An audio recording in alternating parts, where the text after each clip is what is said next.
Hello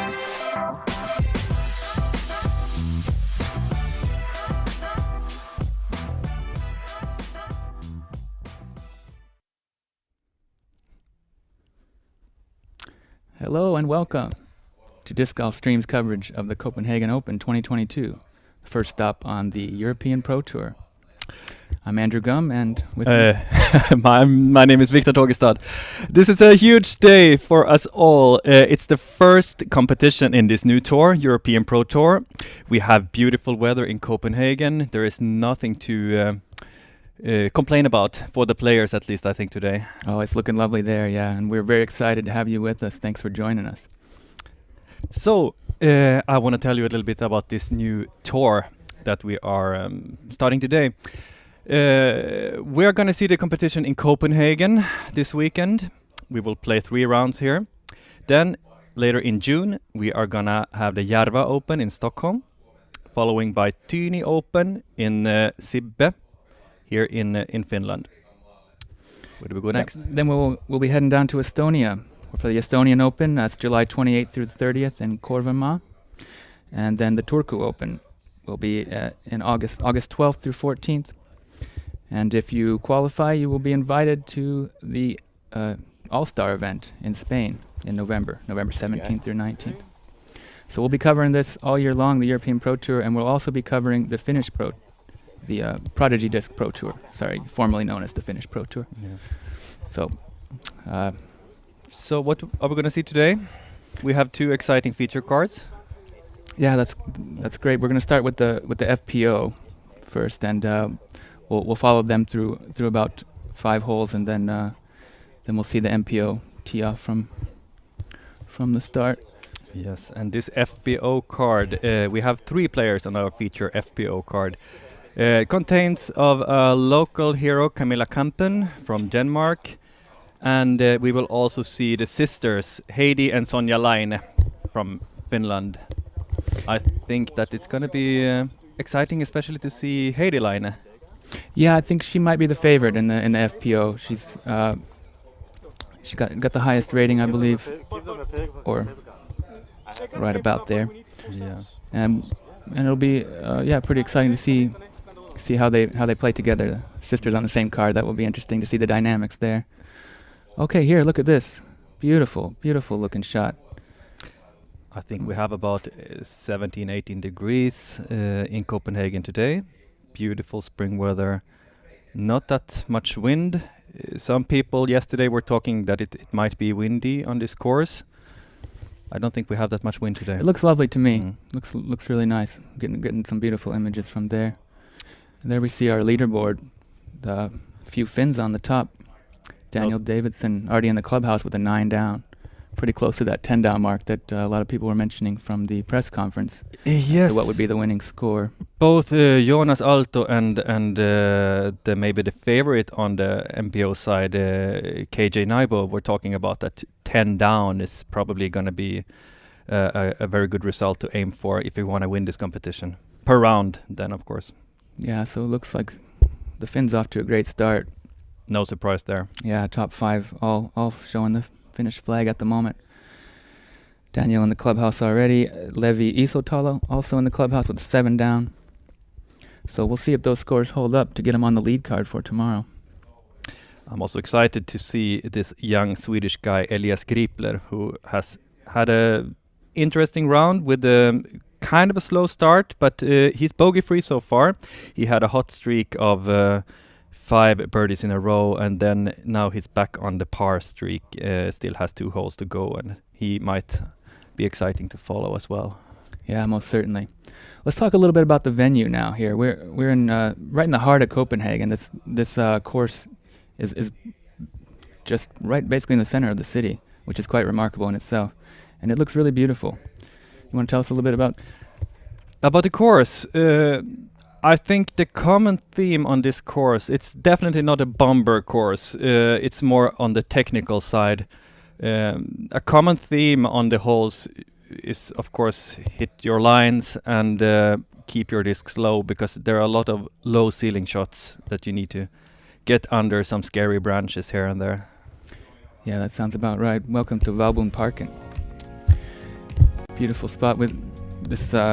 This is the 12th, I believe, the 12th edition of the Copenhagen Open. Starting back in 2004 was when the course was first set up, and they had received the major status 2013, which was pretty exciting. I looked back at some of those highlights this morning and saw a young Paul Macbeth and Paige Pierce beginning their dynasty with the victories there. Hopefully we will be able to see those in a few years if this tour grows as we hope it will do. Yeah, that's kind of the idea, right? Yeah. We're setting the stage for the top level disc golf in Europe, and we want you to be along to watch with us. So go to Disc Golf Stream, download the app, and subscribe. We'll also be providing the first round of every event free from the YouTube channel, Disc Golf Stream YouTube. There'll be two sites, the English and the Finnish version. So please come and check it out, and if you like it, subscribe. From the Netherlands we have Khan. Okay.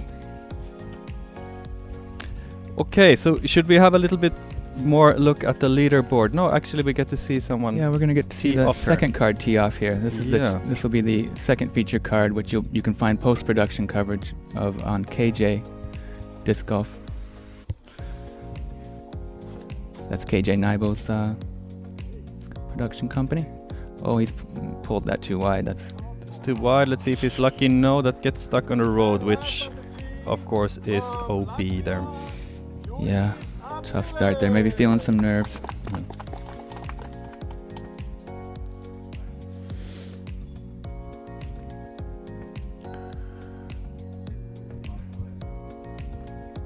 You know who this is, Victor? No, I'm just trying to figure this out. I don't really recognize this guy.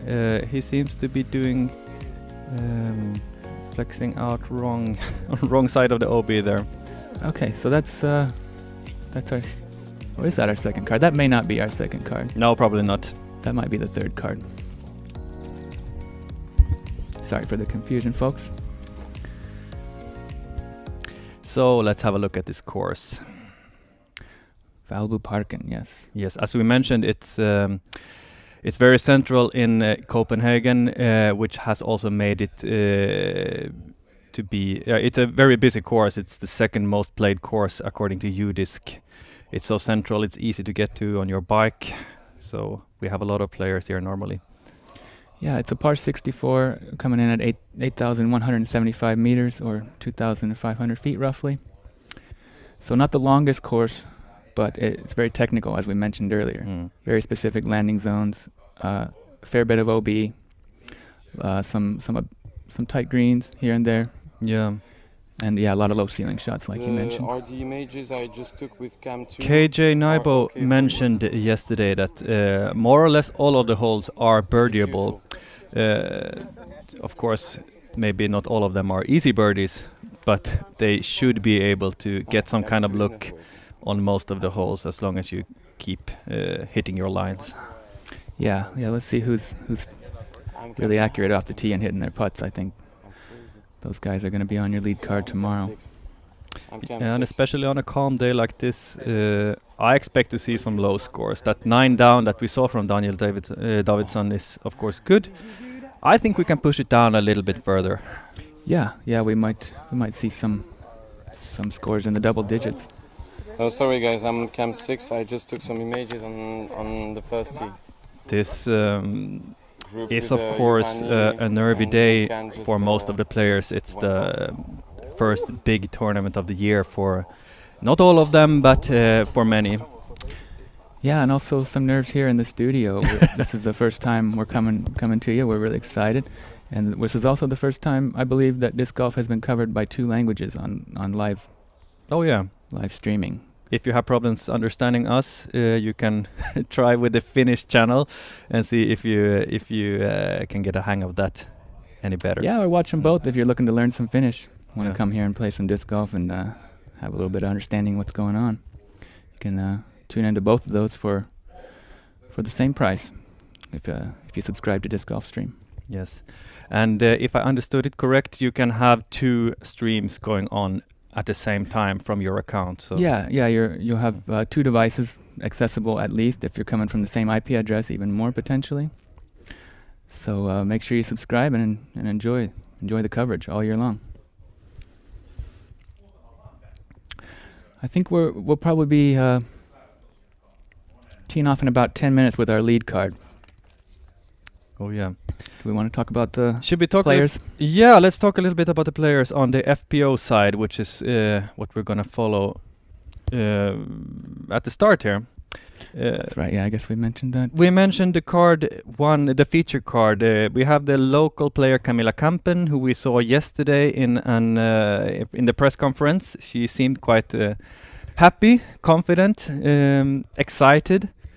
We also saw Heidi Leine talking about she finished off the last season very hot. She won the last Prodigy Pro Tour That's here, right. yeah, Yeah, in Heinola, I Heinola. believe. Yeah, that was So quite an upset. Yeah, if she can continue that. Yeah, that would be exciting to see. Yeah. We have a little bit of a smaller field here in the FPO. A lot of the big named Europeans are still over in the States competing on the Disc Golf Pro Tour, Yeah. and we're hoping they'll be joining us for later events in the season. We know that, for example, on the next competition on the European Pro Tour in Järva, we are going to see the top European player, Kristin Tatar, is going to come. That will be exciting for sure. Yes, looking forward to that. Yes. Furthermore, here we have 3 other players. We have Iben Blaberg, we have Lydia Hellgren, and Rachel Turton. And she's an exciting figure that this from UK. I don't know that much about her. She's kind of new to the sport, if I understood it right. Yeah, it sounded like she'd been playing for only 2 years, but already reaching a very high rating, and she had a really great attitude and seemed very excited to be competing at the higher level here on the European. Oh yeah. Tour. Here we also look at this drone shot. This is a nice opportunity to look at the park here. Very beautiful, lush green. And what we see here is the rose garden, if I understand correctly. And the first hole is actually a big long hyzer around this rose garden. So make sure not to crash in there, because then you're OB. And destroying pretty flowers on top of that. You can take a walk after or before your round and smell the roses if There you're you in go. that kind of mood. But try to stay away from there once you're playing. Yeah, so Prodigy Discs is our main sponsor for this event. So make sure you go get some of those great discs they're producing these days. Awesome plastic, plenty of excellent molds. Make sure you try them out. Here we see this, I believe, is the tee for hole 1. And that might be the pin placement, if I'm correct. So looking forward to get started very shortly. We see some top players there, Finns in the lead. Who else do we have on the MPO side that might be able to get up there? We have, of course, KJ Naipo, who is, for most people, I think the biggest favorite to take this. Yeah, He's not alone though. he's definitely the most experienced and experienced player in the field, and on this course particularly. He's local to the area. Even had some help in designing it, if I understand that correctly. So we'll definitely be excited to see how he can. Yes, and on his card we have some exciting players as well. We have. Okay, let's see what happened now. Are we preparing for it? Bah, tu peux passer une manche dessus, quoi. Sorry for the shaky camera there, folks. I'm trying to bring you the best possible coverage we can. I'm sure it's going to stabilize soon. So yeah, you can see the Hame brothers already way under par. Jonathan 7 down through 16 and Mikael 6 down through 12. So Yeah, that's an exciting thing. Bit of a just rivalry to follow there. rivalry there. sibling rivalry, yes. Yes, and also both of them are top competitors to take this competition. Oh, yeah. To win. Yeah, absolutely. So it's like a competition in the competition there to see which one of them can Yeah, take it. that'll be Here we see our our three Donc, moi, je suis très players heureux on avec la the luminosité, toi aussi. FPO feature card. We have Camilla Kampen Attends, there on the attends, right, attends. and the sisters Line Ouais, c'est bien. to the left. Katie, yes. Katie and Sonia. So 5 minutes until tee off. Yeah. Let's see what else we got showing off from the U-Disc. I know there was some fireworks earlier. Jeppe Ask Sorensen had thrown in for eagle on hole 4, which is quite a feat. It was quite a long throw-in. If I, Yeah, 272 feet. So what does that Yeah, translate about- to in meters? that's almost, Remember, we're on the European Pro Tour now. yeah, that's about 80 meters. So Yeah. quite a long throw in there with OB behind. Hope we have some video coverage of that somewhere. Yeah, on many of the holes, especially here in the beginning, we have OB quite close behind the basket, which might be interesting, especially in the last round when we will see people who are a bit behind can go aggressive and maybe chase down that bonus birdie or eagle on some of the holes. Yeah, definitely the kind of course you can get aggressive and Yeah. and really catch up some strokes here and there, but also a fair bit of danger possible. We'll see how that all goes. Yeah, we heard the Swedish guy Josef Berg yesterday in the press conference. He was talking about that he likes to be creative and find some special lines and roads that maybe not that many players are going for. So I hope we can see some creative players also on our feature card today. We will not see him, but we will see many other disc magicians here. So he's ready with everything. So I will call you up once it's your turn, and we will go after the groups in Ça the me matrix. jaille de ouf, quand même, en fait. Je trouve ça trop marrant. Enfin, c'est qu'on soit connecté. C'est fou. So Finland, Yo! Finland, Denmark. Problème. If you want to hear the order is Sonia first, 82, Camilla first. C'est dans... So they're discussing the order. Now we're seeing the hole 1 here.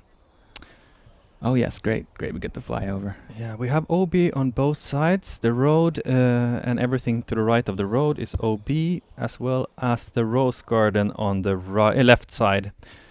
It's a long sweeping hyzer shot with a low ceiling. You have a mando tree here on the left side that you need to go around. Yeah, it looks like this is probably one of your prime landing zones here. Exactly. Yeah. And the further they get up there, the slower approach disc they can get, which can minimize that OB behind if they can get a slower disc coming in soft. Yeah, you can see there the OB stakes behind. It's not that far, so even if you go OB long, you could make that putt with a bit of confidence. So, but I think that it's not that close that we need to worry so much about seeing Yeah. too many OB shots. Yeah, and if you do, it's pretty easy to make that comebacker. Exactly. After you take your meter in, you're probably only about 4 meters left to the pin there. Ça va pas, tu te sens bien? Here we see our FPO lead or feature card that we'll be following. Camilla Kampen, of course, the local Dane, and Heidi and Sonia coming from Finland.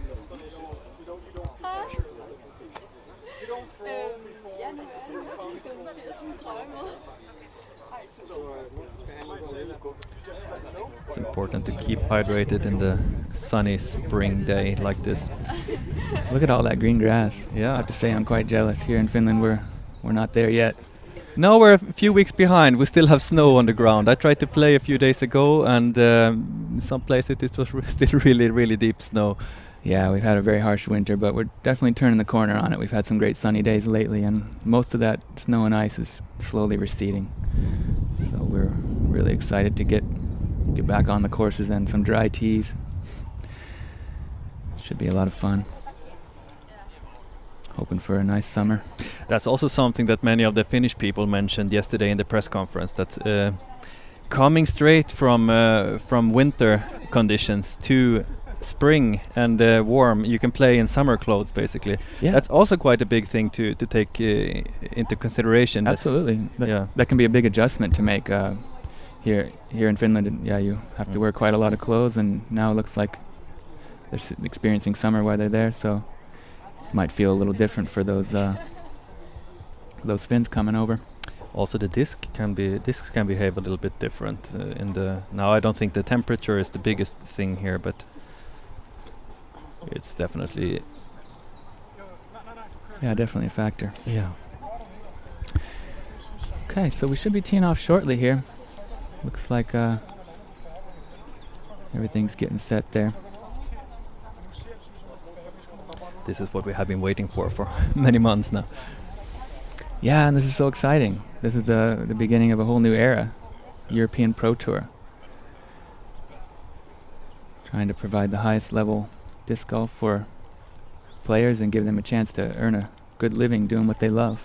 Yeah, and I think this will be a great arena both for young coming up players to have as to get some international experience before maybe trying your luck in US, and also a great moment for those top players to come back during the summer and play some really high level tournaments also here in Europe. Yeah, very exciting time. Very exciting time for disc golf. It's growing so much, and we're just really lucky and happy to be a part of it. Here we see two very concentrated ladies from Finland. Seems to be some delays with the tee off, but just Haven't really gotten any information on what's going on. I'm sure we'll get moving shortly. Please stay with us. And thanks again for joining us. Tell your friends what's going on here, because we'd love to have them too.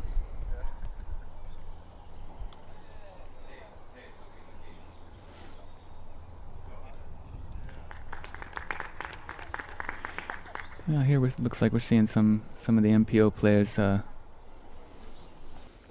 Looks like maybe that's what we're waiting for. Maybe they were a bit slow off there. Scheduled tee time. I think that we heard Heidi Laine talking about a score on around the even par would be maybe enough to take the win on the FPO side. Yeah, that's right. That's what. I think sounded she's a like. little bit. I think they can push down a little bit further even. Yeah, in these scoring conditions, there's certainly a chance for someone to get hot if the putter's warm and the lines are clean. Then Oh yeah. there's a pretty good chance that we could see our women going under par too, which would be quite exciting. So we're wishing them the best and hoping to see some really high quality disc golf here. To give you an update on what's going on the MPO side while we're waiting for the FPOs to start here. So we still have Daniel Davidsson in top, 9 under par. And then we have a guy with a hot round going on, Severi Saviniemi. He through 11 holes, he's 7 under. Bogey So free. he had bogey free. He still have a lot of birdie chances, so he can get a really good score on this birdie. Yeah, 7 down through 11 is hot. He was a bit of a late addition to the to this To the tournament. field? Yeah, to Yeah. the field, and so we're really happy to have him here. He's enormous potential, young Finn, coming from Liittoinen, which is a suburb of Turku. So he's a Prodigy-sponsored pro from Seppo Payu's neighborhood.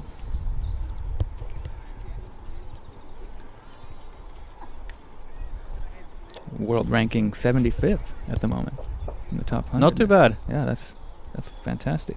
What's your world ranking? Yeah. Yeah. I think it's better than mine at least. So Okay. It's probably 5 digits yeah, minimum. I'm guessing. But yeah, Jonathan Welcome here, and through 17. He's at 7 down, so If he can collect another birdie, that'll put him at 8 and into second place. Okay, get ready to see All right. some great shots from the women here. Yep, the moment we've been waiting for. She seems to be throwing, I think that might be a stag. Stag, west side disc, yeah. Yeah, or Fairway driver. fairway driver, yeah. Looks like she's pulled it a little bit. I hope that's gonna get back, but I do not know. Yep. Does She gets she the get skip. lucky there? Wonderful. Yes. Oh. She got lucky and then almost unlucky, but Might be a little bit tricky to get around that pole, but yeah. she's gonna be happy to be in bounds Oh, yeah. after that. That was some great skips there to get her back into play. Heidi Laine, what can she do? She's going with the backhand, much more inside route. That might be too inside. She's Yeah, getting some it's claps. I guess it's okay. Flirting with the OB line on the left side, but I think that was a good throw. Seems fine, yeah. Seems fine. And now the local hero, our Danish girl. Camilla, yeah. Lefty. Lefty, yeah. Like she's throwing an escape. Dynamic disc driver. She's turned that over slightly and gets a bit of a cut roll, but right in the middle of the fairway. That's an okay shot. Yeah, great Good luck to you all out great there. start from our FPO. Everybody's inbounds and looking like they're gonna have a chance to get an approach up towards the basket. Here we First- get a replay. First shot of the season, of course. There are a lot of nerves that you just wanna go out there and throw and get rid of all those nerves. And with those 3 shots, I think they can all relax a little bit now. That's a good Yeah. start. Yeah, that's a Yeah. good start for everybody. That throw was really tight. Almost hit that tree in the OB there. Got just past that and then boinked off that pole, but stayed in bounds. So let's see who's first on the upshot.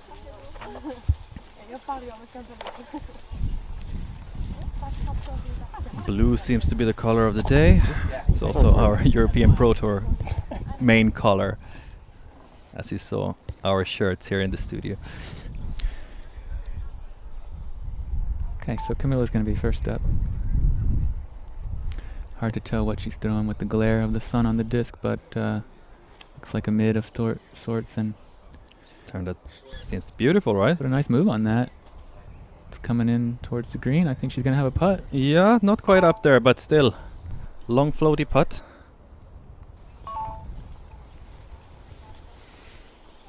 Not bad at all. Your microphone is on all the time. Oh, it's possible. Needs to communicate easy peasy. So Now let's Here we see. Yeah, she can of course move in 1 meter from that OB line. yeah, So probably she can get away from that pole and So I can take it to the door. let's hear what they're saying. When it's not OB, just straight out. Yeah. It's just like it's just 1 meter in. Yeah, she's consulting with the card, seeing if she can take it back a little bit in order to avoid that pole. But I don't believe she's able to do that because she was not OB. She needs to play that straight out 1 meter from the OB line. And I don't think that pole's going to come too much in. No, especially not now when she can go in there a bit. Well, she's going to have to go patent pending, so maybe it is going to be a bit of an obstruction. We'll see what she decides to go with here. She's definitely thinking it over. She still has about maybe 80 meters to go. Something like that, 70, 80 meters. Yeah, she's lining up the patent pending backhand. Hard to tell what she's got. Maybe a fairway. Fairway driver of some sort. Kind of saw Bit that up a low. bit early. Heading towards the flowers there, but should be an easy up and down for her par. Yeah, I guess so. That patent pending can be quite tricky to pull off, and especially in a competition Yeah. on their first competition of the year. But she's on the fairway. Nothing to worry about. Heidi seems to have a chance to get a birdie here on the first one. First of all, Yeah. she already passed Amando? Yeah, I think Yeah, she's she's way somewhere. up there. Yeah. Yeah, nice. definitely past Amando. So She's going with the putter. It looks like. Is that a? We have insight into her bag. Looks hard to tell what she's going with, but wonder if it's a verdict maybe. oh, okay, yeah, maybe she's taking the mid. And she's going A bit of White. spike hyzer there. by Kaiser around the tree, and she's in the circle 1. Nice. Can that be about 7-8 meters? I think she's a little further out. I would put her more at about 10 or 30, Oh, okay. 35 feet. I can't say for sure, but let's get a better look up on the green. Definitely a birdie chance at least. Yeah, well played.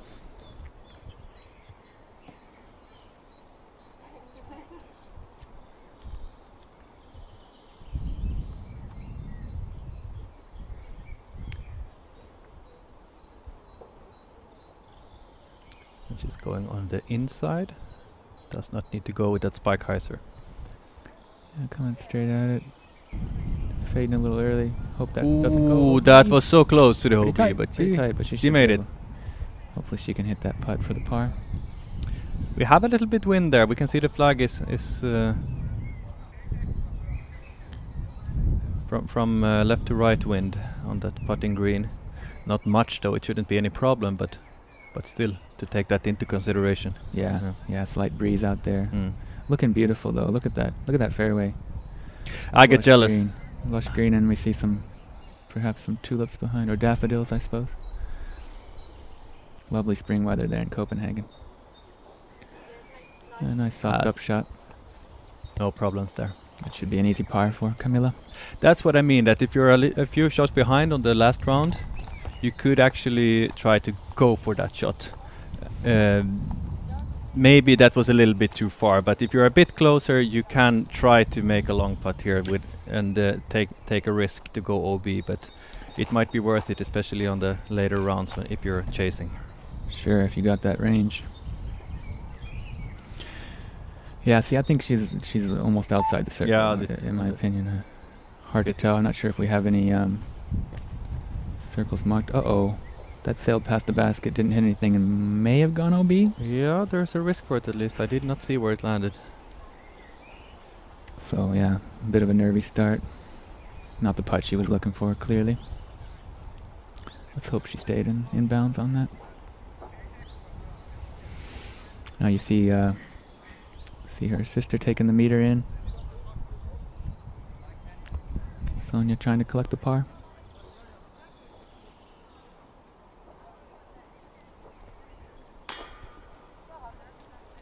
Just short on that. Nubs. Yeah, Got the nubs.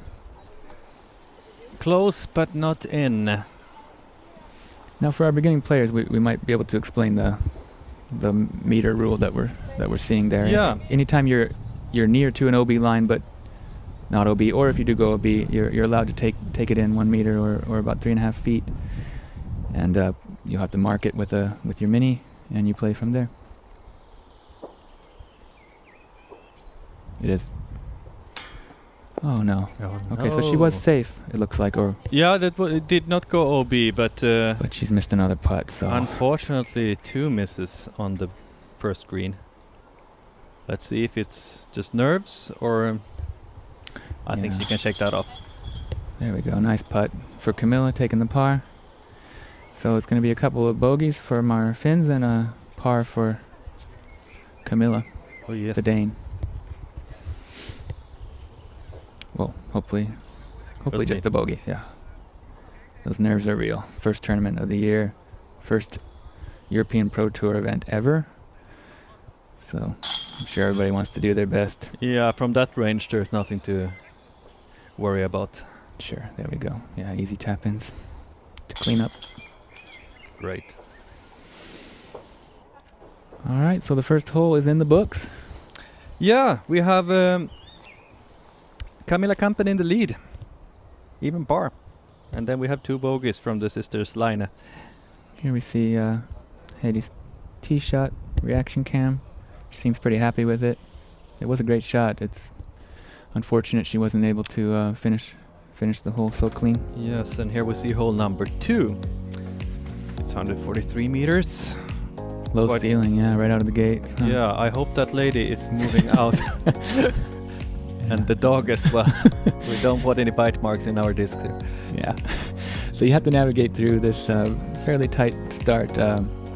Some shrubbery on the right and left. It opens up a little bit more on the left side as you come out from the gap. This road that you see on the left side is not OB. No, that's not OB, and that looks like a pretty good place to land in my opinion. Yeah, somewhere around there. It'll give you a straighter shot at the basket for your approach. Definitely a good birdie chance if you have. Also for the ladies who. Yeah, not a long hole. 143 meters, 470 feet ish. Placement shot and an upshot should get you your 3.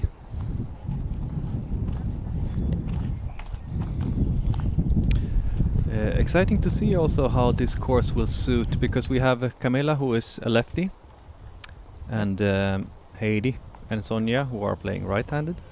So do you think it suits better for left or righty? I think it's a fairly well balanced course. There might be some advantages and disadvantages in different places for each style. But I would give Camilla the upper hand, just being a local, being more familiar with the area. Oh, yeah. Being more acclimatized to this weather as well. That's You know, I think although she's not rated quite as highly as Haiti, I think she might have a really good shot at coming out on top here. definitely. So we'll. This is of course not the normal layout. We have it's a little bit modified for the tournament. A few longer holes. They have changed a few holes that go like parallel to each other, just for the safety, so that we. Yeah, it sounds like the players are really liking the layout. A ton of history here, always adapting and evolving, and the course has been tweaked a little to meet the standards of the highest level disc golf pro tour. Oh, yeah, That's a little the too low high ceiling there. we talk about. Yeah. She's not OB on that side. She's safe, but she will have to scramble. Yeah, that's going to be a tough scrambling spot. And she didn't really make much progress there. I would No. say only got about 30 meters off the tee or 100 feet. Maybe less. Oh, that's way too turned over, isn't it? Yeah, I wonder if she's about in the same position I as think they're- Camilla. Yeah, they might have a little hard time finding those and then finding a good position to throw their second shot. So what has Heidi now learned from those two shots? Keep it down. Keep it low.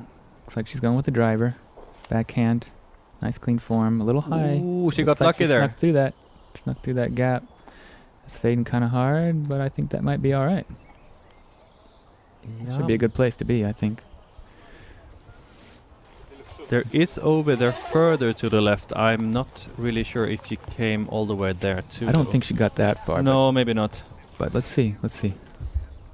She didn't seem so disappointed, at least. So I guess she is inbounds. Yeah, we have to say neither of us have been to this course, so in the future we'll be able to provide a lot more personal insight from courses we're more familiar with. But we're kind of learning a little bit about some of the details of the course as we go, as you are. So bear with us, please. We have done our homework, but we just haven't been there personally. Would love to. Yeah, I wouldn't mind playing this course and this layout in this weather this weekend. Yeah, it looks truly wonderful, doesn't it? But we have a nice time here in the studio. We Yeah. can't complain. No, we get to see it. We get to see it first and share it with you all. So thanks for being along for the ride with us. Okay, Very happy to seems have like you. she has some kind. Oh, Uh-oh. This is going to be a big number. yeah. Because even that doesn't look like a simple place to It might be an Escape idea from- just to be smart now and just pitch it to the fairway. pitch out to the fairway. Yeah.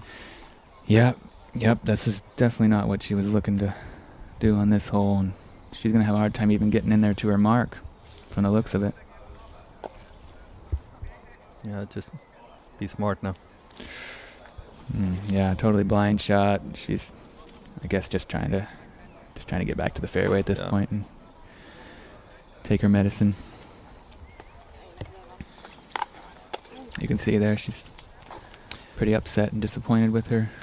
Yeah, I think she had a line there on the right side that she was going for, but it was probably very tight. We couldn't really see it on the Yeah. cameras how tight it was, but It looked like she let go a little late maybe, and caught those low branches on her left. and those bushes are thick, as we can see. Hmm. Don't want to get in there. So she's still out now. This is a crucial shot now to get her game back on track and Yeah, definitely. mitigate the damage. Just going with the driver, fast driver. We have some people here in this public park.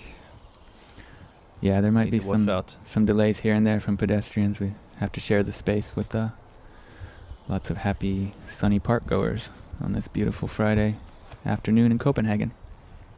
Okay, she's going very high. I think that's pretty good. Oh, but it might have came in a little early. I think it came in early, yeah. We'll see where she ends up.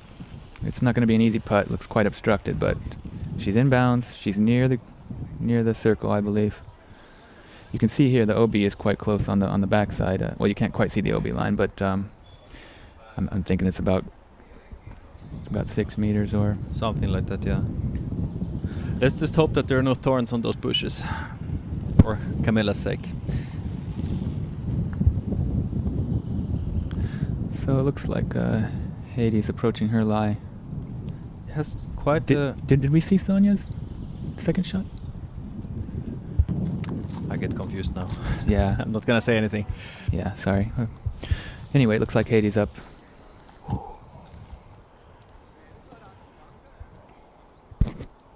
Did she go long? No, she didn't go.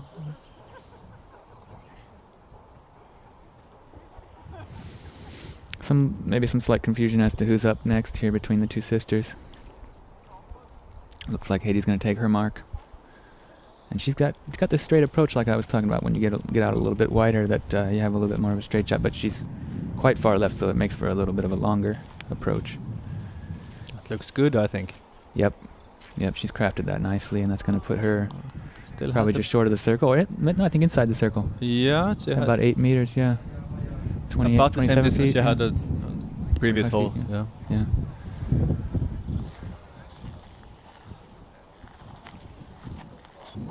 Hopefully she can connect on that birdie. I think it would be, would feel very good for her after those two misses on the first hole to get. Yeah, get that confidence Yeah. back and start feeling the stroke. And in this labyrinth, I think it might be hard to find your way Okay. to the basket. Yeah, now we're seeing Sonia. Yeah. She's buried a little deep, but looks like she's got an idea of what to do. Aiming high. High Going hyzer. with the spike hyzer probably. Yes, crashing down to the basket, to the green. Let's hope she can execute this shot. That looked pretty good out of the hand, right? Oh, a little I short. think so, but from there she could easily save the par. Yeah, so pretty good scramble.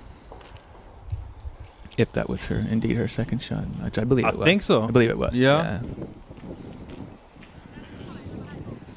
I guess being inside like that, she was actually closer to the pin than Haiti, even though Haiti's shot looked quite a bit better off Oh the yeah, tee, right? Yeah, She just went didn't so have wide, yeah. Didn't need to go over a bush, of course, but in distance maybe it was a bit closer. Yeah.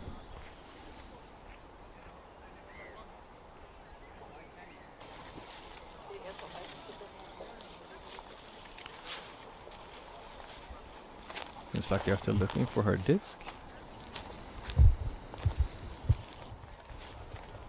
Here we get a good look at what some of the rough looks like. A lot of small trees and branches. Definitely not easy to find your way out of there if you get in deep. And I think it's quite a common theme on this course that the greens are pretty well protected. Yeah, definitely. That's it's important to hit your lines, to get clear approaches.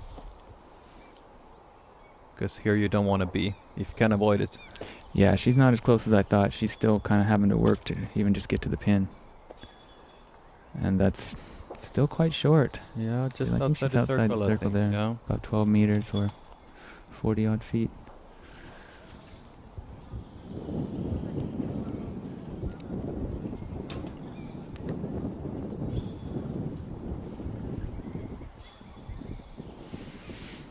Here we're probably just going to see Sonia pitch up there under the basket and take the easy par. She's going forehand. Oh, a little bit That of a was too low, but there, she yeah. was sliding a bit up, so That OB might have got in her head a little bit. She kind of didn't give that quite enough. I don't yeah, Anyway, yeah, a little easy bit, just a little mistake low. to do. Yeah, A little low. Yeah, so here's will be 3 difficult putts here, but maybe one of them can go in at least.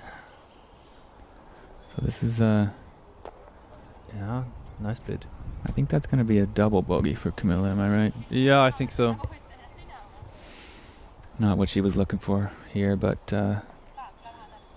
she's hoping to rebound on the next hole. Bounce right back.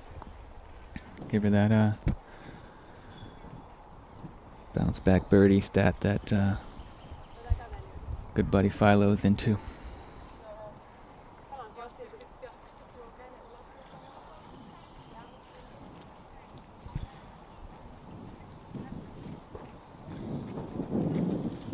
It seems like the wind is actually maybe picking up a bit. I don't know. Still nothing to worry about that much, but Yeah, there yeah. have a lot of pedestrians in the park, as you can see. Nice sunny day, everybody's off work. Looking to get out and enjoy some nature in Valbu Parken. She's putting with the Warden. A little high. Oh gosh, yeah. Ooh, she was close to that OB line. That's the danger with these greens, that you have the OB line just behind the basket. So. Yeah. So definitely a bit of a slow start on the putting green for our FPO feature card, but hopefully they're going to warm up soon and shake off those nerves. Ooh, That was just a little left. It splashed off the chains and luckily stayed in. She should be able to get that comebacker for the par. That was a better putt than those previous two she had on the first hole. Yeah, it looked she smooth. went for it this time. It was not too low. No, it was a good looking putt, but as you can see, we're dealing with a little bit of wind, a little more than we were expecting. Yeah. In that case, it was a headwind now. Sonia's going to be facing a tailwind. It's but she's not too far. She's only 5 meters or 16 feet. Hopefully she can put this right in the center and get some confidence moving on to the next hole. And she does. Yeah. Yes. Great putt. Beautiful. And can her sister follow suit? She's going to have about the same distance.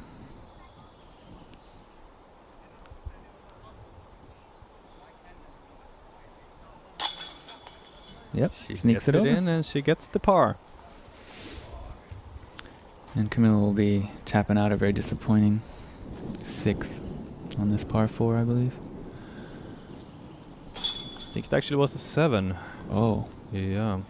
okay, yeah, that's right. Not what we were, what she was hoping for after. That's her. right, yeah, her third shot was a pitch. Yeah. Right. Here we get to see how bad position she ended up in.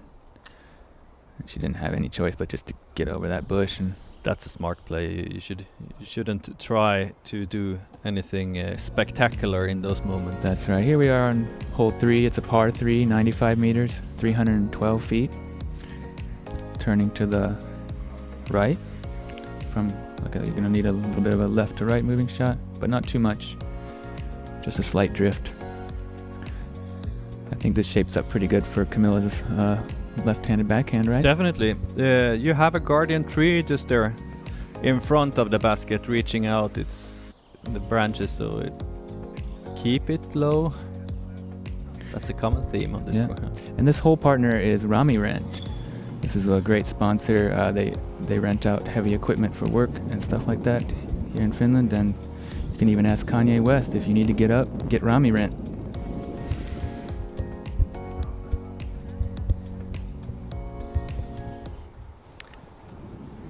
Looks like Heidi is lining up a forehand.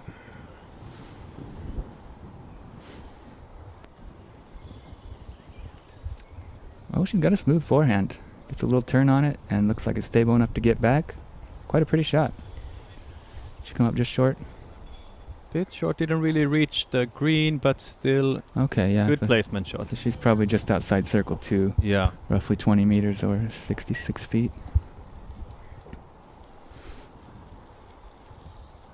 Sonia seems to be going for the turnover shot. With a putter, maybe? Yeah. She's hung it out wide and it looks like it's an understable disc moving to the right. Maybe not quite enough. Didn't get that much turn. Maybe she hoped for a bit more, but I also think that she is quite safe for the get up and down from there. Should be an easy par, right? Yeah. Now I'm excited to see how Camilla plays this. This shapes up really great for the backhand lefty shot. Oh yeah. She's giving it enough steam, I think. Hopefully she gets a nice skip up She there to should the be up basket. there. Oh yeah. Yeah, She's right there. beautiful. Beautiful. Great finish. She's in the circle and hoping to collect a birdie there. Sitting about 5-6 meters off. Less than 20 feet, I'd guess. That must feel good after that 7 she had on the previous hole. That's what I was talking about. Getting that bounce back. That's where the professionals really shine. They don't let that get in their head too much. If they make a mistake, they're moving straight forward Oh yeah. and just trying to get those strokes right back.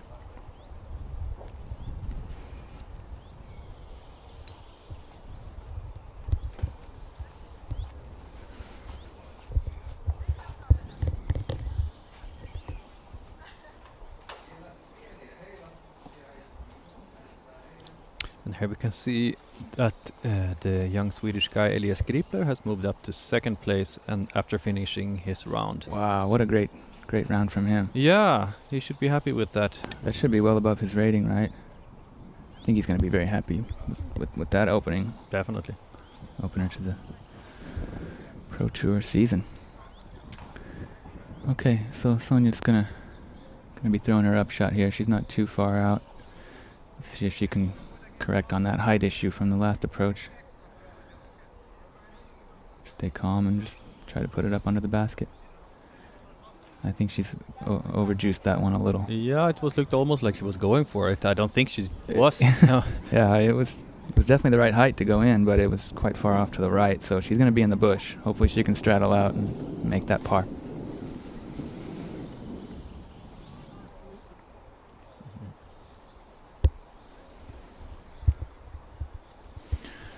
Here we see Haiti. She's just going to try to get up and down for the par, and she's done Also very, a bit very of a well. bid. Yeah, she went Yeah, for it. yeah, I guess so. She did kind of hang it up and give it the height to Oh yeah. crash back in there, but I think she's going to be okay with the par.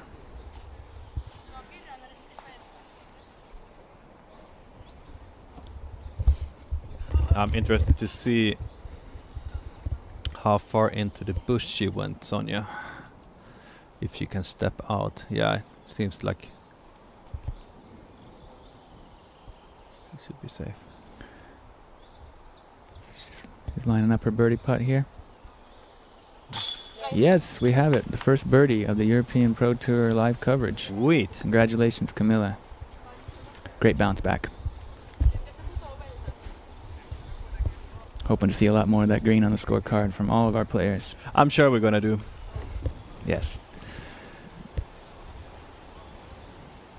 So now let's see where Sonia ended up. It looked like she had some steam coming in into the bush, but we can see that she's straddling out, and she might have a chance to reach Yeah. around and give it a bid, but it's It's it not doesn't far, but might doesn't- be that. it doesn't look easy, does it? No. She's able to reach out though, and maybe clear the disc around that bush right out of the hand. Might have to give it a touch of Annie. No, she wasn't able to commit fully and get it from that angle into the basket. So she's going to be taking a bogey, and not really the start she was probably looking for. I'm sure she was disappointed with that approach shot there, the second shot. Yeah, I think she's feeling some nerves. That putt was a little left, but it's in. Par for Haiti.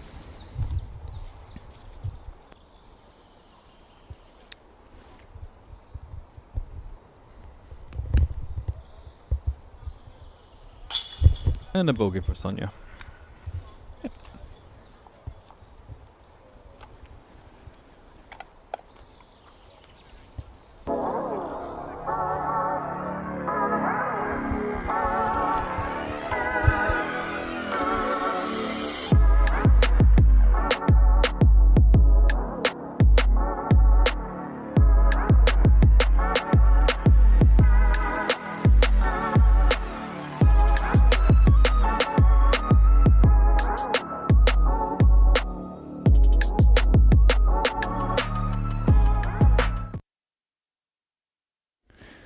There, yeah. Here we see hole 4. It's a par 4, 177 meters, 581 feet. Moving out of the woods, left to right. And tell us what you think about this hole, Victor. Yeah, I think that the play here is to go really wide out on the left side, either with a forehand if you're righty or a backhand, of course, if you're a lefty. Crash in somewhere here, maybe a little bit further if you're lucky. And from there you should be able to see the basket and go either with a high approach or hit that kind of a tiny gap into the well-protected green. And this is a hole that we had seen that eagle on the scorecard earlier. So yeah, now you can see just how impressive that throw-in must have been. From, was it 80 meters or something? Yeah, roughly, yeah. Pretty wild. So congrats on that. The thing is that if you go out here on wide on the left side, you can then also fade quite far to the right side, and then you will have an easier approach into the basket. It's more protected on the left side. Yeah, that kind of wide forehand shot might even get you that road skip to kind of flare your way up there onto the fairway. But I think it also shapes really well for the lefty backhand. Yeah, definitely. You can see it's quite a low ceiling on the right side, so you do really got to hang it out kind of wide if you want any height on it, you know. And but like a really nice, powerful low shot with some skips can get a lot of distance too, I think. There we see the sisters. Matching bags. Both Trilogy sponsored. Westside and Dynamic, I believe. Do you think they throw each other's discs? Maybe. They're allowed to at least. Yeah.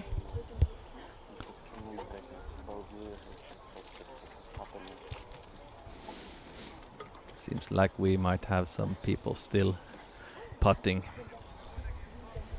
So. Yeah, surprised to see on the MPO side, Savinimi, who was off to a really hot start, has taken two bogeys in a row.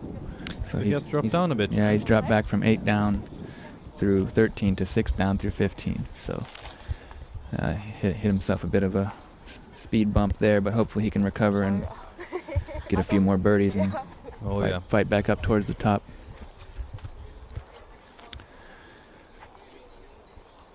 So here's Camilla taking the tee. Another good lefty shot, I would say. See where she can place herself. She's going really wide. I wonder if she almost grip locked that a little bit. Yeah, it seemed a bit high, but it's come back into play nicely, and I think she'll be fine from there. Not a bad position at all. No, I think she's still in birdie potential there. Hades going with that forehand. She's also going very wide. Can she get a road skip? No, it's very overstable. Nice. And also the wind is helping her there. Yeah, look at the roll. Nice roll. That turned out really well. That's a felon. Looks like a lucid felon. You can see how stable that disc is. It really came back hard on the end fade. And here we come with it. Good see another forehand. Yep. Looks like she's got going with the standstill, trying to get a good grip. Maybe still feeling some nerves.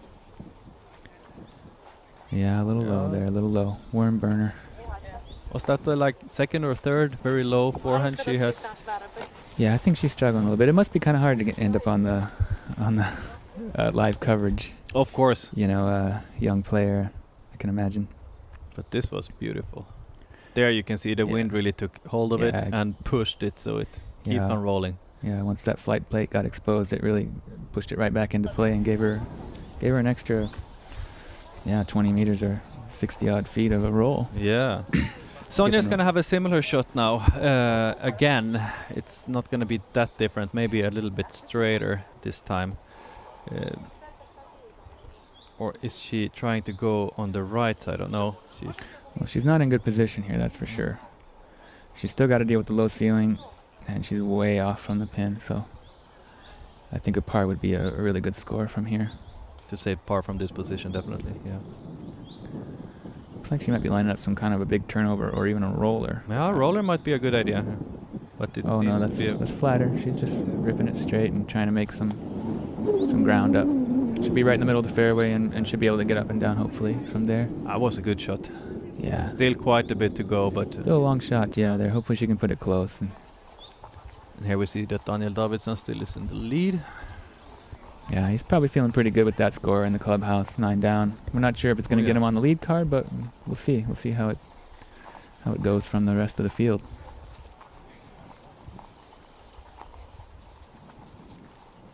Definitely a solid round. 10 birdies and a bogey, I believe. Yeah, well, we'll probably see some double digits. That's what I believe at least, but 9 down is a really good score. Yeah.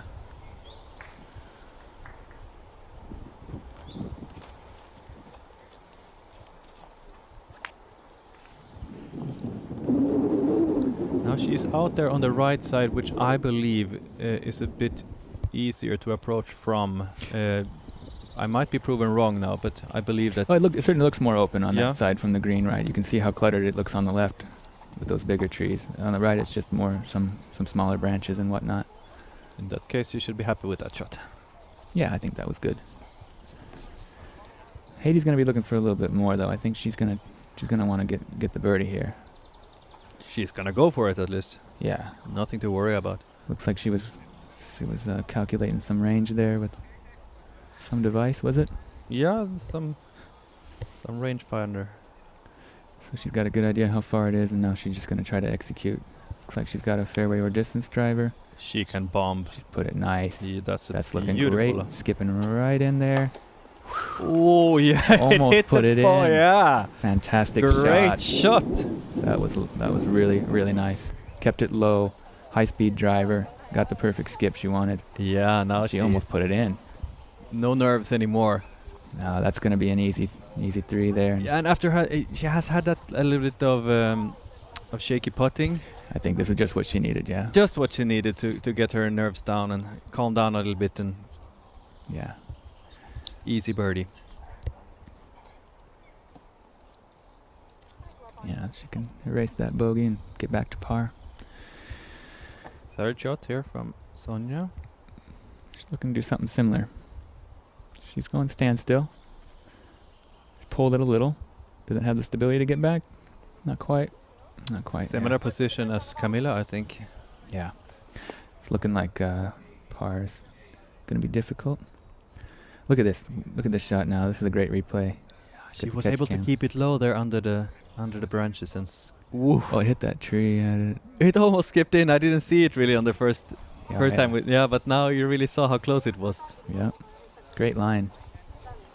Great disc choice.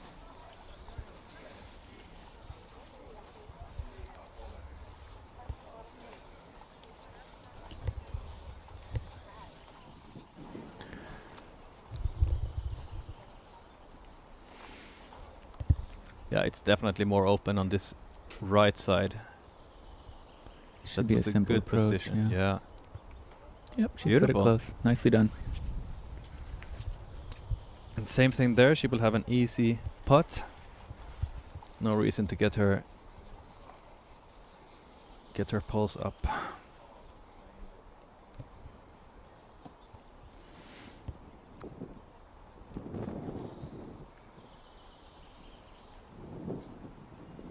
Sonja's going forehand.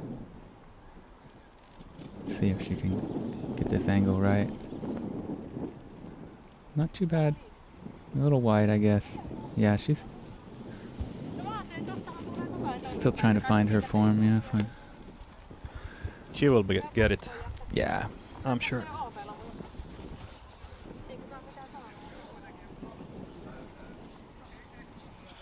That was her fourth, right? Yeah. Yeah. Yeah. She will be putting for a bogey. Yeah. Hopefully she can catch that bogey in. You can see there she's feeling some nerves. She's trying to shake it off. Trying to get in her element and just play the disc golf that she knows she's capable of. Easier said than done on competition day. She's pretty far off still. Yeah, it was sliding down a bit further, so It's inside. But there if you is an OB line watch there it- also. See what they say. Is it in? Okay. Yeah, she's in. It's safe, yeah. So here you see she's going to take that meter that we were talking about earlier. She's going to give her mark, the mini there. And she'll have an angle for it. I think it's outside the circle. Bit of a disturbing tree there. Now when we talk about the circle, we mean this 10 meter radius, 33 plus feet, where players are allowed to jump putt if they're outside of. Yeah, you need to show full balance before you step over the line once you- you're inside the Yes. circle when Yes, you're that's putting. a key element of the putting rules for disc golf. That putt was a bit high, as we saw. So if you're inside the circle, you're going to need to maintain your composure and not fall forward on your putt. But if you're outside the circle, then you'll see players opting for step putts and jump putts or anything they wish. No restrictions on. And that means that if you have a really good step putt or a good jump putt, like then you can even be better to be 11 meters from the basket than to be 9 meters from the basket, because Sure. you can do Sure. those extra tricks then too. Yeah, sure. Some players that got that range really dialed in, they will prefer to be just outside as opposed to being just inside. Bit low again. I don't think the wind was helping her there. She almost made that, but unfortunately, that's going to be a double bogey for Sonia, right? Yeah.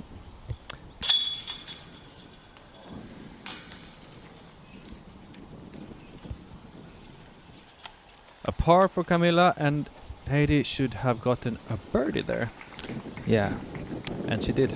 yeah, and that's going to put her on top of the leaderboard for the FPO. Just like she said yesterday, even par might be a good result. That's where she's now. Yeah, she's right on pace. What She's she on was saying, pace, right? yeah. Here we see KJ Nybo teeing off on the second card, the MPO Feature 2 card, which you can find from KJ Disc post-production coverage of hopefully next day. Ooh, that was a bit inside. I wonder. It seems to have been Next safe. up at tee from Norway, we have Morten Brenner. So for those of you not familiar with KJ Nybo, he's quite a legend of the sport, future Hall of Famer, I'm sure. He's been competing at the highest level for decades. He's been on the lead card at European Open numerous times. He's won lots of Danish national championships. He's been touring extensively in the States as well. And he's the highest rated player still for this competition. Yeah, even though he's in the Masters field now, Yeah. he's been eligible to play MP40, and he's still able to compete with these young studs. So good on him. And we're wishing him great luck. Okay, back to we get to hole 5. Oh, this is one I was really looking forward to seeing. This is an island hole. Yes, you're teeing off from an island, and you are opting to land inside an island as Yeah, well. and there's a little OB pond behind, pond behind there. So if you don't get on the island, you're going to move to the drop zone. It's a par 3, 93 meters, 305 feet. And let's see if our women are going to be attacking this hole. I think Heidi's gonna Heidi do most it for certainly sure, will. yeah. She's got that distance easy. That's a pretty That's a bit. early release, though. I Yeah. don't think that's going to be safe. No chance. She's gonna need to go to the drop zone. Yeah, not what she was looking for. Hopefully she can that big putt, save the par. Now let's see what Camilla can do at this distance. She's lining up the lefty backhand, and that's way early too, out of the hand. Same shot, but she's a lefty, and then it goes to the other way. Yep, that's unfortunately gonna be OB too. So she'll also head to the drop zone. Let's see what Sonia's gonna do. We've seen her do mostly a lot of standstill shots. Looks like she's going to take a run up backhand. Hope she can get this one on the island. It would do a lot to turn her around. That low-hanging branch there is, of course, scary if you go That's a back. good shot, though. Yeah, can it she can skip get a inside? skip. She's going to be in. Yes. Yes. She's made it onto the island. Great shot from Sonia there. I thought it was a bit short, but It was a little low, but yeah. it was thrown hard. She had good speed on it, and it was a high-speed driver, so she got a great skip on it, and I think that's gonna do good to help her get some confidence and hopefully.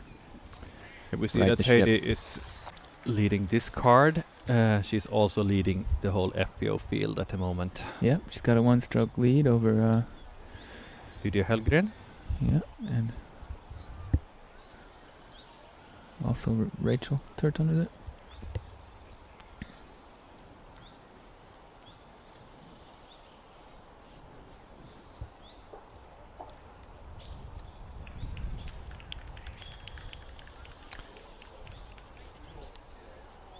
Now this drop zone that they are going for is not that far away from the basket, so we will probably see them trying to make a putt from there. Yeah, I'd say it's a pretty generous drop zone. I think it's about 15 meters or maybe 50 feet. It looks like Heidi's electing just to put it under the pin and take her bogey. Oh yeah, there is that OB behind this basket as well. Yeah, Don't and want to when- lose your disc in the pond. Yeah, and with the wind like this,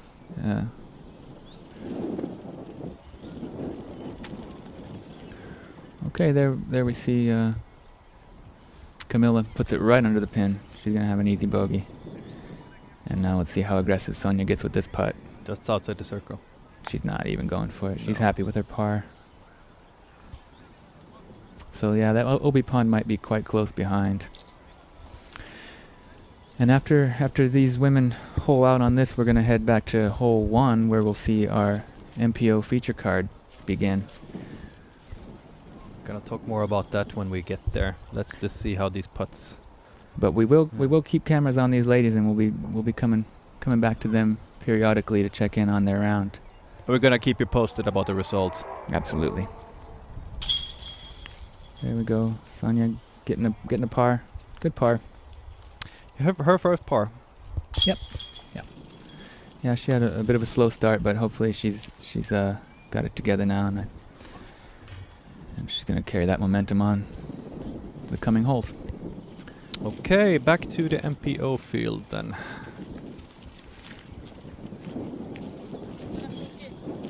Soon, hopefully.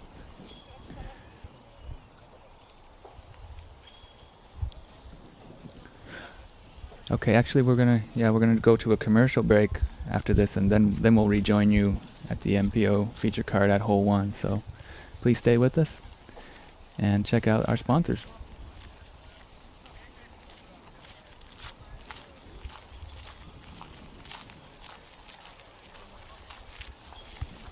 Better game. Our carts feature a lightweight aluminum frame that can also double as a seat for added comfort.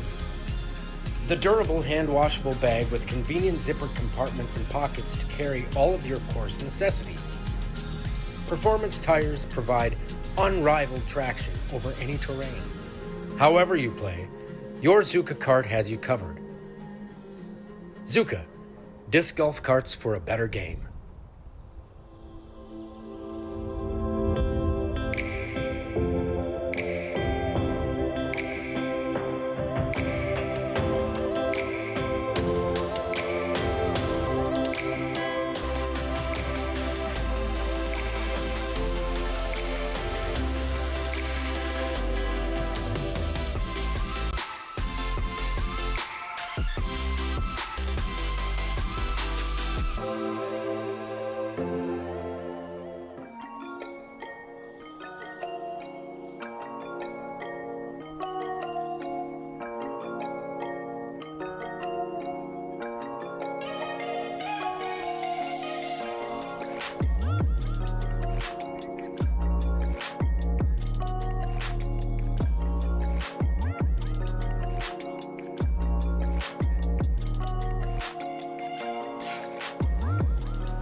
Doubt out there while playing, like reading down where you can't agree, You don't need to actually go to a TD. You can ask me. I'm assistant TD, so I'm there. For our feature card. You can come and ask There me you see.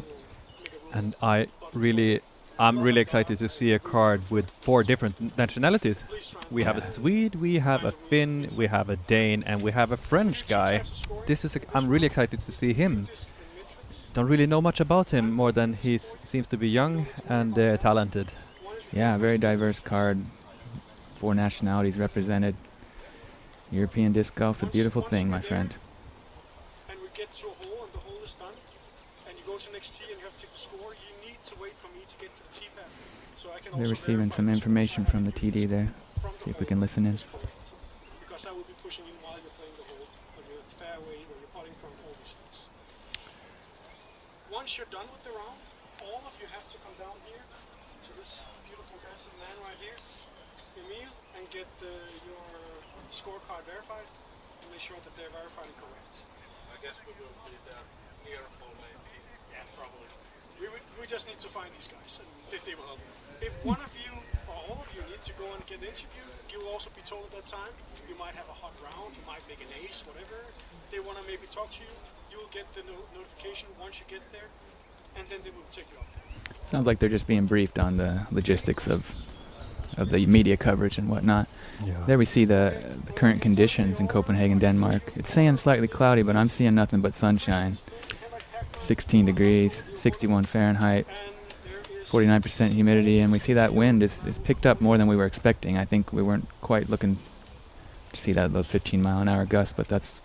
Yeah, with a confident putt, it's still nothing to worry about that much, but who knows what happens if it picks up a bit more. Sure, and it's something to consider. Yeah. So yeah, we're about 3 minutes from our feature card tee time.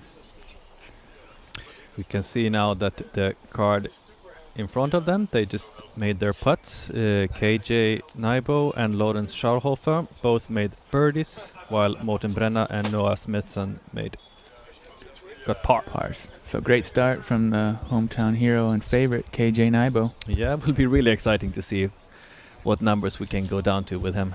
Well, he's fully capable of shredding this course right up, and any course out there, really. He's highly skilled. Yes, and he very mentioned experienced. yesterday that all holes, at least for him, are birdieable. That's exciting. Exciting to think that if he executes his game plan, he could be way under par. Yeah. You know. Let's not talk numbers, but I want to see double digits at least. Yeah. So we're seeing Davidson still with that top spot in the clubhouse, 9 down. Still holding that lead. That's impressive because we have many people already who has finished their rounds. Yeah, we've seen a few 7s in the clubhouse, an 8.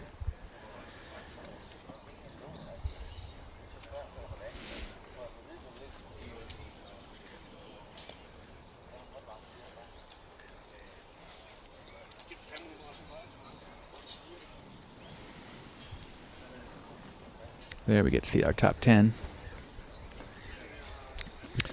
Top 5 already in the clubhouse. 9, 8, 7, 7, 7. Also impressive to see that 9 under with a bogey on 4th. That's right, yeah, that's right, he did have that bogey. 6 down through 11's a hot score, I would say. We need to follow that. Yeah, if he can keep that pace, he's going to find himself on the lead card most likely. And at that double-digit mark. Okay, back to FBO. See where they have headed. Sonia's putting that up high and wide. It kicks back to the middle of the fairway. Decent kick anyway. Not a great shot though. Let's see if Haiti can navigate this tight fairway. Just going backhand. This is kind of a tunnel shot. Seems to hit the line perfect there, I think. Yeah, she took a putter and made a nice move on it, but it did come up a little bit short and right. She might have a chance though. I don't think she would be disappointed with that shot though. No, really great. good. Yeah, hit the gap clean. And also a nice lefty hole.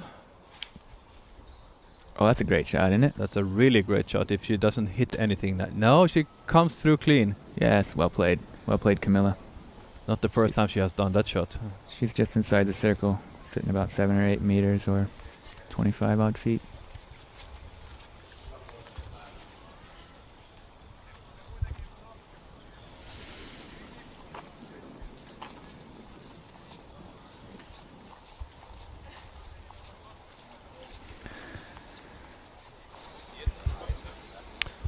Okay, back to the MPO feature card. Let's see if they will now finally tee off. We are ready. Our announcer is just getting ready to introduce our feature card. Let's see who's up first. Well, back to the women. First of all, might be a slight delay on the tee. We're going to get to see Sonia's up shot. Yeah, not quite where she wants to be. No, she hit something there before, so Yeah, a little bit to the right on that.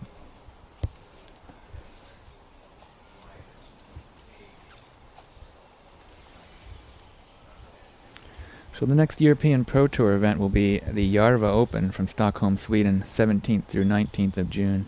That's really exciting. Järva is a very historical place for disc golf. Beautiful venue, and we're really happy to have that as a site on the Pro Tour. yeah, and despite what people might think, the course is still alive and kicking. Yep. There was some concerns about having it taken away and replaced with a graveyard and some other things like that. But the community's come together, the disc golf community, and Yeah, they have saved the most part of the area, so they were just needed to redesign a few holes and have been able to make a beautiful course with what they were left. yeah, I'm very happy that that's still a disc golf course, and we're really excited to see what the new layout looks like when we get there in June. But before that, we're going to be coming back in about 2 weeks with the Prodigy Disc Pro Tour right here from Helsinki at the legendary Tali disc golf course. So make sure you get back for that too. Here we go. Is this Leo? I think that's Christian Splid. Oh, sorry. The nice placement shot there, straight middle of the fairway. Yep. Here's Henrik. Henrik Hagman, yes.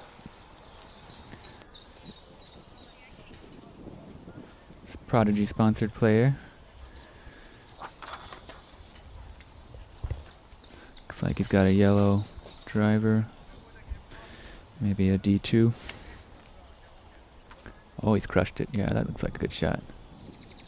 It's quite inside, and it's way up there. Way up there, yeah. He's bombing. Great shot from your fellow countryman there. With that distance, you don't need to worry about The approach. no, exactly. Yeah, he's going to probably be able to take a putter and just land it right soft under the basket, hopefully, for an easy 3. Another one of the favorites for this competition, Jonas Aalto. He said quite confident yesterday in the press conference that he's here to win. Yep, he's got the right mindset. He's got the skills to do it. He's a really high-class player. 1006 rated, coming out of Turku as well. And a really good shot starting off the competition for his round. And here we have the French Here's guys, Leo Bonamy. Young French player.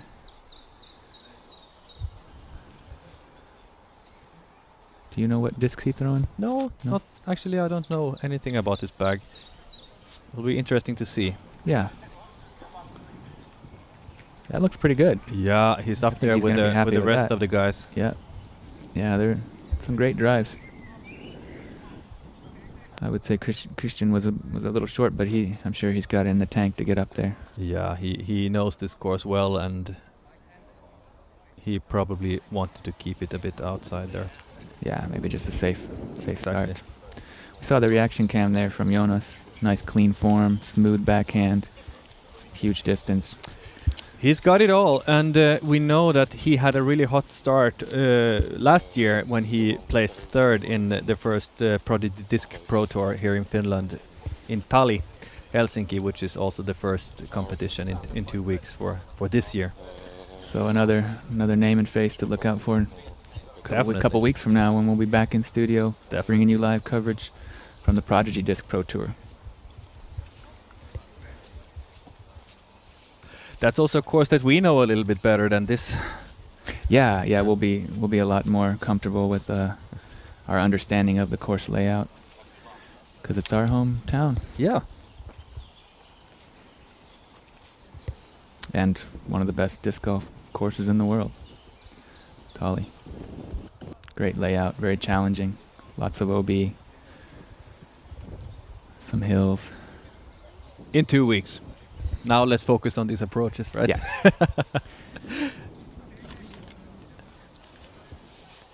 Definitely something to look forward to, though. Here we see Christian. He's got a long ways to go, but he's second guessing his disc choice here. Taking a... Is it a mid? No. Looks more like a fairway, perhaps. Hard to tell. Could be his Royal Glory. Some great new plastic. This Royal line. Keeping it very straight. And unfortunately, it's a bit hard to see where he's going. Oh yeah, yeah. We had a. He didn't see it himself. Even the players were experiencing a glitch there in the visuals apparently. Yeah. But it's coming to the circle. He's landed right up there on the green, putting him about 7-8 meters, 25 feet. Should be a birdie. Yes. If he can connect on that putt.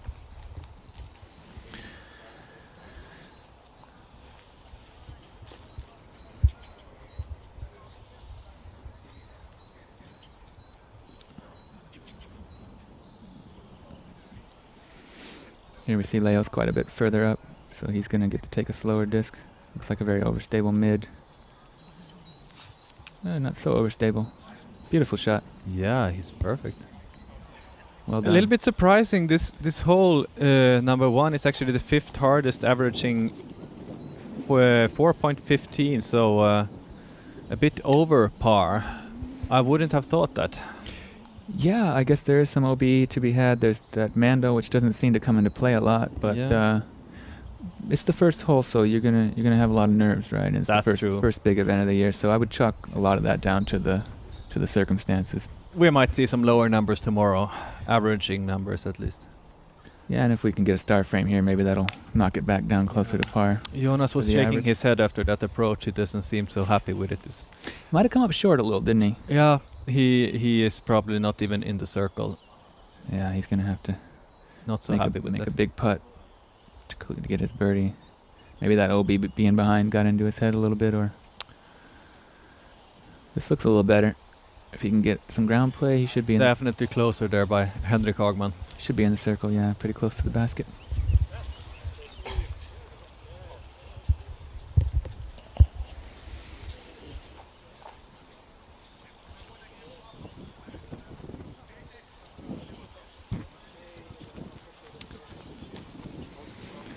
Looks like a great course to get yourself a Zuka cart and roll around, huh? No doubt about that. It's nice smooth grass, Yeah. beautiful park. Take some drinks along with you and have a great time.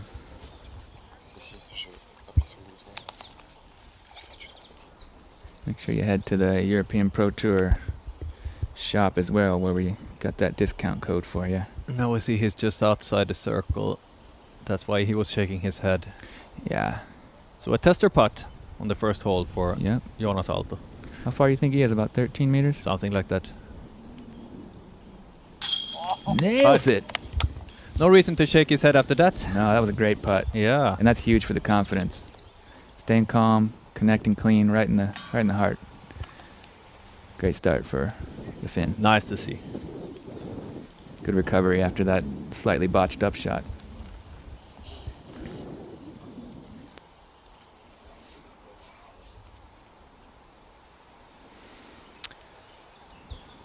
Christian, he's putting with Judges. Classic Judge. Straddle putt. Easy three-easy. No problem there. Well done. For those of you who don't know about Christian Splid, he is the reigning Danish champion. And also, last time he played a competition here in Valby. Whoa. Oh goodness, Henrik. Sorry, I was talking over that. I didn't No, expect no, that to no. happen. That was looking like a tap-in. That's Yeah. That's quite a surprise. Maybe just a lack of concentration and a bit of a nerve. A combination of Overwhelming. nerves and Yeah, lack of concentration, definitely. yeah. You hate to see that after a great drive and a really solid upshot. He Yeah. was the closest to the pin. You know. and Oh yeah, after 2 shots. But this, luckily, it was his birdie putt, so he should be able to save the par at least. Yeah. Well, let's just get that out of your head. And Or maybe he wasn't closest. Maybe. Leo Right, was a right. bit Leo closer. was a little closer. yeah, But anyway, that was a short putt that you really want to make 10 out of 10 times. You know. definitely. That's hopefully he's not going to let that get in his head, and he's going to shake that off and move forward. So we almost got a star frame here. Henrik, the only one with a par, and those other 3 guys. Here's a replay of that great putt from Jonas. Look at that, right in the heart. Dead center. That's where you want to hit on these prodigy baskets. Dead center. Yep. Yeah, they're not going to spit those out. No And this chance. lady is still sitting on that bench. She's famous. This hole is sponsored by the Natural Born Disc Golfers, and it's a par 4, 143 meters, 469 feet. Like we said with the women, this road here is not OB, and it's actually potentially a good landing zone. We did see some struggles from our FPO card on this hole, though, didn't we? Yeah, we did. There is a danger if you keep yourself too much on the right side. There are some really heavy bushes there, so Yeah, that's where you don't want to be. you want to go out wide on the left side and dump in here towards the right. And if you have a really good drive, you might even look at an eagle chance. Sure, if you're playing aggressive and Yeah. and you get it just right, you could chuck one in there for a really big 2. I know that many of these guys do have the potential to make that eagle. I don't think that people are really going for it. Yeah, maybe not in the first round here, No. but if someone finds himself a few strokes behind and really wanting that trophy, there, Eventually, we might see some aggressive play here. sure. Daniel Davidson's statistics up on screen here. He was hitting 100% of his Circle 1 putts. After 1 hole. No, this is Daniel Davidson. Oh, sorry. He's in the clubhouse, Yeah. so this is important statistics Sorry. here. He was able to park 6% of the shots, scrambled 100%, so a pretty solid round from our current leader in the clubhouse at 9 down, Daniel Davidson. He had a lot of success last year on the Prodigy Disc Pro Tour as well. I remember seeing him on a few of our lead cards. Good player. Oh yeah, a lot of potential. Great skills. I believe he's Innova sponsored.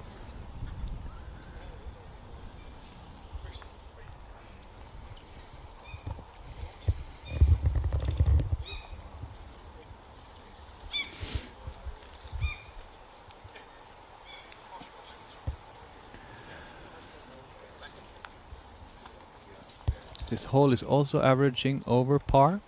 Just over par. Yep, 4.11 average, coming in at the 6th hardest. 16% of the field finding birdies.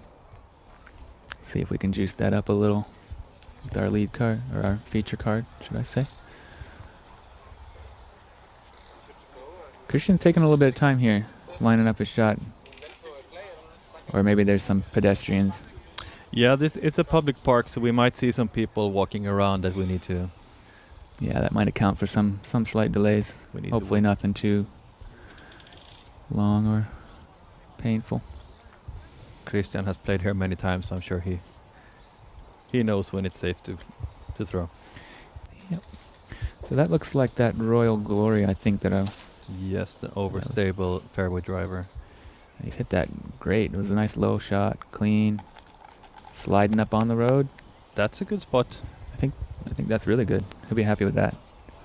he might not have a straight shot into the green, but it shouldn't be too far. It's really positioning himself, just Yeah. like on the first hole, playing smart, not going for a bombing, but like Yeah, I get that impression that he really has a game plan and he's Yeah. sticking to it here. Another nice low shot from Jonas here. Maybe a fairway as well. came up a bit shorter. Yeah, maybe just a bit too low, but you definitely don't want to be too high and kick off to the right like we saw from our FPO, a few of our FPO feature card. Here's Leo.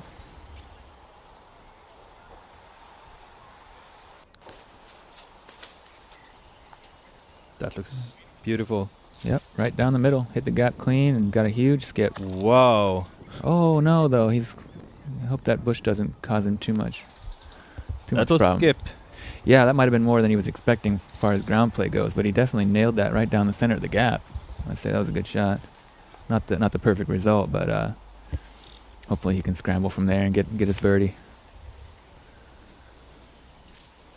Here's Henrik. Oh, he just caught a little bit of those branches and then cut rolled off. But he's going to be in the Open if he can get something moving from left to right. Maybe he's still in birdie Yeah, contention. about the same position as Jonas. Might be a bit tricky to get to the basket from there, but it's possible if you get a good shot. Yeah, let's see. See how it shapes up on those approaches.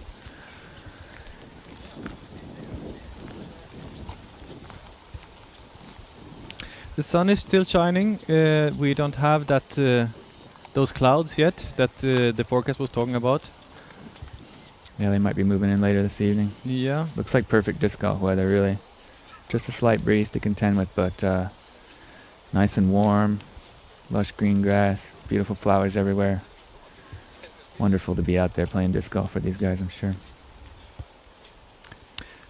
There might be some rain coming in later this weekend if we are a bit unlucky. Sunday is looking a bit shaky. Hopefully we can avoid that. Yeah, we'll see. We'll see. The forecast looking good for tomorrow, but we're expecting maybe some showers and a dip in temperature for our final round on Sunday. Jonas seems to be going with the hyzer line here over those bushes.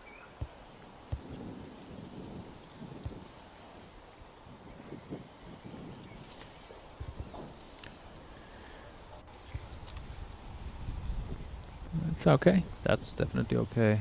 Yeah, circle 2, I think. Let's see. Maybe just outside. 60 or 70 feet. Yeah, now we can 20 see the odd wind meters. is picking up.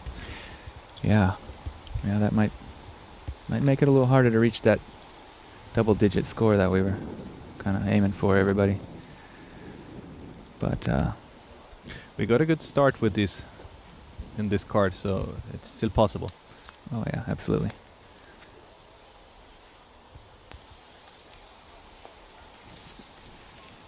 Henrik was going with a similar shot, got a little bit closer to the basket, I think. Well played. Rachel Turton just birdied hole number 6, putting her at par and in the top spot in the FPO. Exciting. So she's got a one-stroke lead.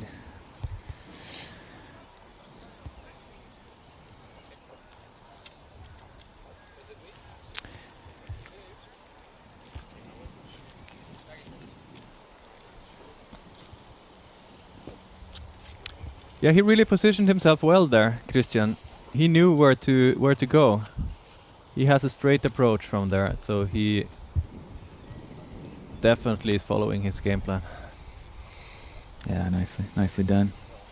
Taking his time, very analytical about his choices. Thinking long and hard. He's gonna want to get this right. Reaching for a harp, maybe? Looks like a nice flat top putter-ish.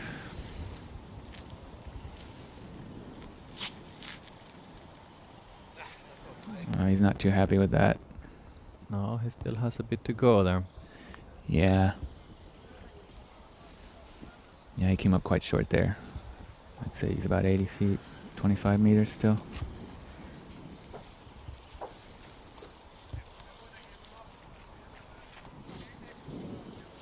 Here we see where Leo ended up after that really great shot with a wild skip. Looks like he's not too obstructed, but he's definitely having to. That's definitely annoying to have those Yeah, branches and bushes all around you. true. Even if it doesn't actually affect you, you still feel them somehow. It's definitely a claustrophobic vibe when you're Yeah. trying to scramble from some pokey places. See, it's somewhat close. So he's going forehand here. Looks like he's gonna put it on an Anheuser kind of chop. Looks like he put the nose up a little too much though, because it's fading early Bit into nose that up. rough where you don't want to be. Where we saw Camilla, I believe, struggling from earlier, right? Oh yeah, she was deep in those bushes.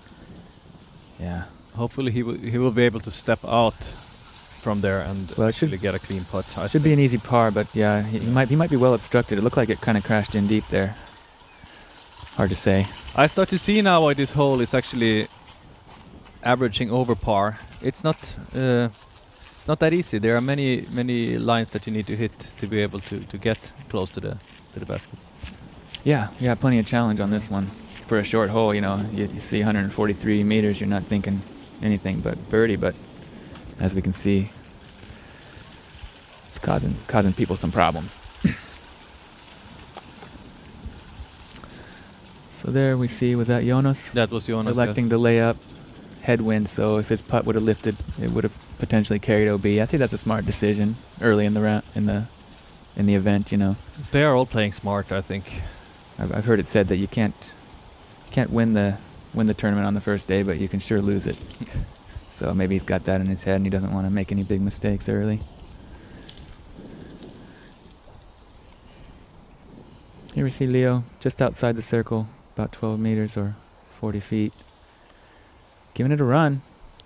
Sails off to the left and a bit high though. A good run. It was not an easy putt for sure, but He gave it a go, but now he's going to have a little bit, probably more than he wants for his par. So I'd say he's about can't relax yet. 7 or 8 meters, so a little nervy.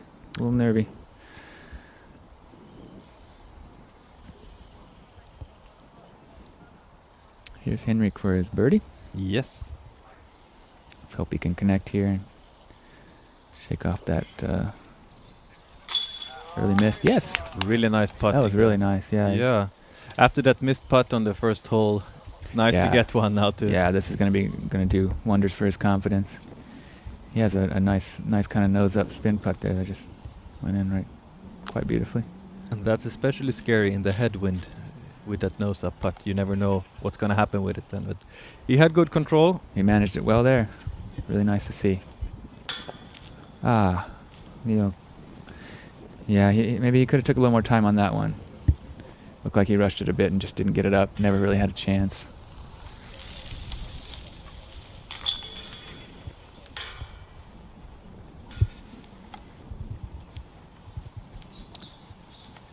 So we got Henrik Hagman with a birdie, Jonas and Christian with pars, and Leo ended up with a bogey here.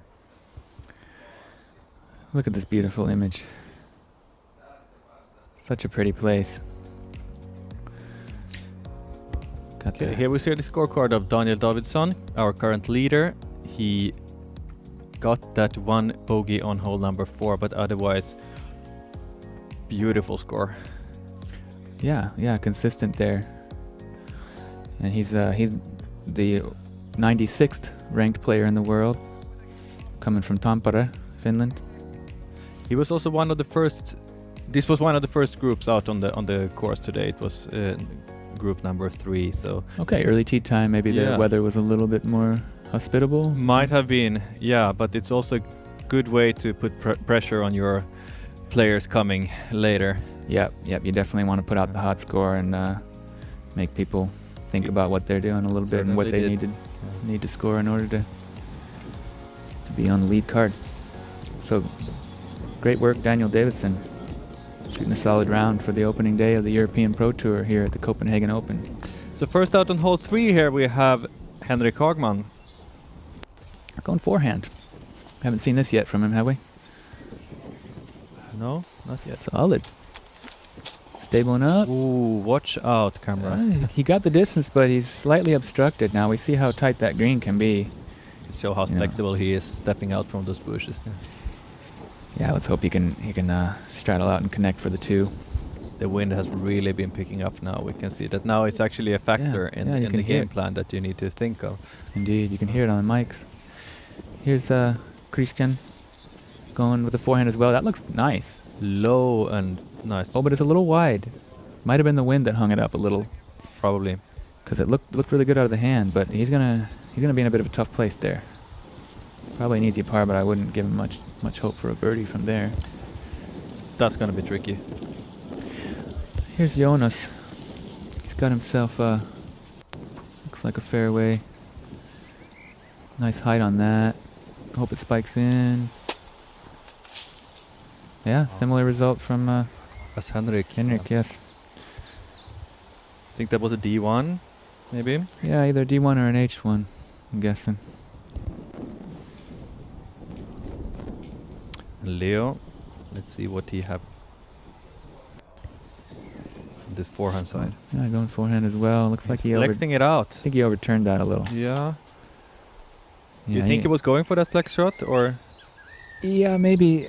Hard to say. He could have missed the angle a little bit, or maybe he was just thinking there would be more stability on the end of the flight. But hard to say. I just don't know the guy that well. This is the first I've ever heard of him.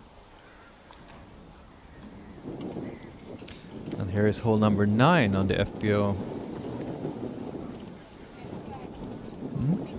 Pretty We good look shot at the- there. A little bit left. If we look at the leaderboard for FPO, we see that Rachel Turton is on. Yeah, we have it there. The current leader on par, and then we have 3 women behind her. Solid for Rachel. She's coming out hot. Yeah. Staying at even par. She got herself a 2-stroke lead. She told us yesterday she has only been playing for 2 years. That's amazing. Yeah. That really is. I mean, she must be quite the athlete in order to progress to that level so quickly. Oh yeah. Yeah, that's very impressive, and we're looking for big things from her. Hopefully, she'll be at more events. I believe she said she was coming to Finland for Tuni, I think, at least. Don't remember what you said, but definitely Well, want to anyway, see more of her. She's definitely got some capabilities, and really excited to see. Leo's going for that. Kind of a half bit at least, or something. Yeah, he's got a long jump putt. Maybe it was a bit lower than I first thought, but Sure, but he put it right into the basket. yeah. He definitely had some intention looking. Here's Christian.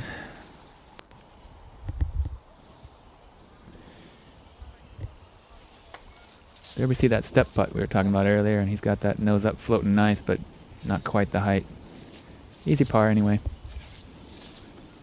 There is no really OB to worry about here behind this basket, so you can be a little bit more aggressive if you want to. But then It of is course quite- you have the bushes. Yeah, the instead. bushes are quite close. You see, Yeah. there's only a couple meters on each side. You know, about I'd say 7 or 8 feet on each side there to get it close. And if you're off a little bit, then you're gonna have to contend with all that shrubbery. How deep in did he get? Is he able to get a clean look? Well, he's going down to a knee. He's straddled out fully. He's trying to get himself comfortable. Might have to put a little touch of hyzer on this in order to get it. Checking with the card that they think it's okay. Yeah, that's a very professional move there. Making sure you're in position and in a legal stance before you execute your shot. It's good to ask your card mates if you're compliant with the rules before you actually infract. And now we see Henrik in a very similar position, just a few meters closer. Yep, looks a little closer, but equally as difficult, really. Can't quite get under that overhanging branch. No, See, it seems like he has those branches in the line where he wants to throw. looks like he's seeing if there's any other options, but he's gonna have to go back there. There Yeah. really is just nothing on the other side. It's a thick bush. He's almost gonna have to go with this horseshoe putt. Oh, pretty nice job though. He had a Not good, far away. He had a good touch on it. Yeah, I've heard that called the dad putt, the horseshoe putt, the what are the other words for that? Cowboy. I've heard that called the cowboy. Never heard these expressions before. Must be an American thing. Perhaps. There we go. Christian tapping in his par. Yes. Yep. And same for Jonas. And Henrik as well.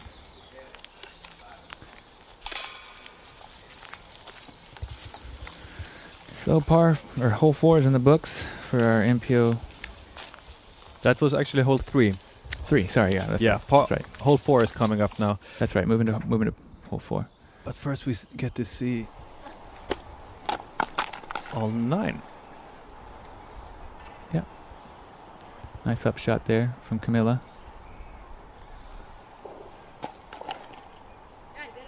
Sonia a Bit little short, soft. Sonia, Yeah, yeah. a little soft on that one. And Yeah, we'll Heidi. see if Haiti gives this one a run. I think She so. looks focused. Okay, it was Ooh. online, just a little more steam. Get this. Yes.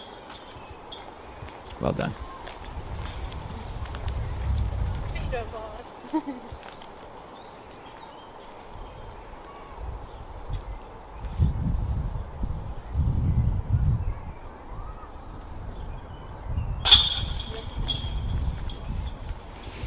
So it looks like Jaakko Ikonen from Lappeenranta was making quite a run, but now he's taking a bogey and a par, so losing a little bit of that pace that he was on.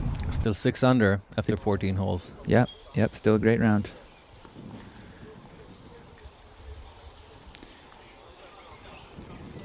So we get now to the 4th hole.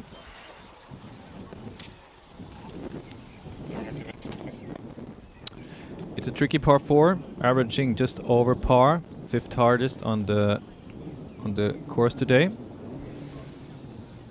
We have this. We saw Heidi Line able to get a birdie on this hole. Yeah, that was a really nice birdie.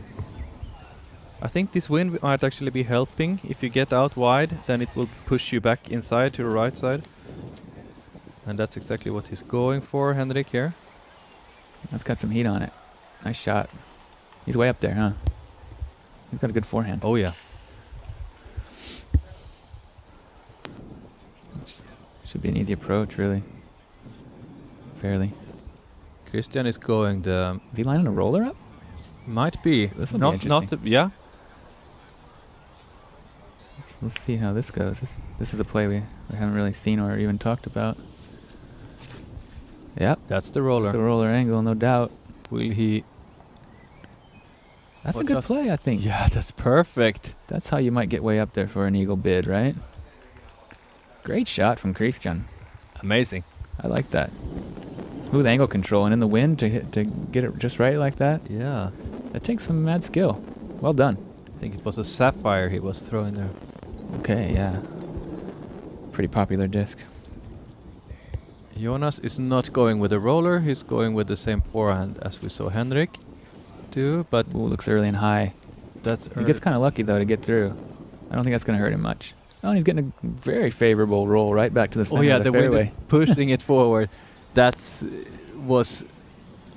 is not the line he was looking for. No, but he got very No. fortunate Definitely. with the result, and now we get to see Leo He's also going on roller, ripping on a big old roller too. but he hit something. Yeah, he cut those high branches. Lucky there that it wouldn't go out on the road. No, and he's gonna have a. Yeah, I think that's probably out of birdie range, and unless something special happens on his second shot. This was really something. Yeah, look at this, standing up, moving right. Just when you wanted to start to move right, it That's comes just in. perfect. Yeah, Perfectly played. can't do it any better. No. Tout en haut à droite, t'as un espèce de rond comme ça. Et quand tu cliques dessus, Here we see our leaderboard. Mostly Finns, but that Swedish flag holding steady on number 2. I'm happy to see that one. Like those colors. But Come yeah, on. we have 4 Finns in the top 5. No surprise. Looks like he's going roller again. Maybe. Why not? Maybe trying to correct on that tee shot. And Can get up there on the right side as we have seen people do before. looks like he's got a big tailwind, so it's going to be hard to get it all the way over. And yeah, you can see the tailwind affecting it a little bit. No, but I think that was actually No, good. it's standing up. Okay, yeah, that's a flippy disc. Great shot. Well done. What did you say before? Out of birdie range? Well, Leo, I didn't say anything. he fed me my words right back. That's what we want to see. Yeah. Well, I'm happy to see it. Hopefully he can connect. Yeah, it looks like he might be somewhere near the circle. You should have a look at least. Yeah. Fantastic recovery shot after that bit of a struggle off the tee. I guess 177 meters, yeah. You know, if you don't get too far off the tee and you play a great second shot, it's still possible to birdie, as we can see from Leo. Now what options does he have here? Some kind of just hyzer into crash into the tee maybe? Sorry, into the green maybe? But he's going something... Looks like a slow disc, right? Yeah, that's a putter. I think. Might be a mid. Could be an A3. Yeah. Might be. Looks pretty good, but is it a bit short? Looks good to me. Yep. Scoots right up there to circle's edge. It's going to be about 10 meters or 33 feet for a birdie. Not too bad. Yeah, you might want to get a little closer, but pretty smooth. Pretty smooth looking shot anyway. Yeah, and with that kind of disc in this kind of tailwind, it's hard to get the distance also, like, because That's right, yeah. we it's gonna saw it was sinking quite might fast. beat it. It's going to beat it down a little, yeah. Yeah. That's true. But he hit the line. Yep. Henrik, Henrik. far up in the fairway. Yeah, that was a great shot. He's got a really good power forehand, doesn't he? Seems like it.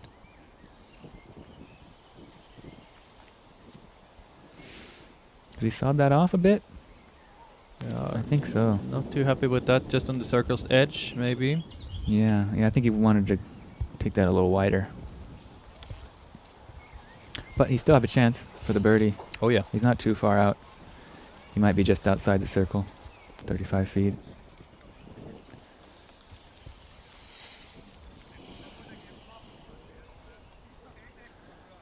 Now, here's Christian after that bombing roller. That was amazing. Well, I wonder what the distance on that was. Yeah, he's got just a short approach, right? He's taking a...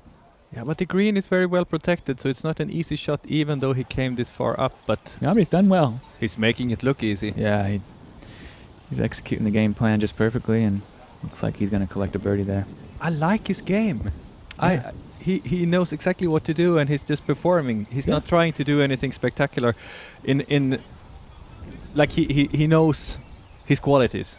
It seems Yep. like. Yeah, he's playing right within himself, right in his Exactly. element, and seems to be working all right for him. I mean, that roller was definitely something spectacular, but Yeah, that was a beauty. yeah, he seems calm and collected. And Leo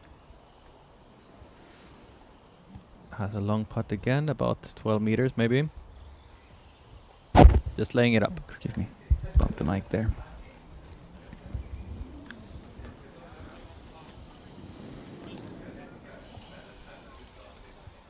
Yeah, so they're trying to decide who's up next here between Jonas and Henrik. And they're going to say it's Henrik. Sure, he wants to get this putt after that really nice tee shot. Yeah, looks like he might be a little further than I thought. Maybe even... Oh, no. From this angle, he looks like he's right on the circle's edge. Yeah, I think he had that one little mark just close to his disc. Let's see if he can connect here. He's kind of had some ups and downs on the putting green so far today, but Bit yeah. low. Yeah, another down.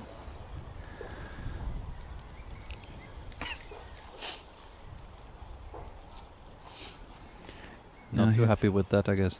No, it's quite a disappointment after that really great tee shot. Now Jonas has got he's kind of straddling around what might be a minor obstruction on his right side.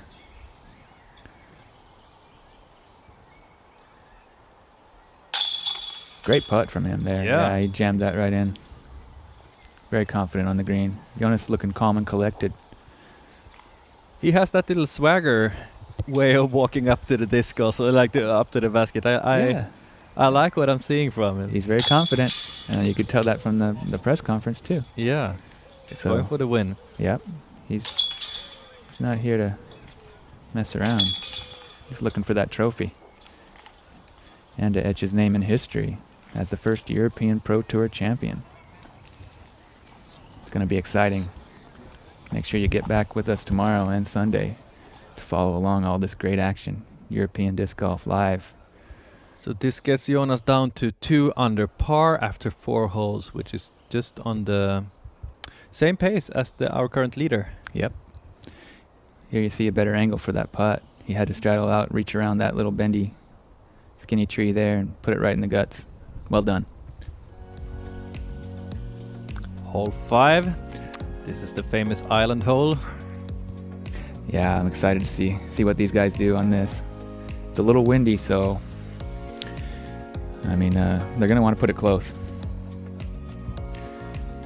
Yeah, it's 93 meters, 305 feet, double island. Pretty favorable drop zone. What do you think they will go in a mid or something? Maybe even approach? Yeah, probably these. Depends on the wind, maybe. Yeah, I think most of these guys can get a putter there, and Yeah. that might be their safest bet. Here we see our scorecard from our feature card. 6 birdies and a bogey. Not too bad. We're expecting those numbers to drop even more. Yeah. I would expect someone's gonna get hot. How's KJ doing? Yeah, 2 KJ down. is 2 under. There is no one from the card just ahead of these guys who has gone any further than 2 under par. Okay. So they are staying close to each other, these two. Yeah, trying to keep pace, Final but cards. the wind might be a factor here in these later rounds.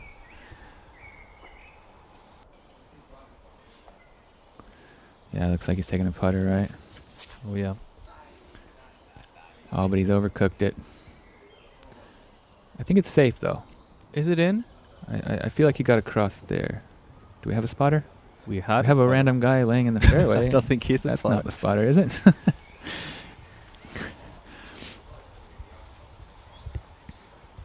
Well, not sure, but we'll see when we get up there. I think he slid in bounds, but he doesn't. Not an easy putt. from Yeah, there. not very close to the basket anyway. Here's Jonas going forehand. That looks good. Oh yeah, he's there as well. That Yeah, is nicely done. Say he's inside the circle, right? Yeah. It's windy for sure now, so Yeah, it's still gonna be a tough putt. he But has he's- tailwind there, of course. It just that I think that's preferable for most of the guys. So Yeah, and his putting stroke is looking so good right now. I'm gonna give him a pretty high probability of cashing that in. Henrik going low and hard with the mid. is that Oh. overcooked? Yes, it is. Yeah, they got a bit of a wind lift or something, didn't Yeah. it? Or did it get stuck there? No, I think it passed. I think it flew way past there, Yeah. didn't it? It looked like a good shot, but maybe he just had a bit too much pop on it. Yeah, so he will be heading for the drop zone then. Maybe he was expecting the tailwind to drop it down, but it looked like it kind of got some lift somehow. Oh no, Ooh, that's not what you're looking that's for. unfortunate. But he might have stayed in. There's actually 2 islands here. I mean, nobody would lay up because it's such a short hole, but he may not be out. Yeah, I don't think he reached the OB line from the tee off island, so he will probably need to continue from where the disc is laying. So he might be able to save his Yeah. par if he can get a good upshot. Oh, from yeah. there. That was quite a shank, though, wasn't it? Not what he was trying to. Yeah. Yeah, it came out way late, like quite a grip lock, I guess. There we have the spotter at least, so maybe he was just taking a nap. Yeah. I don't know if it's the same guy. Looks similar.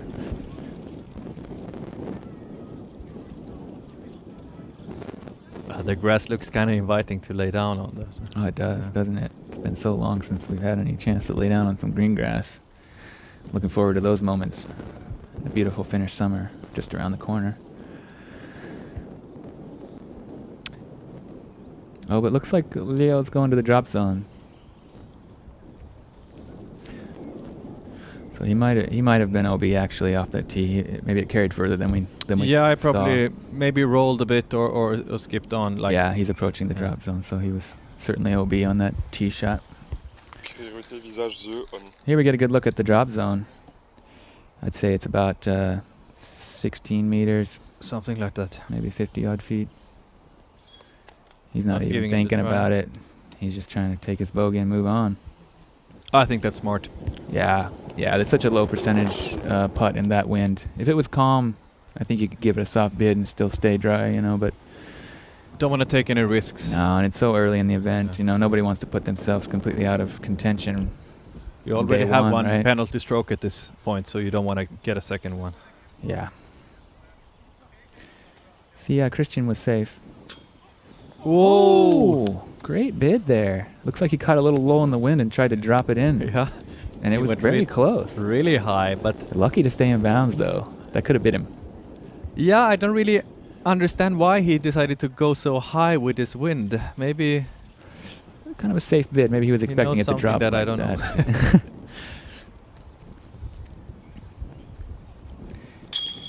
There we go. Nice job, Jonas. that's a nice birdie. Yeah. Yeah, he's looking good. I like what I'm seeing from that young man. He's confident. He's calm. He's executing his shots. 3 under through 5. That's a good start. That's the best pace we've seen, I believe, from the get-go.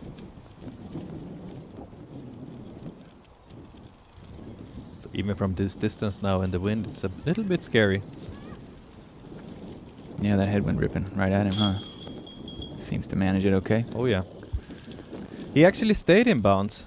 It got Oh my goodness. Yeah, Okay, yeah, you're right. Oh, that's that was a very birdie. lucky. Yeah, that was very lucky. he came in way too fast, and that little Those rock there, yeah. yeah, those rocks there, they saved him then. Yeah, I thought I saw it fly way past, but I guess it just happened so quick that it stuck right in those rocks and saved him a stroke or two. Probably two. We got 2 birdies there. Nice. Nice job from the card.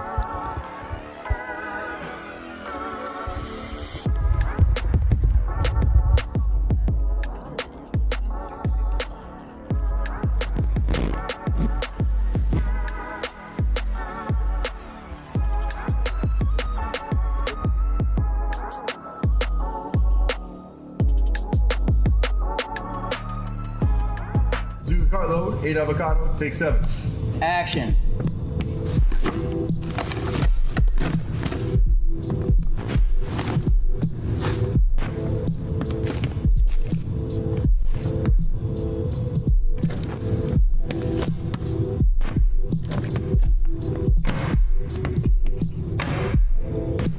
And cut. Perfect. That's a wrap, everyone.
card on the MPO side. Make sure you head to that European Pro Tour shop and get you some goodies. It's well stocked, cool stamps, great stuff. Discount code and all. Happy shopping.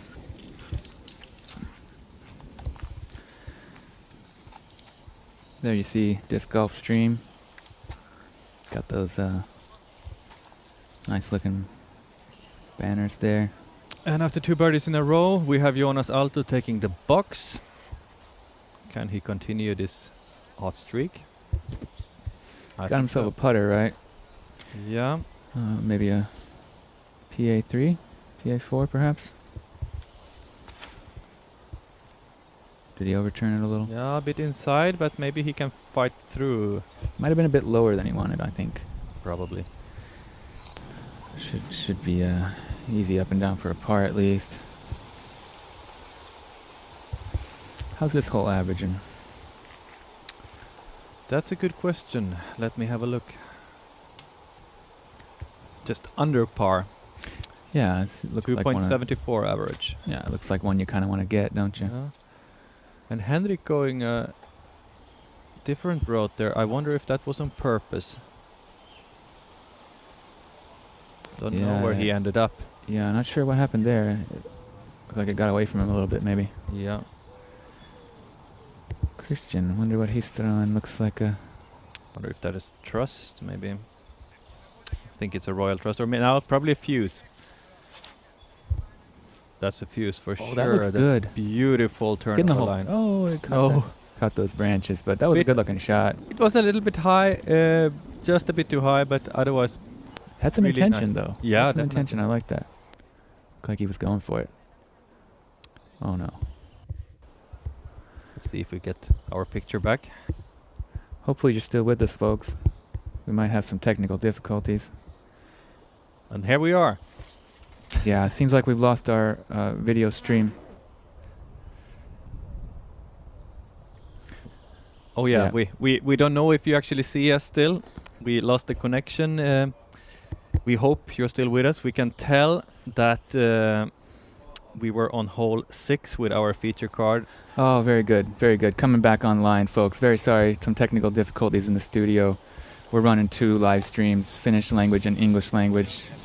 We were hoping it would all go smooth, but it seems like we're having some slight technical difficulties. Looks like we're back online. Thanks for staying with us, folks. Very sorry for that. Things can happen, as you know. But we didn't miss much. There was just a... Yeah, we missed Leo's tee shot there. Yeah, so we're not really too sure what happened there. We also lost our picture here in studio, so...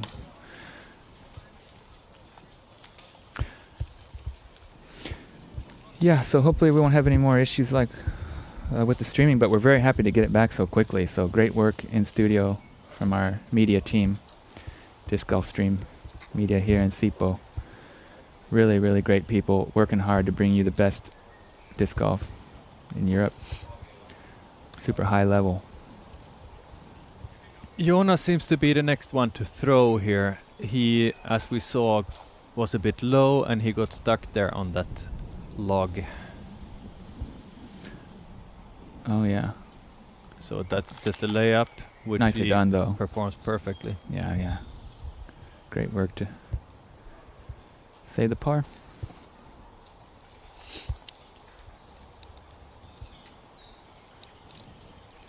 Who's up next here? Henrik? Yeah, we don't know where Leo ended up. So yeah, so it looks like Henrik could kind of he kind of pulled that to the right and got some odd kick or something, but it looks like a very challenging upshot really from there, because just need to go around trees everywhere, huh? I think he's aiming for our camera guy there. Just yeah, he's trying to move it right to left, and he does so very well. No nice problem. Job. Nice job. That's going to be a par for Henrik as well. Now we'll get to find out what happened with Leo. Yeah, he's seems to have a putt there. Yeah, I think he found himself on the edge of circle 2, about 58 feet, 18 meters. Would be great for him to make this. This would be a big momentum moment for him. And he does. Oh, wow. Excellent putt. He didn't even jump that. He's got a lot of good spin on that putt. Yeah, nice to see. He's picking up some steam. He needed that to get back to even par. Yeah, great catch from the basket too there. Low right side. Excellent birdie from Leo. And here we see Christian. He pushed up quite far. I didn't think he got that far. I think he's... Oh, is this his third shot now, maybe? Not sure. I don't know. No, that was his second shot. Okay. Must have been. Well, just hits the band there, a little too high on the putt. Decent effort though. Yeah, he gets the par. So we got one single birdie here on this hole number 6, and that was from Leo Bonamy. Because here we can see both of our guys from Sweden and Finland getting their pars. Tapping out for par. Yeah. Big putt from Leo there. Great to see. That's Here we a go. highlight putt. That's the replay. Oh yeah, yeah. A bit Corner low, pocket. but he Corner got pocket. it in. Tickled the chains a little bit. But Great work. Solid 2.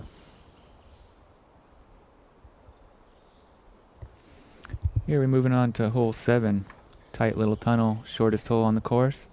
68 meters, 223 feet. Tight little line, but definitely a must-get birdie. yeah, this average is just 2.97, so basically average is par. You don't want to get out on any of the sides here because it might be tricky for your upshot. And This is the kind of hole we might see some ace runs on too. Wouldn't that be something? eventually, yes, I don't think anyone will go for an ace run now, but Yeah. or maybe no, why not? Looks like they're sheltered in from the wind. That's pretty good. Maybe fading too hard. Yeah, Well, but I think he's done pretty well to catch that tree. Should be near the circle's edge, right? I would Oh, be happy inside. with that. Yeah, Inside the circle, He's certainly. there. Yeah. About 7 or 8 meters off the pin. 25-ish feet. Jonas seems to be going with his PA3.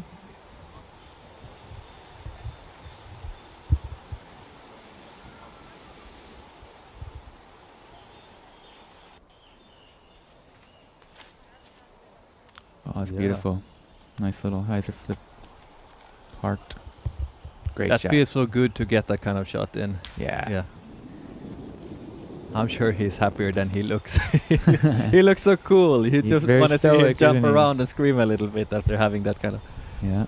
nice result. But It's got that straight-faced, Finnish stoic character going on. Not a lot of emotion, but executing shots beautifully, and really in fine form beautiful. for this first event. Henry, That could be an ace run. that Flips a little more. Nope. Okay, it's just a No. perfect shot. Just a perfect shot. Right down the middle. Nailed it. Well done. Let's see what Christian's going with. What do you think that is? probably a judge. Yep.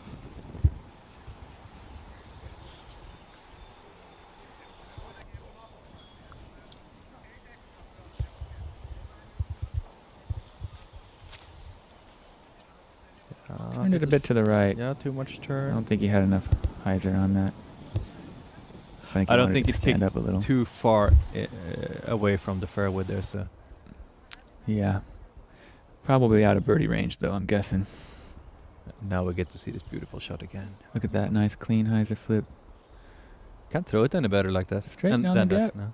And A little ramp, root ramp skip thing. Put him right up by the pin. Great shot. And here's Henrik as well. This was also very smooth. I said you can't throw it any better, but you can throw it as good as Yep. Henrik just did. And that was very pretty. Sliding up to the basket. Yeah. That might have been a PA3, I'm guessing.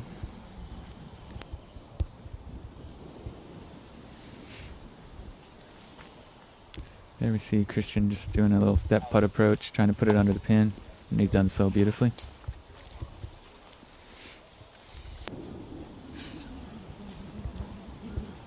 Not doing anything crazy.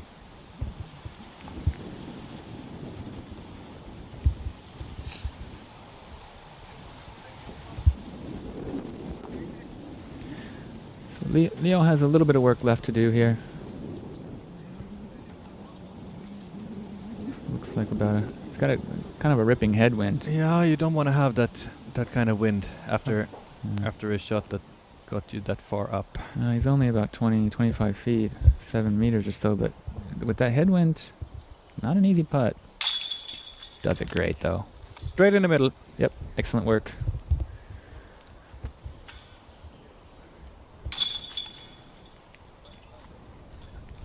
A little cheeky look at the camera there. Leo. And I think we just after these 3 birdies, we will not have an average on par anymore. It drops down a bit after that. Let's do a little. Okay, well first let's check this hole. This is hole 8, sponsored by Natural Born Disc Golfers. Par 4, 156 meters, 512 feet. Pretty heavily wooded, moving from left to right. What do you think they're going to opt for off the tee here? Yeah, I think they're gonna go with either a putter or mid-range. I don't think that it's wide enough for to actually go with a forehand and go for the basket. So it's more of a placement shot. Placement shot down the middle, yeah. Because and there is a Mando, right? Yeah. There is a Mando, and you don't want to miss that because then you need to go back to the drop zone. Yeah, and that's not an easy approach from the drop zone. You have to turn the corner early and still make up about 90 meters or 300 feet from there. So definitely want to get a clean tee shot on this one. Oh yeah, it's a placement shot, and then from there another straight shot. So it looks like Jonathan got the upper hand from the Hame boys battle. Yeah, he's in the clubhouse at 7. After the first round, at Mikael is at 6. So 1-stroke lead for Jonathan, the young Hame. They're staying close to each other. Yeah. So that's exciting sibling rivalry to keep focused on for the remainder of the event. Would be cool to see them on the same card. Yeah. Well, look at that, Sky Annie from the patent pending. Not sure where it ended up, but that looks like a scary tree. Yeah, it was a good effort. Whoever that was. The FPO has got some pretty exciting action going on. Check it out. 2 down. 2 down. Who would have thought? Rachel Turton on fire. She's only, yeah, she hasn't really played too much outside of Britain, but she has got some great skills. Did you say excellent composure? It's the first time she's playing outside Britain? I thought she played in the European Championship. Might have been. Yeah, year. That might have been. I think she played there, but she hasn't had the chance to tour too much with the whole pandemic thing going on. She's only been playing 2 years, you know. Yeah, that's so. Here, look at that. This is a good thing to have in your bag. That's one of these reacher sticks, retriever stick. If it's Prodigy brand, I believe it's called, but get yourself one of those. Maybe they got them at the European Pro Tour shop with that discount code. Who knows? Go check it out. I'm sure they'll have something for you.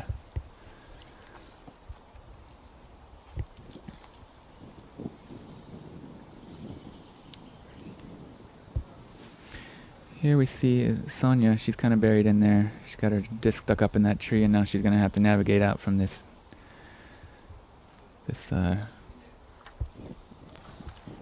area. Don't really know what she has from there. Hard to see where she is located. It seems like she just more or less want to get out from there. And she's actually it looked good, but she kind of got caught up in those other bushes, didn't she? It was just a little too wide coming in. So this is a par 4, and as you can see, they are quite close to the basket already. Not sure how many throws they have needed to get there, though.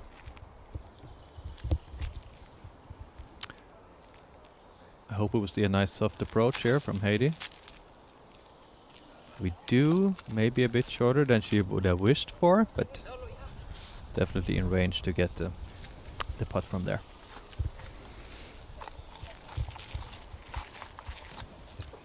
So now we're back with our MPO feature card.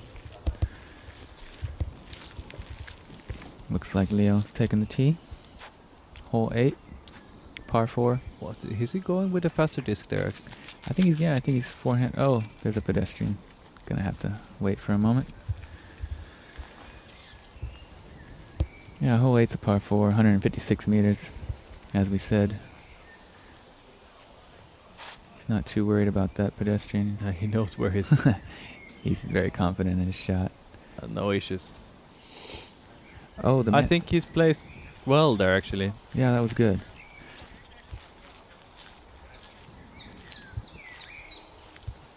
Jonas is also going with something slower here. He's gonna try the turnover. It looks like. Yeah. It's like a Glow PA3, I believe.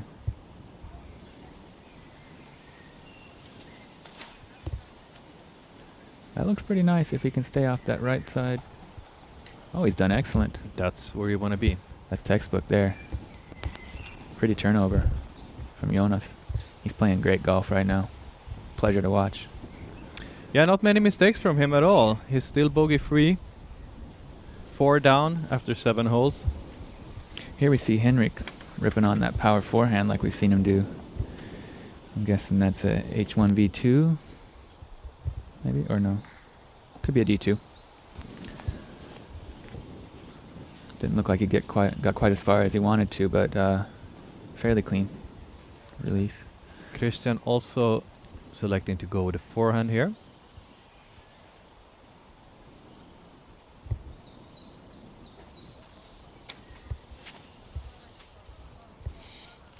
Probably a felon. I think that's his felon, yeah, must be.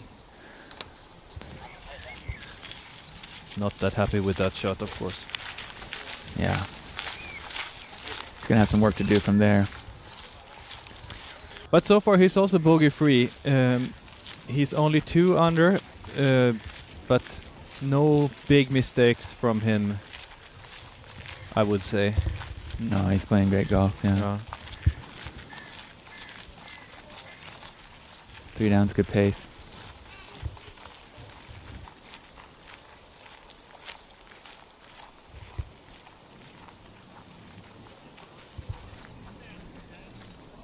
Oh, Christian's 2 down, right? Yeah, sorry.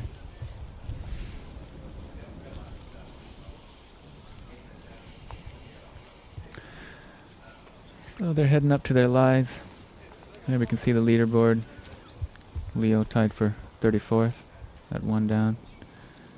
Looking to move up that leaderboard with a string of birdies, hopefully. It must feel so good for Daniel Davidsson to just like sit, lean back and watch people end up behind him.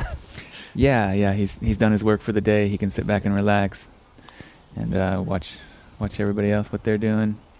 Christian now going for his second forehand.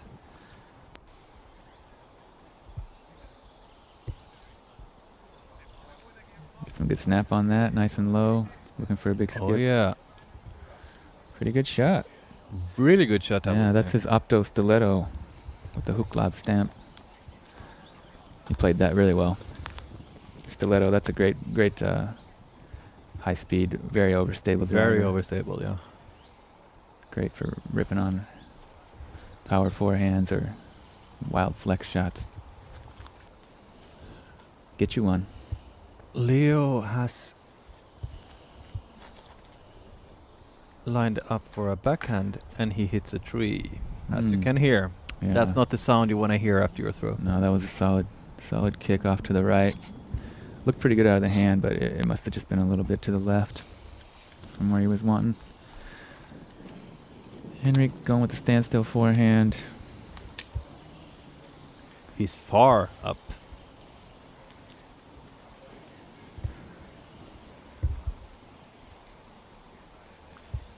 I think he has quite a clear line into the basket from there. He's got a driver, right? Yeah, some kind of flex forehand. No, he's going lower. Did he get the skip? Hard to tell from there. Very hard. Hopefully we have a catch cam I couldn't replay see. there. Jonas going forehand too. Stand still. He's got himself maybe a D. Oh no, that's a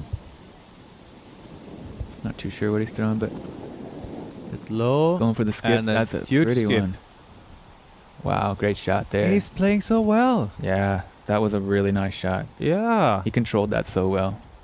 Got it on the perfect angle. I got was a bit worried that it was too low, but then like he knew that skip was Yeah. gonna come. Yeah, that must be a very overstable disc, and he played that perfectly. Got the flare and ended up right close to the pin. I'm really impressed at what I'm seeing from Jonas. Yeah. And it's not like the other players on this card are playing bad, but no, he's just on another level right now. yeah. That looks like that confidence that he showed at the press conference is translating directly to the course. Yeah, he had reasons Great to see. to feel like that. Leo will gonna have to go for a par from here. It's hard to get anything better than that. Yeah, he's gonna try to flick this up under the pin. Get out of here without much damage. Oh, that has. Yeah, it's great. It's great. Good shot. Mm-hmm. Happy with that. Yep, that'll do. And then we can see that Henrik was also really close to the basket. We couldn't really see it when he threw it, but now we see all 4 discs are Yeah, everybody's well right there. within the circle. Right, well in the circle. Yeah.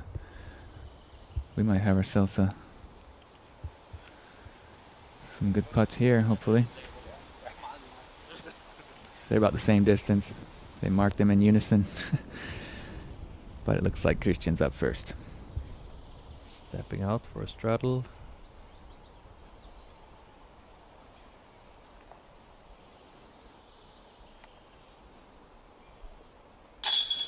Nice putt. No problems whatsoever.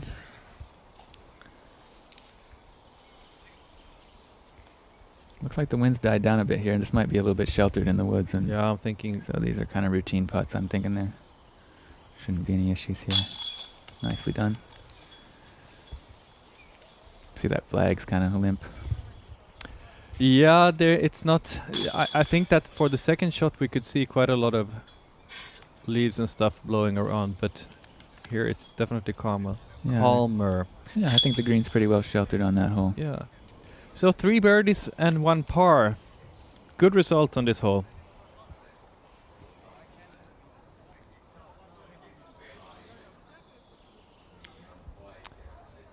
On to hole 9. Yeah, here we go. Par 3, 111 meters, 364 feet. Again, sponsored by Rami Rent. And it looks like it's kind of a straight shot. One of the more open holes. I think you can go very wide, high heiser there around this first tree, and then You can crash in behind this, between these 2 guardian trees around the basket. Yeah, just a little low ceiling there at the end of the shot, but you shouldn't be up that high anyway, so Yeah. you could aim there and skip right up to the pin.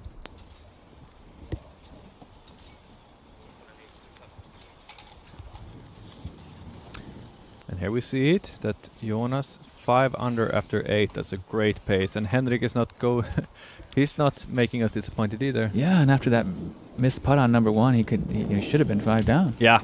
You know, that was just a total nerve miss. He's hot. That's the Yeah. only mistake he's made so far, I would Yeah, say. he's got it together and didn't let that get in his head. True professional. And look at Leo. With 2 bogeys, he's still under par, so... Yeah, he's not out of it yet. No. We still have a lot of golf to play. That's right. That's right. We're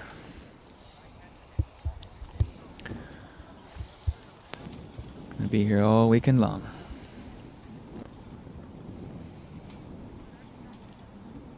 Jonas is up first. He's trying to get a good wind read and making a disc selection. He's gonna pick up that D1.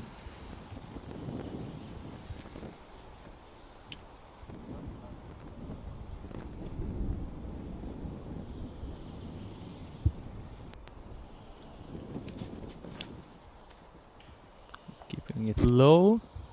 Could be an Not H1. quite wide. Let's see if it gets the skip that he's waiting for now. Died Bit for- out a little bit there at the end of the flight. Yeah, maybe didn't get quite enough speed on it. Henrik's going backhand here, throwing driver of. I think he's lining up a bit of a wider shot compared to what Jonas just did. Yeah, he Oh definitely yeah, does. he's going way wide. He was Yeah. going around that tree there. Heiser and heavy. Hitting that guardian tree Yeah, just on the circle's edge. nice shot. So the wide Heiser is a play. Definitely, if you have the power, then Sure. seems to be the one of the safer routes to go.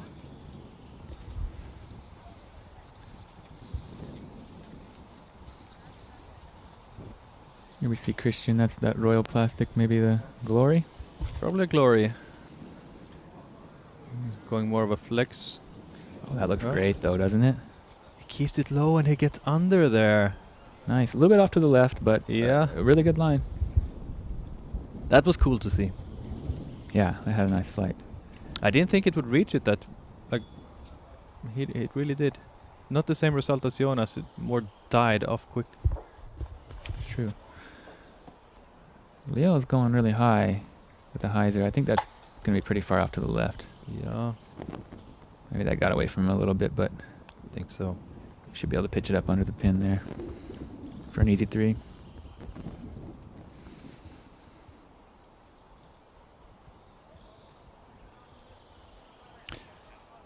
And this hole is one of the easier holes on the course, averaging 0.1 under par.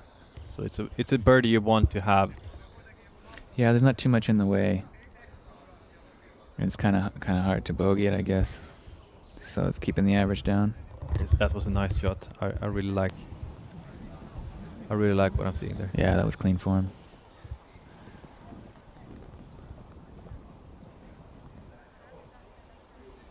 There we see nothing changing on the top of the MPO. Everybody's in the clubhouse with solid scores. That's impressive. He's still in the top. But we have on 11th place already Jonas Alto, 14th, Henrik Hagman. KJ Naibo, where is he? He was 4 under as well after 9 holes. 4 under. Yeah. So he's tied for 14th place. Oh yeah. So yeah, everyone's, making their moves slowly but surely. Pitching up for a par.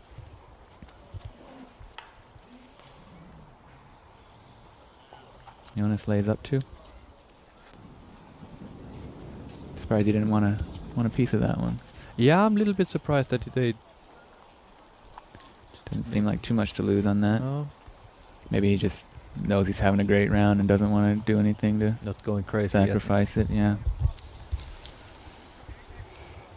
Could be a smart decision.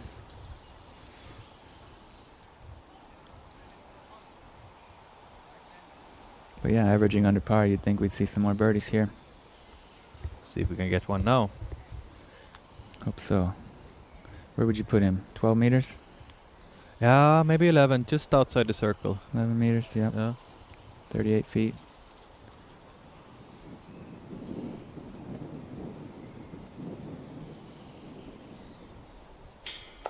Bit low, yeah. No, just a little low and right. Seems a bit disappointed. And Looked like he didn't fully extend. yeah, he had a chance to get one on Jonas there, but he didn't really take it.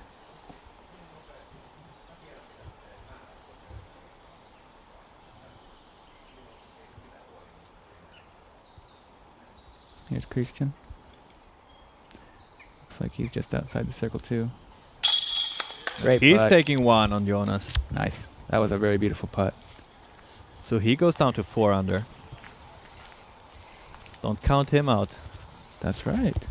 Solid play. Bogey Yeah. free. Bogey free. Excellent. Some Good. really good shots from him. Yeah, and some great play from our feature card here. This is a joy. Getting to see these top European players battle it out here on Disc Golf Stream. Make sure you tune in for the conclusions of the event tomorrow and Sunday. Tell your friends. Download the app. Subscribe. Enjoy. Here we're moving on to hole 10, halfway through the round for our feature card. This hole is brought to you by Zuka Great Carts.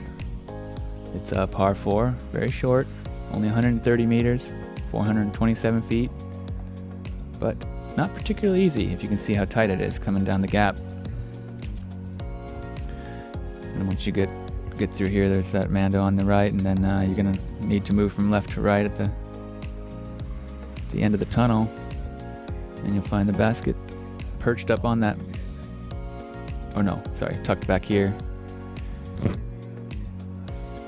with a little bit slopey green. Just keep it straight on your first shot. You will have an easy approach, but we all know that it's not easy to throw straight shots. No, but 41% of the field collecting the birdie here, so that's good. So they're playing I'm it well. impressed. Yeah, they're playing it well. It's a short par 4, but yeah, very technical. So nice to see that players are predominantly executing. Taking their time to fill up with some energy, both Leo and Jonas. Snack time. Back 9, huh? Oh yeah, you need Giddy to up. get some get some sugar in your system before that. Yeah, looking for a boost to try to finish this out. What's your favorite snack on the course? Oh, I'm usually eating those nut bars. Yeah. Yeah, that's I'm trying to stay away from real like chocolate and trying to eat something a bit more healthy. Yeah.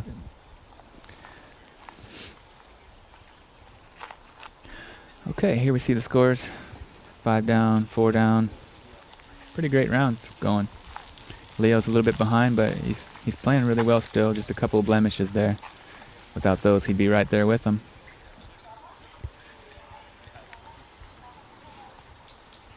Looks like we might be experiencing a slight backup here on hole 10. Yeah, I wonder if it's the card just ahead of them that Second card still. Yeah, looks like they still haven't gotten their putt. They might be. It's a par 4, so it's Yeah, they're probably up on the green, finishing out.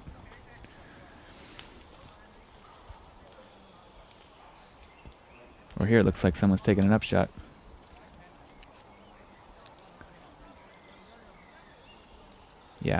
Yeah, so we might have a short backup here.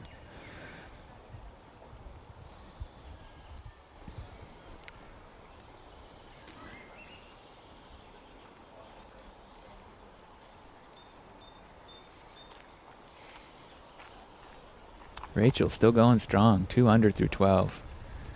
Magnificent play from her.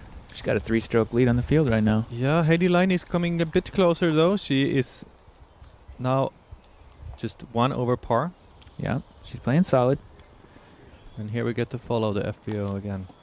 But I think Rachel's done good to silence any doubters about that inflated rating from Britain, right? Oh yeah, she's legit, and we were really excited to see what she can do at this top level.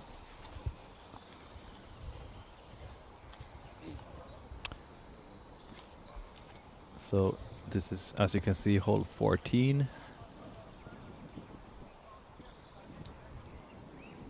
And Sonja is taking her shot. What disc is she throwing? I think it might be that that stag that we saw before. Or now maybe something slower than that. Hard to see. That was not a stag. But she's done pretty well. Oh yeah, Put herself in good position. getting some applause.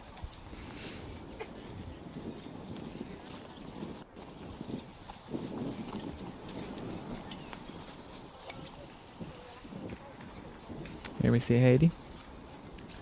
Looks like she got up a bit further than her sister. As per usual, I suppose.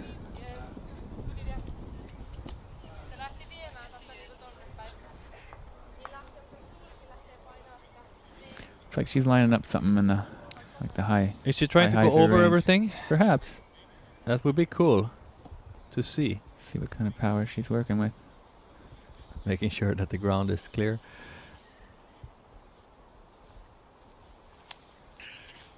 Yep, big towering sky hyzer. She's got the power for it, for sure. Oh, and it came And right on accuracy the as well. basket. Yeah. That was a great shot. Great camera work too. Got to see it come in right there, flashing chains. Nice one. Yeah, Haiti's going to get herself the birdie there for sure.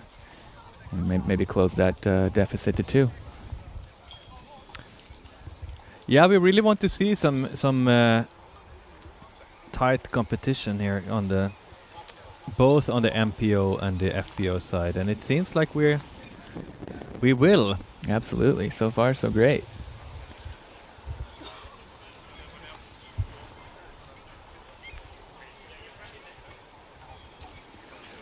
So now we're back on the tee here, hole 10, with our feature card.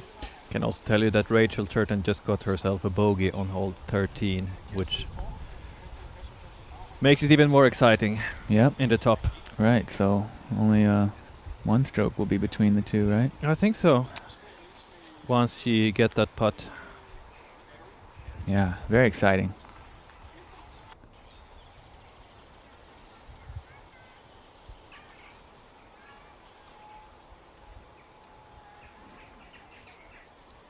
Here we see Sonia. Pretty decent approach. Should be able to get that. Oh yeah. And there we see after the bogey that Haiti will be tapping in a birdie and moving back to par. So just 1 stroke between the 2 top contenders in the FPO. Very exciting.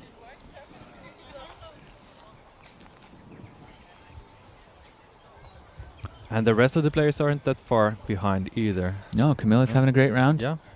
She's still in it.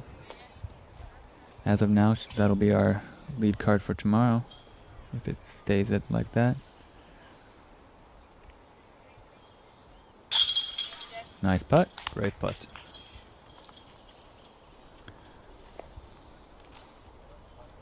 By now, most of the nerves should have subsided, and it looks like they're in a pretty good groove. Yeah, you get into the groove after a few holes, and then you kind of forget that it's the first competition, and you just like hopefully you get that kind of tunnel vision where you only see yourself. Oh, I don't believe it. Oh, that no. was surprising. That's. Forget everything we said about that 1 stroke difference. Oh yeah, yeah. We were counting our chickens before they hatched. Yeah. I thought she had that for sure, but she just didn't quite give it the height or extension. Just a little bit lack of commitment, perhaps. I think so too. She was maybe still high on adrenaline after that great. That was a great shot to Previous get shot, herself yeah. there, but she's going to be very disappointed about that. She might be thinking about that one tonight when she's trying to go to bed. Let's hope she has nicer things to think about. I'm sure. She wished she had that one back, but so it's still 2 strokes between her and Rachel. But don't count her out. She's highly skilled, pretty experienced.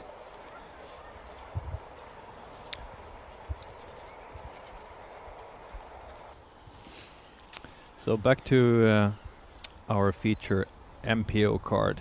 They should be ready to tee off here now. It's nice to get a little break after front 9.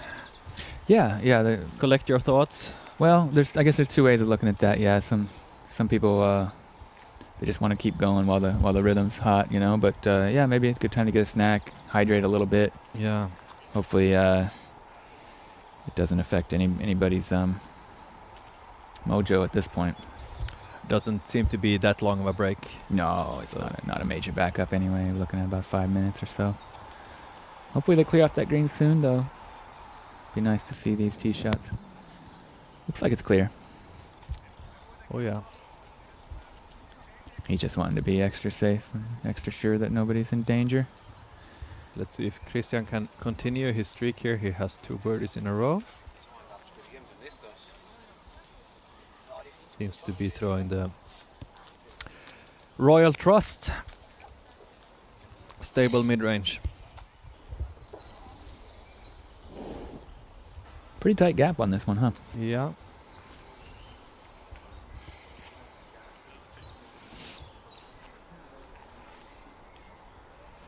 That kind of gap that seems very big if you're on a hot streak, and then it can shrink very fast as soon as you you have that other kind of round Yeah. when Yeah. things are not going your way. So true. But he changes his disc, and I think he's going with a fuse instead. Okay. Looking to smooth one right through this gap. Yep, fuse, you're right. Kind of a flippy mid. Oh yeah, Oh, double kick. Second- pinball. I think the second kick helped him out. He's not too happy with the shot, but I think it could have been a lot worse if it would have went deep on that right side. For sure. He would have been in big time trouble, huh? Especially with that Mando, right? He might have missed it. This hole is called narrow. That seems appropriate. Yeah, I think so too. Definitely a tight gap. Jonas is going forehand. Let's see if he can get through there clean. Oh, yeah.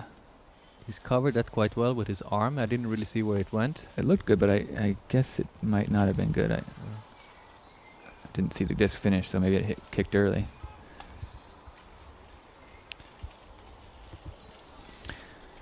Henrik taking a forehand driver. Not sure what that is. Could be X1. Seems to have hit the line quite well.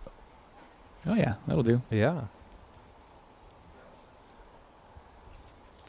That is the birdie.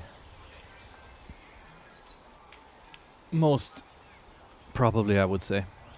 Yeah, he's in good position. Shouldn't take too much more from there to get to the pin. That's looking good. Hits the gap nice. Maybe a little bit to the left. Yeah. Maybe just a Would bit. maybe bit much prefer to hyzer. be a bit more to the center. And Yeah, I think it hyzered out on him a little bit. not sure if he wanted to flex that a little bit or flip it up, but it seemed to got away from him. Yeah, but he's not in terrible position there. I think he might still have a chance to get up and down for the birdie. It's kind of a short par 4, 130 meters, so almost wherever you are, you should be able to reach for the birdie. Yeah, I think as long as you get through that first part of the gap, then there's a chance to scramble up there. He's gonna try a forehand roller with his stiletto. This is exciting. I can't wait to see how this plays out. Or wait, maybe he's thinking about it. Oh yeah, he's going for it. This is gonna be a cool shot, I think. If he can get it down clean. He's already shown his prowess with the backhand roller. Let's see what he can do with the forehand.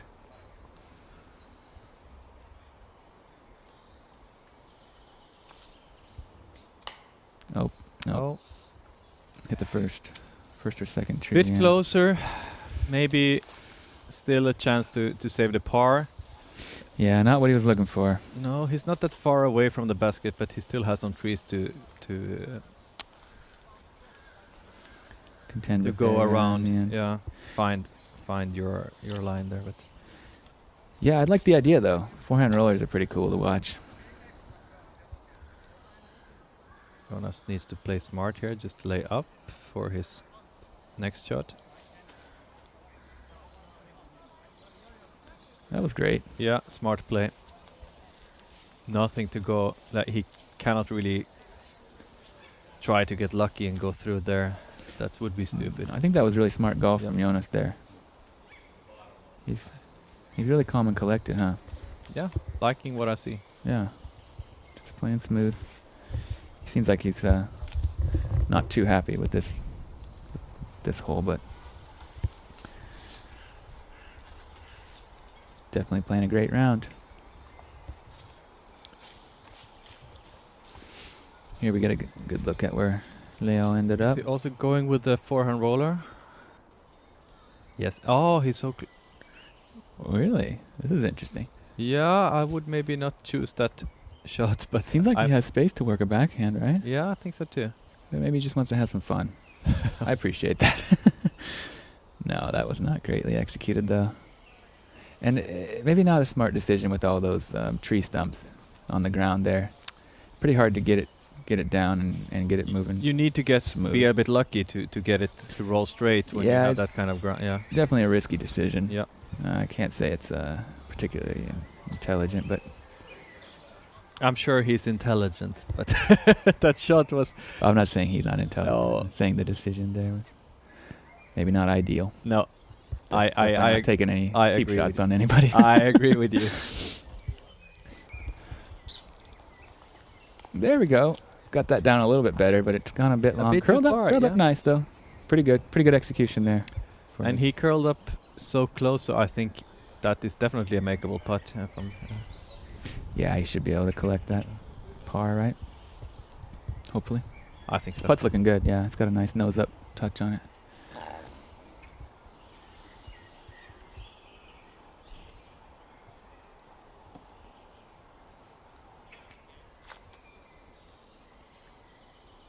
So Jonas put himself in great position to save that par.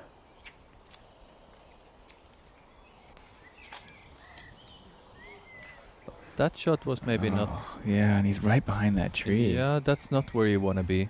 That's going to be a really difficult putt, I think. He's got to be disappointed with that. Yeah, I think so too. He's going to have that for par, right? That's his par putt, yeah. So his clean scorecard is in danger right now if he can't come up with some special putt from behind that tree. Disappointing.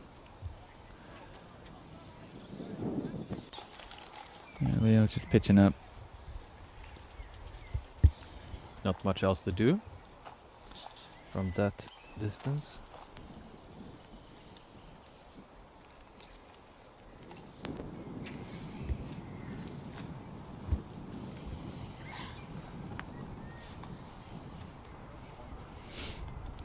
Here's Henrik. Looks like he's lining up a jump putt. He's pretty far out. Wonder if he's giving it a run or just approaching. He's giving it a run, most certainly. Great. Flash the chains. good Yeah, try. that was close. Yeah, great try there. Why not? Yeah, it was a very good bid. Came in at the right height and everything, just a little early on the end fade, right in front of the chains.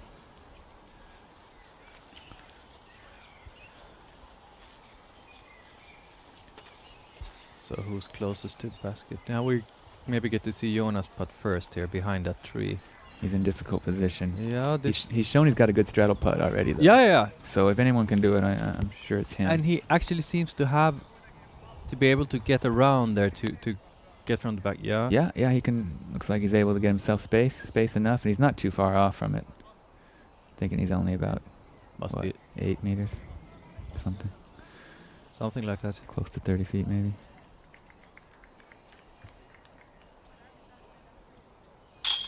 That Oh, must feel great so good putt. to get that. Yep, keeping it Imagine, clean. Yeah. Keeping it I clean. don't think he was happy after his second or his third shot. Yeah, So- neither of them were particularly good, but he's No. done great to save the par there. Big putt from Jonas. Solid And connection. Christian. Did Yeah, he, he get went. close, He close went enough? deep. He went a little deep, but he's still inside the circle, and I think he's got this. Yes. Yeah. Did it? No. No. Sorry about that. Yeah, he cut the nubs and the chains and everything else, and it just flopped out in the end. Very unfortunate for Christian. It looked like a pretty good putt to me. I Maybe just a thought it bit was low. in. I already looked away and I was gonna. Yeah, it sort of hung there for a Yeah. moment, didn't it? Like rattled around inside the chains and then just scored it out. So that's his Unfortunate. first bogey.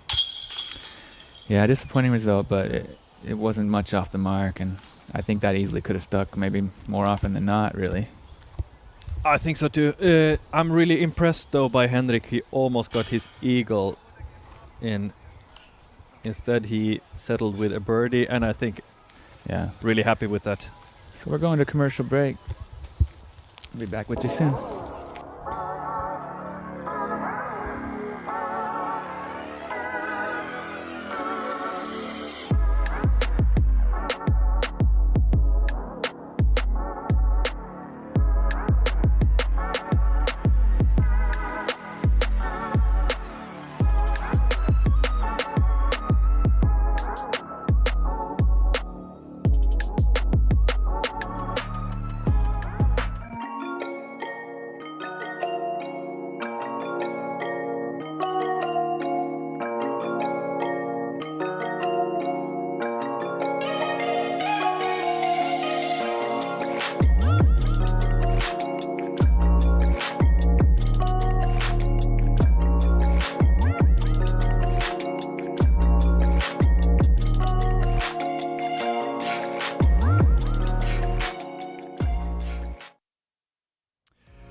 10 holes down, 8 to go for our MPO feature card.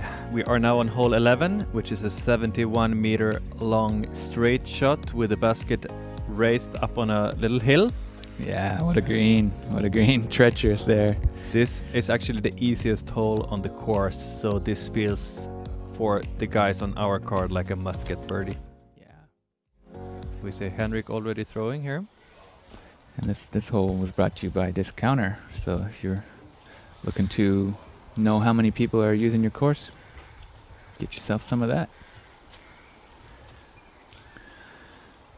So yeah, looked like Henrik did pretty well. Put it up pretty close, Yeah, right? he's just there at the bottom of that little hill. Yeah, and it seems like the wind isn't ripping quite as hard, and maybe it's a bit more sheltered back here in the woods, so hopefully it's not playing up on their putts much. It's quite hard to putt uphill in the wind, you know. Yeah.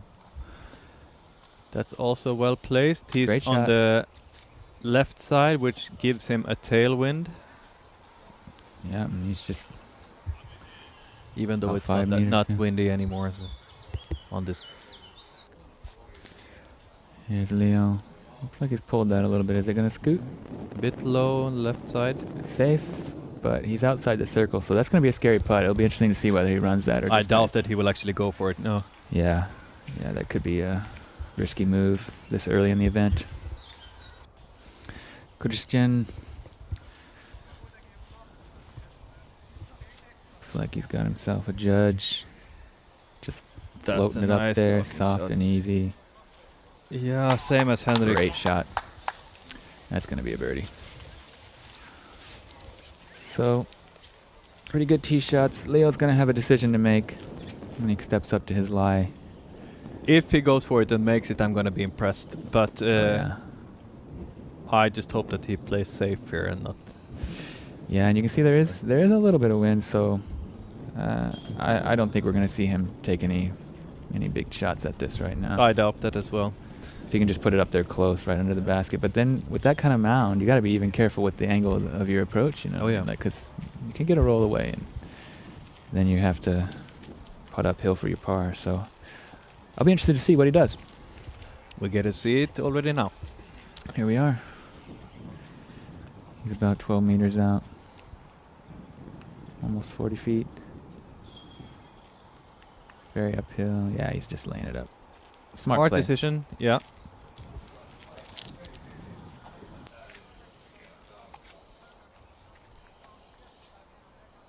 And now let's hope that these three guys get their putts. Which I think they deserve. Oh yeah, great tee shots.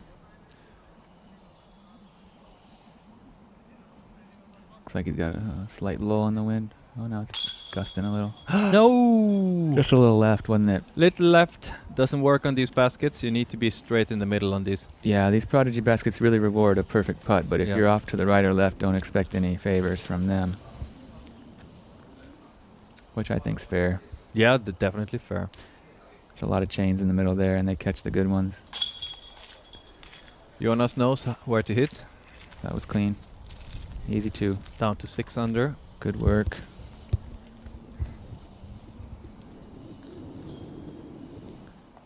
Christian looking to do the same.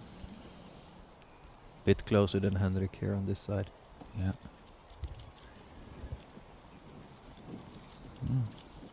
A bit of a balk. Oh, we see Yeah, that the wind is headwind strong just here. picked up and it's right in his face. So this is not quite the routine putt that it looks like. It was smart of Jonas to place himself there on the good putt. That was good. On the left side to get the wind. Yeah, I think he was smart to Yeah. get the tailwind putt there.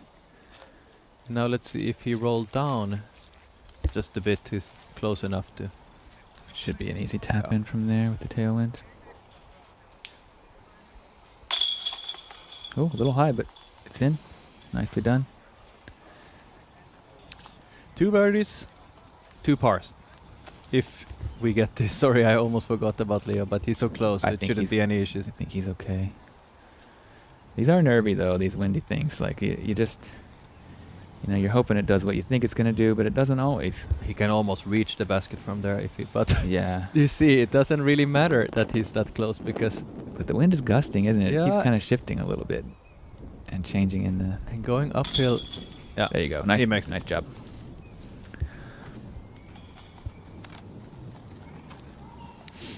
How does it look on the FPO side? FPO is still a 2-stroke difference between the two leaders. Rachel's moved back to par, and Haiti is at +2.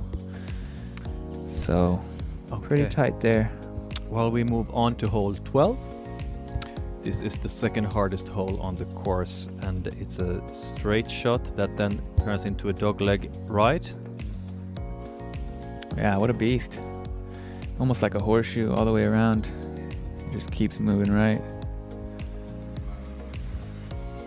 Not that much OB to worry about though, luckily. So I think we will see some really huge forehands from the tee maybe, or possibly some placement shots straight up the fairway. There's no Mando on this one. I wonder if there's any chance to do something wild over the top. I think the ceiling's probably too low. Might be.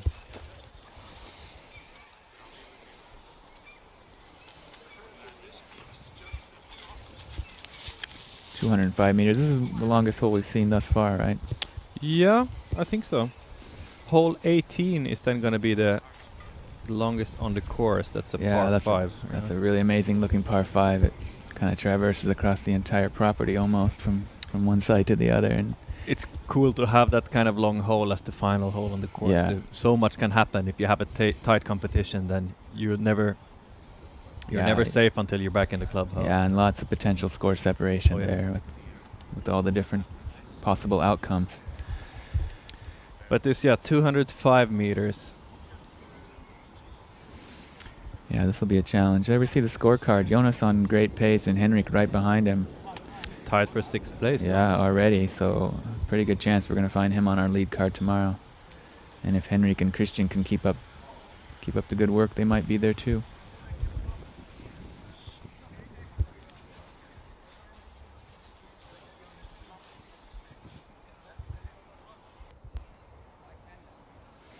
Here we see Sonia on hole 16, taking a driver approach and turning it over a little, cut rolling back.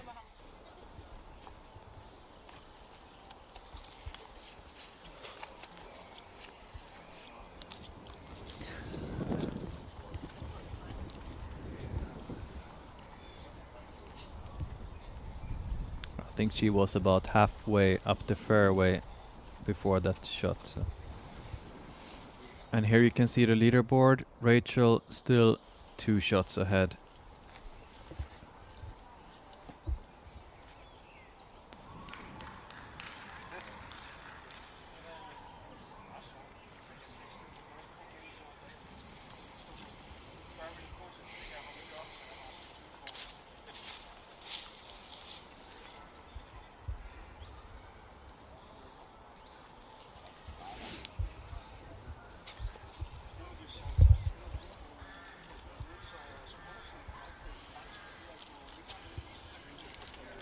Looks like we might have another short backup on the tee here of hole 12.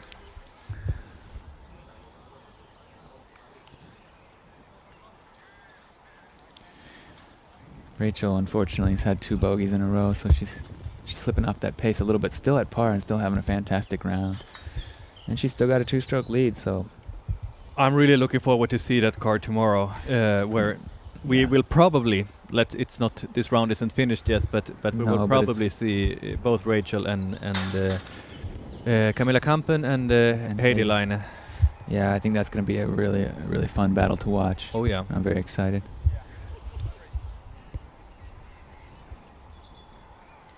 So they just need to finish strong and cement their spot on that lead card for tomorrow.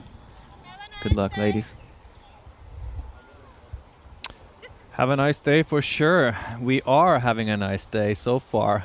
Oh, we're having a great time, and we're really happy to have you with us for this really awesome coverage from Copenhagen. First event on the European Pro Tour, just getting started. We're going to be doing this all year long, and we hope you come visit us regularly at Disc Golf Stream. I'd like to thank our main sponsor, Prodigy Discs, as well, making great discs and supporting European disc golf at the highest level. Thank you very much. Yeah, without them, this wouldn't be possible to. That's right. The Yeah. sponsors are doing great things, helping these players make a living doing what they love, getting us jobs, and providing you all with quality entertainment. Thanks very much to our sponsors: Zuka Cards, Disc Counter, Rami Rent, Natural Born Disc Golfers, Prodigy Discs, Disc Connection. Thanks very much for all of your support.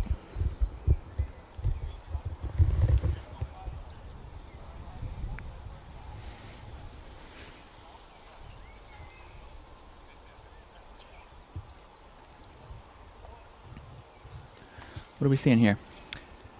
Yeah, I'm just sitting and thinking here. Is it possible to get a roller? That we can see a roller again from Christian, maybe? That'd be cool. Yeah. Sure hope so. It looks like there's a little bit low ceiling on Yeah, the start, that but might he had a be- nice cut on the last one, didn't he? Like, I think he got it down pretty quick and let it stand up, and it just worked its way all the way up there. That sapphire he's throwing, that's really understable, so he might not need that high ceiling to. Yeah. That's great. We'll see. But he has been playing very smart so far, so. Yeah, he's definitely got a solid game plan, and he's executing it pretty well. Oh yeah. Jonas is first up though. Yeah, it looks like he was lining up some big Annie. I was kind of what I was thinking was, is there a chance for a big Anheuser flex shot from the big guns? You know, Might be. because there's no Mando on the right side, even though there's quite a bit of thickness in the vegetation and all. We'll see. That might have actually have been his roller disc, his F7. Okay, maybe he's going for a big roller. Yeah. We'll see. I would love to see a roller here, though. Sir. Yeah, I think that's a great idea.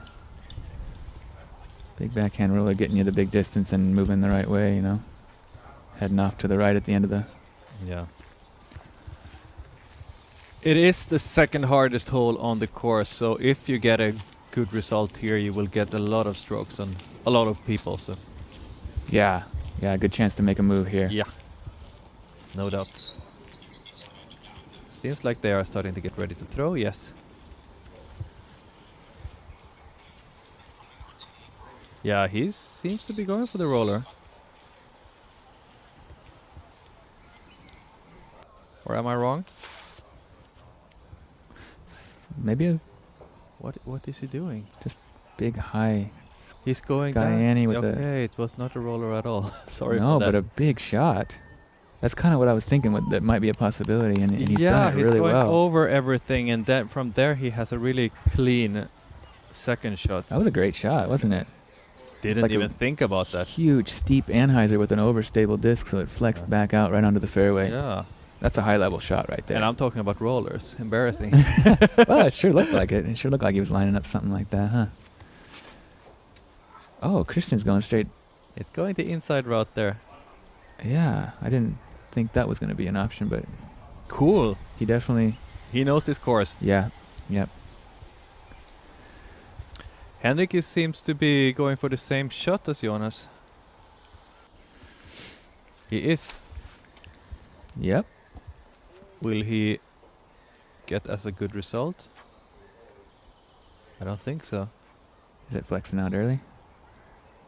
Oh, it Uh, kind of must cut have- rolled in the end. Hit something there, right? Yeah.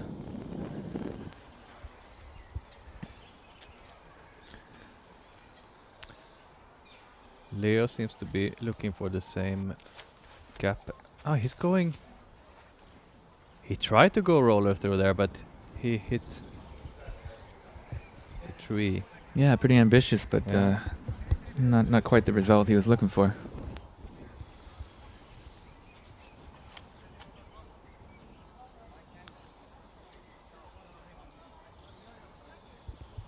Hole 17. The FPO. Yeah, they're almost finished. It's been a lot of fun. What a beautiful day in Copenhagen. It's quite a pleasure to witness all this quality disc golf. Okay, that was a short visit for the to the FPO. Back to the MPO feature card here. We see Henrik scrambling with the forehand. Well, not so much scrambling. I guess he's in the clear. He's just gonna go with the hyzer. Not doing anything crazy there on this Nah, shot. looks like he's gonna be okay with the par. Not going too aggressive with that approach.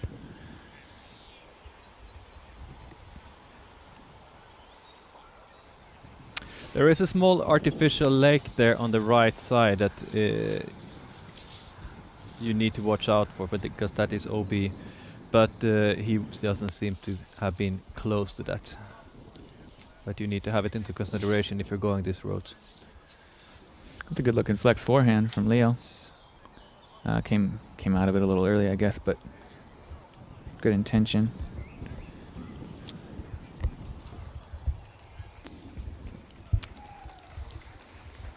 I'm excited to see where Jonas landed and I'm how a little close it dizzy. is. Okay, there we go. It's nice for our camera crew to get a workout there. Yeah, running around. They're hustling around. Yeah.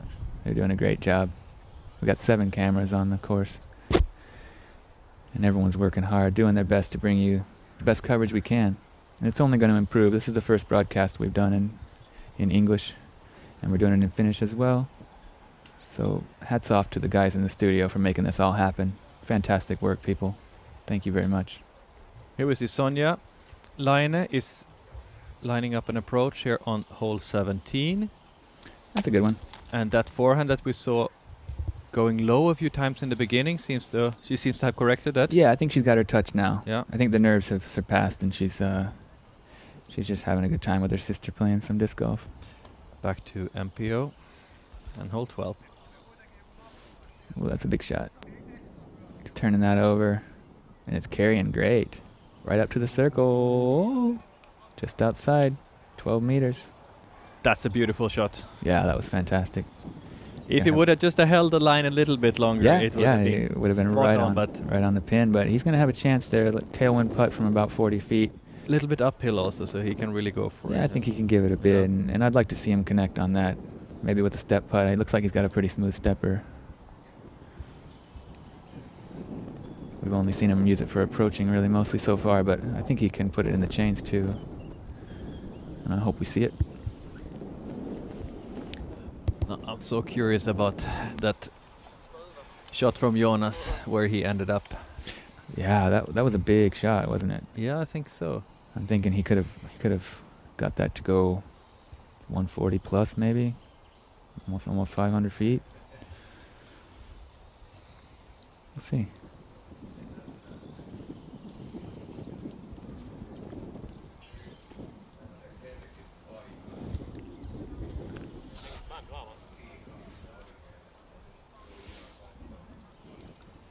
And this is a tricky situation. He needs to go around and still get some distance. So to go very wide.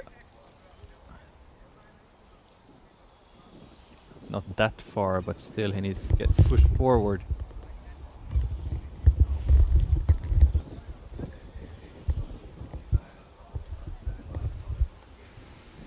Yeah, big spike hyzer. I think he nailed it. No, he went long. Oh, it went a bit far. Maybe the wind kind of sailed it a little on him, but definitely great effort. Went over the top of all that stuff, and he's not too far off from the basket. He's probably circle two's edge, would you say? Something like that. Yeah. About 20 meters. Yeah, 68 feet or so. Now we see Jonas. He seems to be in prime position. Yeah, he's taking. Oh yeah, it's a clear approach. Well, that was a great shot. He's taking was it an A2? I believe it's an A2, yeah. And perfectly done. Easy birdie. That's how you do it. I love watching disc golf when it's on this level. That's very inspirational. Yeah. To see that kind of a shot, and then a nice cleanup shot, like dissecting a difficult hole and making it into an easy birdie. Beautiful. Yeah, fantastic play. And he's rolling. That's going to put him at 7 down through 12, right? Yeah. That's a hot pace. Yeah, he's matching our leader for sure. Exciting stuff. Really fun. Now we seem to even have a little bit of a gallery following our players. Nice to see. I guess it's going to be even more. Oh yeah, that'll swell through the Yeah. weekend, right? You know, Copenhagen's a big city, and it sounds like disc golf's been growing a lot there lately. Like everywhere. Like everywhere, our sport is booming, and it's a joy. It's a joy to see.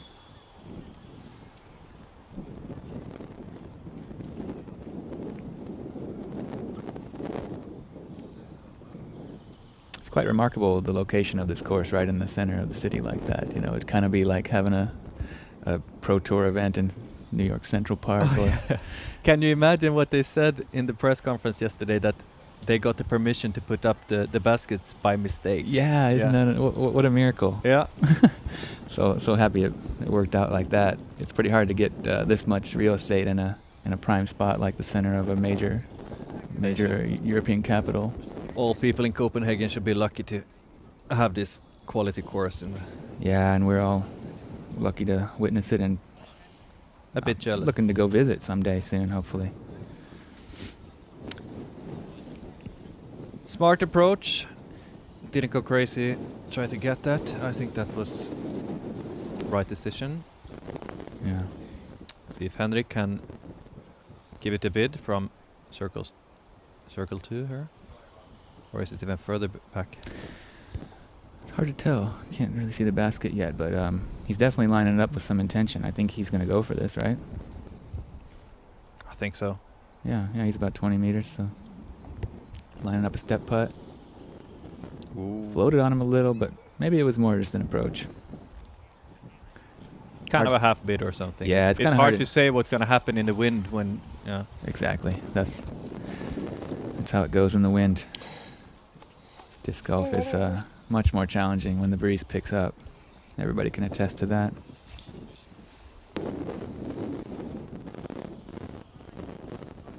Here's Christian. He's gonna try to get his birdie from just outside the circle. Looks like he's doing a little step through with his judge. Kind of a straddle step through. This is a unique putt if he's.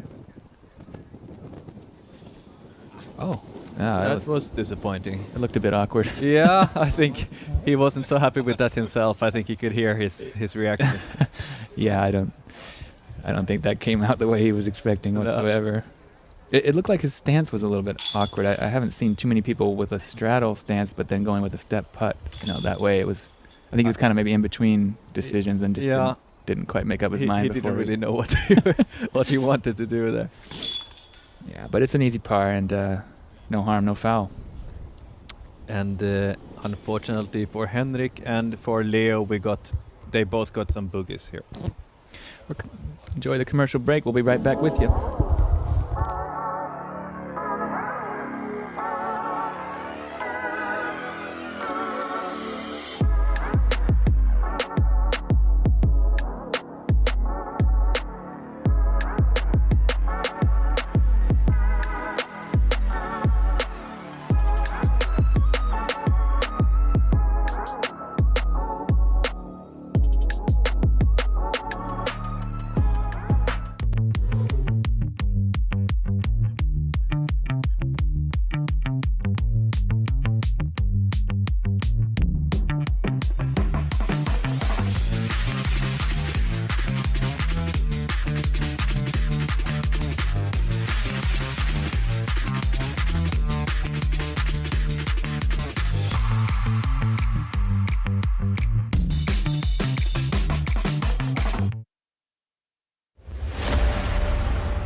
Welcome back, folks.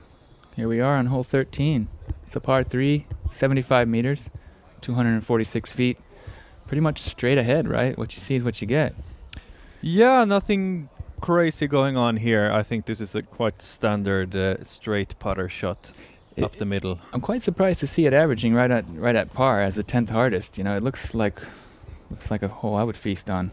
Yeah, these winds are not being nice to our... Yeah, and the OB's right behind there. It looks like it slopes off on the green, so maybe it's hard to get it to just sit down at the end of the flight like you want it to. True, you need to be a little bit careful not going too aggressive here. Yeah, and only 22% of the field able to birdie it, so maybe there's more to it than I can tell from this flyover and caddy book.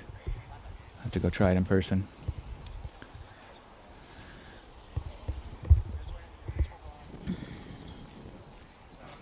But yeah, that view from that discounter commercial was quite pretty there. That's where we're going to be at the All-Star event. That's the Spain venue there. In November. Yeah. That's a beautiful place, Costa del Sol. And maybe you want to plan your holidays and come there and watch the European disc golf. Oh yeah, top level. To qualify for that, you need to play good in all the first 5 European Pro Tour events. So hopefully we will see some of these players. Yeah, if you want to play there, get over to Europe and qualify for the rest of these events. Here we get to see Jonas Alto's statistics. He's playing really well. He's birdied more than half the holes. He's having a solid run. He's opting to go forehand on this. Oh, it came out to the right. Yeah, not a little bit early, and but he's probably pin high, 20 odd meters out. Yeah, scary putt. I think he's gonna have to lay that up, isn't he? Yeah, that's a scary putt because you have the road OB behind there, so I don't think it's worth going for that putt. No, especially not with the green sloping the way it does there. It looks like it would be quite probable to get a. And he wants to stay bogey free. Yeah, he's got a clean sheet, so he's probably not going to take any unnecessary risk on that putt. But a little bit of a disappointing tee shot. Came out early. Christian's going to go backhand, I think. Looks like a putter. Is it that he's a judge, maybe? Yeah, I think so.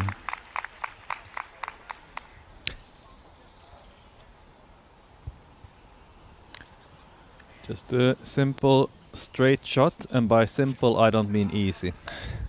I think luckily he he is probably gonna have to go settle for a par as well. Oh, most definitely, yeah. Not even an easy approach really, because he didn't get very far, did he?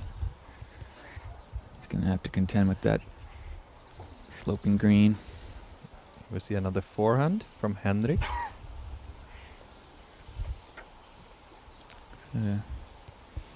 H1V2. Whoa, high spike hyzer line. Didn't see that coming. No. Not too great of a result, but he's in the middle of the fairway and should be an easy par at least. So this hole must be much more difficult than it seems. Yeah, and especially you cannot really go for the second shot if you're a bit further away. That's, I guess, why the average is so high. I guess so. That looks pretty good, but he's pulled it to the right. Thing Yeah. as Christian did. Okay, so this hole playing much more difficult than I would expect, but yeah, let's. It's averaging on par. Yeah, right at par. 3 is the average score here, so that's probably what we're going to see from this card as well. Yeah, I don't think anybody's in birdie range really. No, and not so great a tee shot. I would doubt that anyone would not just play a simple approach here and get their par. Oh yeah, I don't expect to see anybody get aggressive on this. No, not at this point. Or even miss their par. Yeah. That's what I meant. Right. Yeah, they should be able to put it pretty close. So Haiti's taken a bogey on hole 17, unfortunately. But Rachel has also bogeyed hole 16, so it's still just 2 strokes between the FPO leaders. Yeah, Rachel is +1 at the moment, and Heidi is +3. We just heard that after this hole on the MPO, we're gonna watch the hole 18 for FPO, so we get to see how they finish out their round. Yeah, that'll be nice to see how they conclude on that long par 5. Yeah. That was a high level shot right there. Go in. Ooh. Yeah, he gave it a run, didn't he? Yeah. He's gonna have a little bit to come back for, but I like the style. He of that. went for it. Yeah, that was Cool. pretty cool looking shot. I would have been too scared to do that. Yeah, that was definitely aggressive.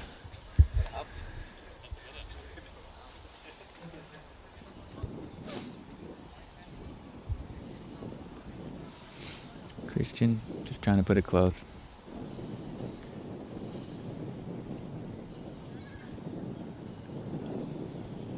Doing a little stepper approach. Turned it over a bit, but I think it's fine.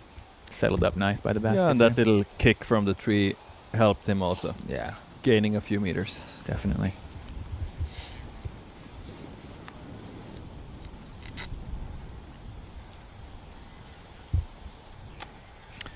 Henrik is also making it look easy. Yeah, he didn't even have to think about that. Just pitched it up.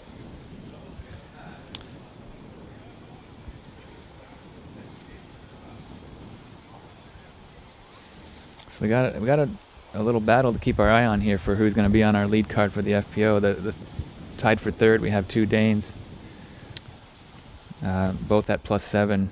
True, both Lydia Hellgren and Camille Kampen, they are on the same score at the moment, and it's Yeah. of course a big thing to be on the lead card. Yeah, you get a lot of promotion on this live coverage we're doing. Jonas plays himself just under the basket.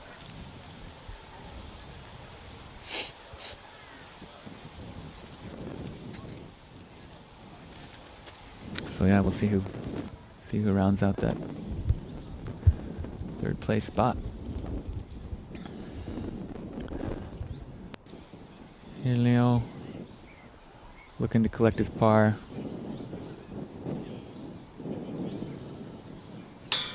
Nah, just a little low, a little short.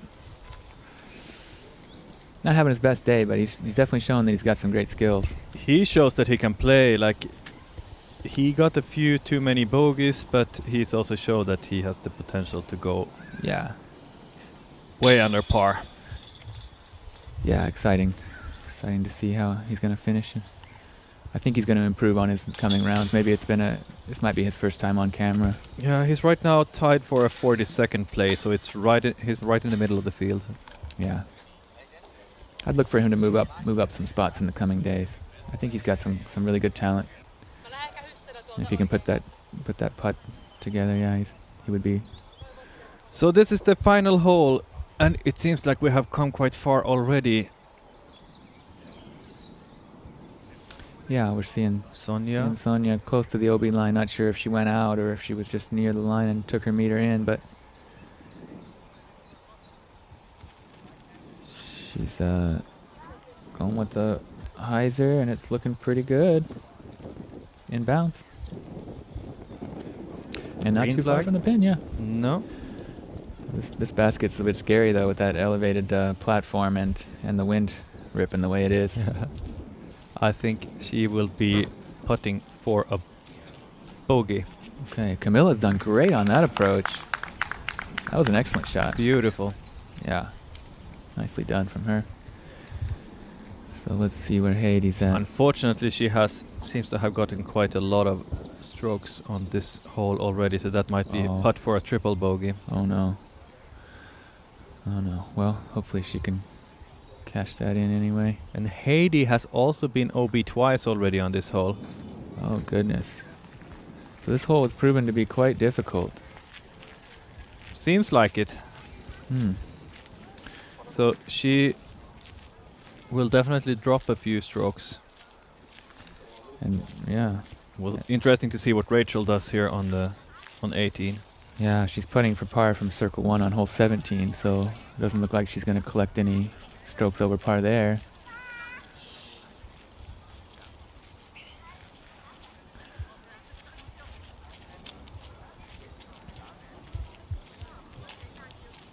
Yeah, She's found herself OB. Looks like she's going to have to finish strong if she doesn't want a huge number, right? Yeah, this will be.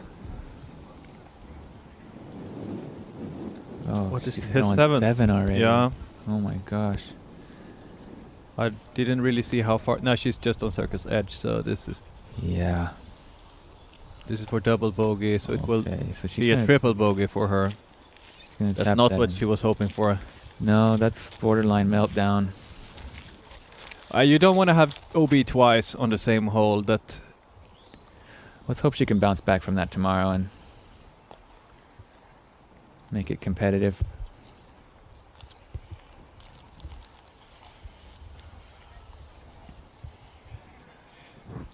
Tough finishing hole.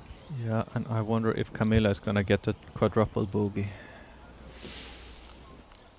Yeah. So this hole definitely causing some problems for our feature card, FBO.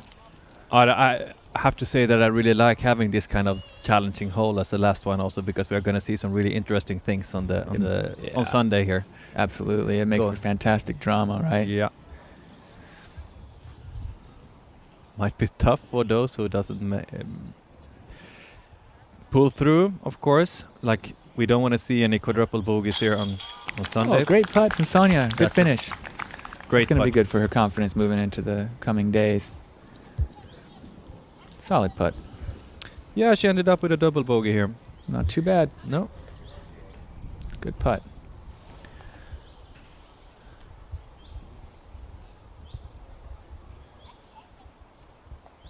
So here's Camilla tapping in. Oh, just off. Caught the nubs and the chains, but it was lacking a little bit of commitment there. Yeah. So she now actually ended up 4 over, Snowman. yeah. Yeah, that's something in disc golf you don't want to do. Build a snowman. No, she's now on the 4th place, which puts her outside the lead card for tomorrow. But we still have to see what Lydia Hellgren does on this hole. Oh, Camilla was a 9, was it? Okay, sorry. Yeah, it was a 9, so it was Jeez. quadruple. That's a snowman with a top hat. The cane and everything. Tough hole, tough finish for the ladies, but maybe they can make some improvements in that hole in the coming days. Here we see Leo on the tee of 14.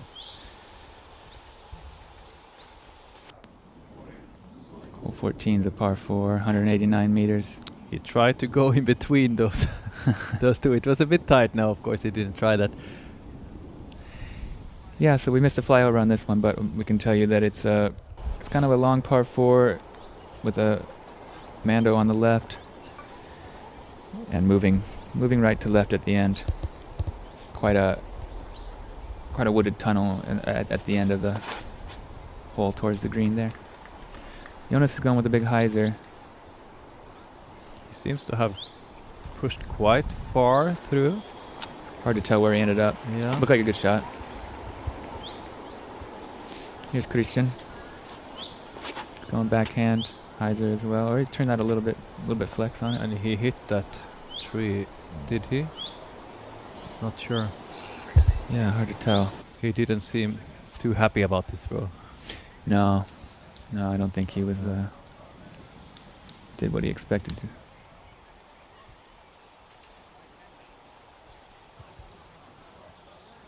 Okay, that was the tee shots there, yeah. Here's Henrik.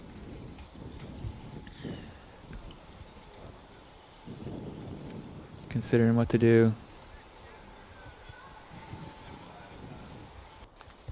Not sure what he has to work with here. I think it's... Oh, he's right next to a basket there. He must be far off the... Yes, he's fairway. kind of halfway up the fairway already, but it's not an easy shot because you can see he's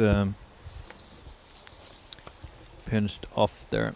He need to go either straight in a very small gap or just around on the left side. Yeah, tough spot. He ended up at the basket of hole 13. He chooses to go in the middle, and that's impressive that he even hit that gap. Yeah, I think, pretty lucky to get through there, I would say. Didn't end up that well though. In some No. bushes further down. Hopefully you can get up and down first par from there.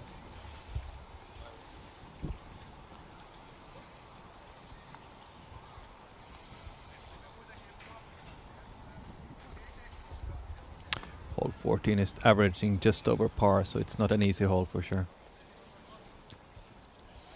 It seems like they all have a little bit problems not knowing really how to throw, where to go.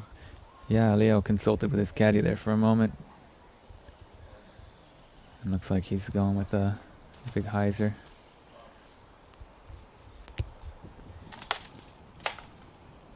Okay. Oh, he fought through. That was quite Yeah, lucky. it was good.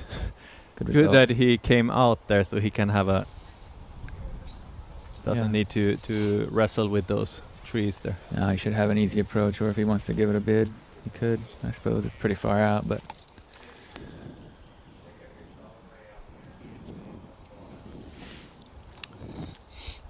okay. I think we might be going to an interview with Haiti.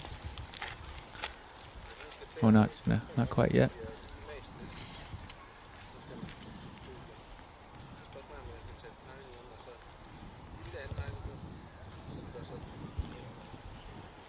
Christian is also thinking through carefully what to do here.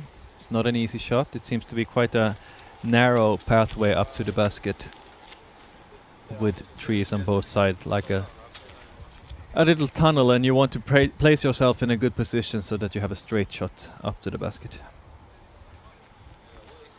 Definitely taking his time with it, though, isn't he? Yeah. Is he trying to even get a bit up into that tunnel? With a skipper, maybe. Looks like he's going to put some heavy angle on this. Yeah. He's going high. But the nose was up a little bit too much, I think.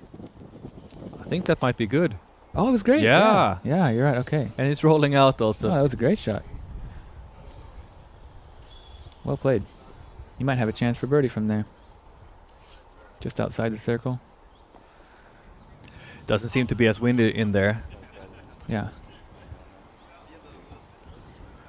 Flag is moving, but not as much as we have seen on some other holes. So Rachel's put herself on the fairway after her first throw, and she's still at +1. She might, if she can finish strong, she's going to have a hefty lead going into the second round. I would feel good for her to Yeah, that's quite something. be able to She's playing really sleep well tonight. Yeah. Jonas might need to go the same way, high, and hopefully he can pull the brakes there. Yep. Yes, Up in the it's same rolling up. place, really. Just a little bit ahead. Even closer. Yeah, even closer. Nice shot. Big spike hyzer. Really good control. Good placement there. Jonas is now tied for third place. Okay. Looking to make a run to the top.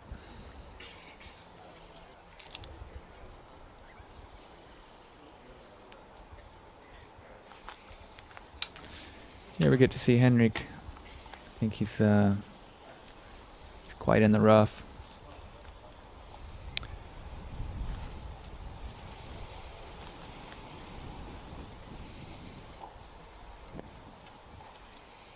Not too sure what he's able to do from here, but it looks like he's going to have to go to the knee and do a little bit of a forehand Yeah.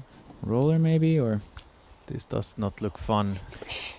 no, not an easy place to be.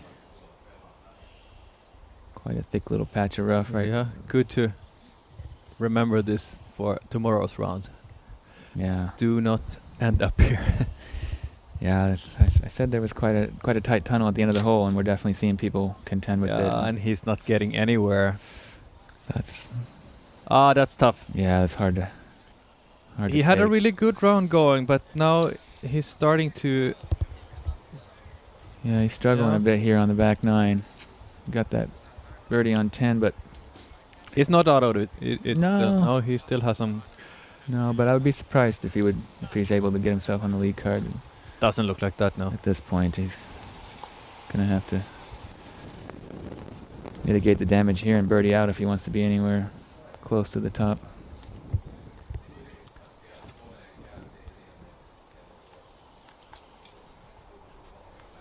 Still scrambling too. Yeah, a bit closer, but it doesn't seem like he has that much better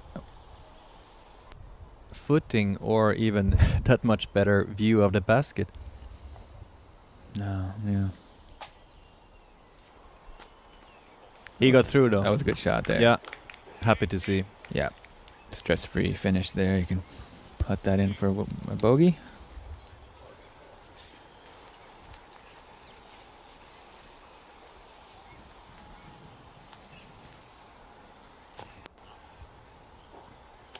Leo jump putt approach right under the basket.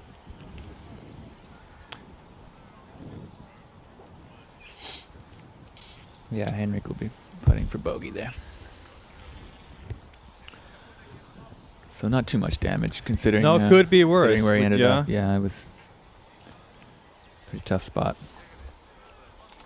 He did well to get out on that second shot. Yeah, and not only that he got out, he also put himself in a really good position. Yeah, that was good. So here's Christian with the birdie putt, right? From about 38 feet, 11 meters, 12 meters maybe. Oh, great putt. Got it. Yes, good birdie from Christian. He's still alive. He sure is. He That puts him is 5 on down, a right? tied 11th position at the moment, so he's not at all far behind. No, having a great round. With that kind of weird sort of spit out on 10, he could be. Without that, he would be Yeah, just one behind Jonas at the moment. So That's right. Now Jonas trying to keep pace.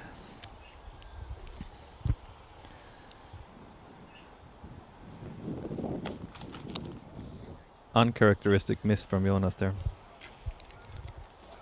Yeah, that's surprising. He didn't get that up, really, did he? No. He's been putting so well. Kind of surprised to see that. And that was uncharacteristic something. That's the second one he's done so far. That is really difficult to watch. I don't understand where it comes from. Like, that's clearly nerve thing, but are they getting tired or something? I don't get it. That was a bad miss. I totally get that he missed it on the first hole. It was the first competition, first part of the season, but this yeah, those nerves should be settled by now, right? Yeah, that was a unfortunate mistake. Well, these are good players, but they are no robots. Things can happen. Yeah, so instead of tapping in his bogey there, he's going to take a double bogey, and yeah, that's going to eat at him, I'm sure. Oh, yeah. He's down to 2 under par now. It's hard to watch.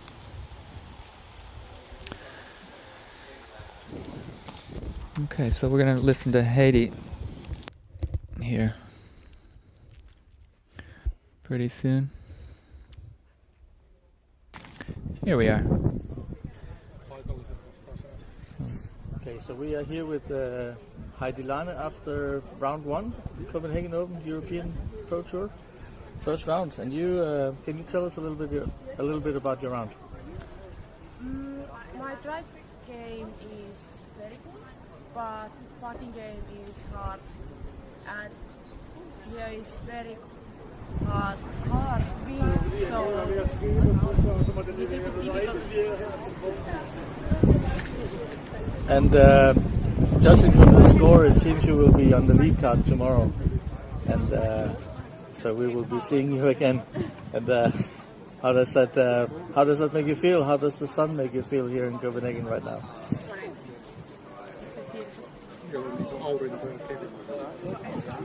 Weather is the best. It is very good, and I like it. Okay, thank you. See you tomorrow. Okay, so nice to hear from Haiti there. Yeah, she doesn't seem too disappointed after. No, she said the wind was a struggle there. The thing that stands out from those statistics was the 36% C1X putting. Yeah, that's she's going to want to improve on that if she wants to take a chance or have any chance of winning this event. Yeah, I'm sure she's going to improve on that. The wind is a big factor in that, but also maybe the nerves and first event of the year. Oh yeah, big pressure really. So now we get to see hole 15. We didn't get that flyover, but it's a 118-meter straight shot down. First half is kind of open fairway, but then similar to the to the previous hole, you end up in a tunnel before the basket. yeah, there's a kind of a late gap to hit here. Here you can see it. 387 feet. Yep, he's in the rough. Straight shots are not easy to make. Especially in the wind. See if Jonas can put this one close and get himself to 8 down.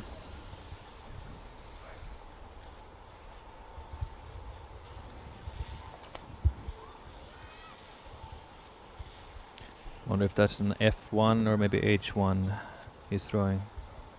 Yeah. He didn't seem too happy with it, but it doesn't look... He got a little bit of turn. He would have needed a bit more with that release angle, but maybe circle 3 or something like that. Yeah, he might even be close to circle 2's edge, but he's Yeah. got a low ceiling, so I don't know if he's going to have a putt from there or not. We'll have to see when Yeah. he gets up there. Leo putting a great line on this. But it fades out a little Looked bit. good. It looked good. I got a bit of a wind bounce, but a good reaction off the tree, so he might have a putt there. Nice From nice about flip 45 shot. feet or... And Henrik, let's 13, hope that 14 he meters. can bounce back from that double bogey. This is a very important shot for Henrik. He needs to put this on the fairway at least. Looks like he's going with a hyzer flip, but it didn't quite flip enough, and then it caught a branch and kicked left, but should be an easy par at least. Now we get to see the flight over here. Yeah, hole 15 is playing as the 4th hardest, averaging at 3.26. Only 7% of the field able to collect the birdie here.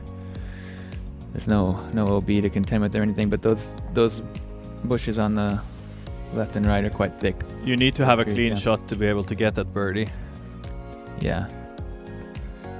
Some nice straight shot that finishes straight too. Not so easy to do. Yeah, as we can see, only 7% birdie, so 4th hardest. yeah. And this hole's brought to you by Discounter.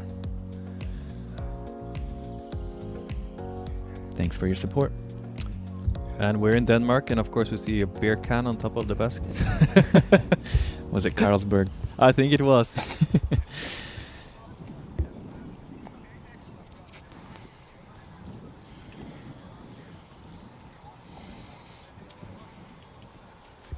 Okay. Looks like a tough position for Christian. He's having to go to the knee and a patent pending. He's going to try to get his putter up close here, hopefully. Oh, he did really well from there. He's good at those shots. That's a beautiful, beautiful shot. Yeah, nice touch on that. No problem at all.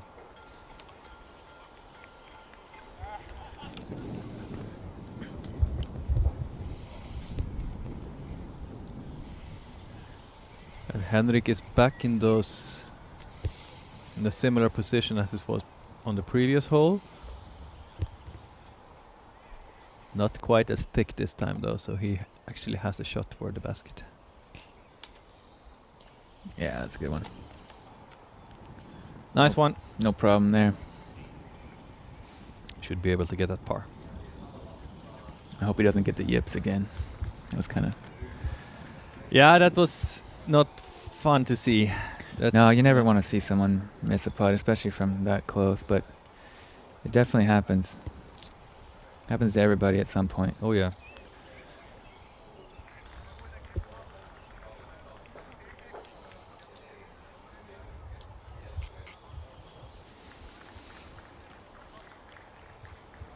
Back in the bushes where Jonas ended up.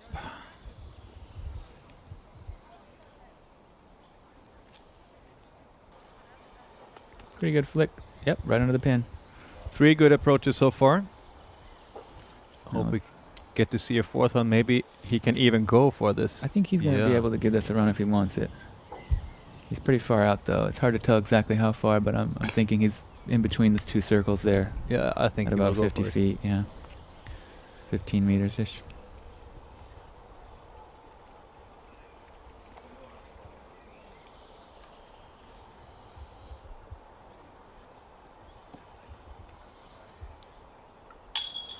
Oh, great bid. Great bid. Just a little wide right. He wanted Got a that lot of one. chains. A lot of Yeah. chains. You know, maybe. It's just a little bit off. That was a really nice drive as well, and then Yeah. really good putt that didn't connect. So Yeah. I It had feel the sorry for perfect him. height. It was it was moving, you know, in the right direction, and just wasn't able to catch enough chains to stick. And Hendricks not making the same mistake again. Yeah, he was very focused there and very deliberate. I think sometimes if you take a putt for granted, that's when it'll bite you. You know, you still got to focus in on that point where you're aiming for, even when you're only a few meters out. Yeah, every stroke counts. That's the thing. We're heading to commercial break. We'll be back with you shortly.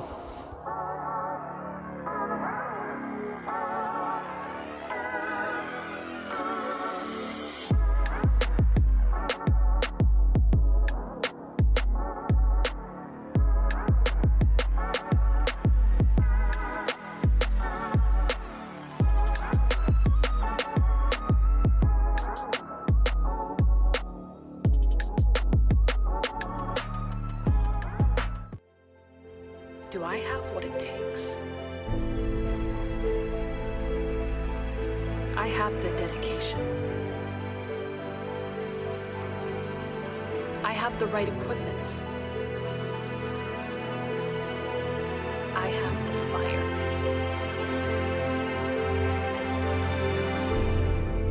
Zuka. Disc golf carts for a better game. And we're back, folks. Thanks again to our sponsors. This hole is brought to you by Prodigy Discs. What are we looking at, Victor? We are looking at 180 meters, kind of a straight shot, starting out with a tunnel and a tight gap. Once you get out of that, you are having much more space on both sides. You can opt to go in with a hyzer or a big forehand, for example. Yeah, it looks really open on the second shot, doesn't it? Not Yeah. too much complexity to this. I this think hole. that just need Kinda to get getting out out, of the gap, and then yeah. shouldn't be any problems to get. Yeah, I that's- do see though that this is the second hardest for the day. That's surprising. Maybe Yeah. that tunnel coming out from the tee is more difficult than it looked from the flyover. But I think that's the only thing that can be an issue here on this hole. yeah, and I guess with the wind in the open like that, the putting can be a problem, right? Obviously, yeah. Yeah, when you don't have any kind of frame of reference around to sort of frame up your putt, I find it a lot harder to putt out in the open, you know, especially with the wind.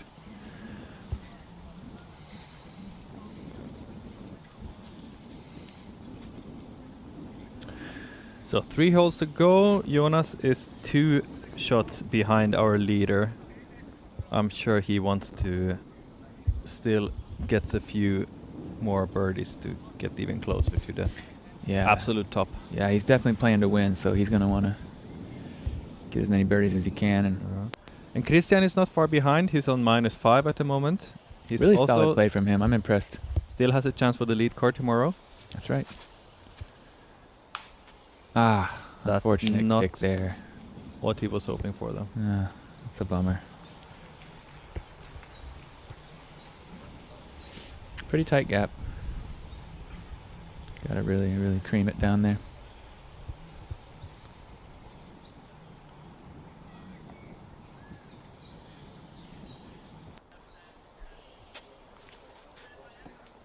Jonas got out. He get that floaty. Fought himself maybe up to about 100 meter, something like that. Should be in position. Yeah. A cloud breaker? Seems like it. He got lucky there with that kick. Yeah, wow. What He a kick. got far up on the fairway. That was a great tree direction. Yeah, he should definitely have a great chance for a birdie here on this hole, which he needs after a tough back 9 for him. Yeah, he's going to want to finish strong. Is that an early kick as well? No, he got out. Okay. Similar to Jonas, I think. No, he got a bit to the left, but Should shouldn't be fine. in it. Yeah, No, it's no fine problem. position.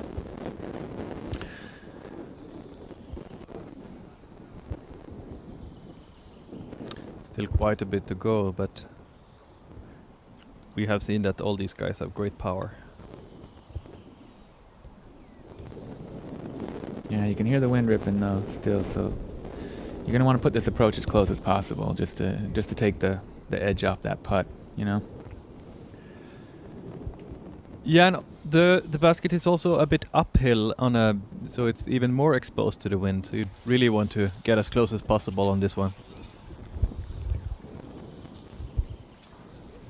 Christian consulting with his caddy, looking like thinking something overhand maybe, considering the choices. Priority number 1 to get out. Priority number 2, get as close as possible.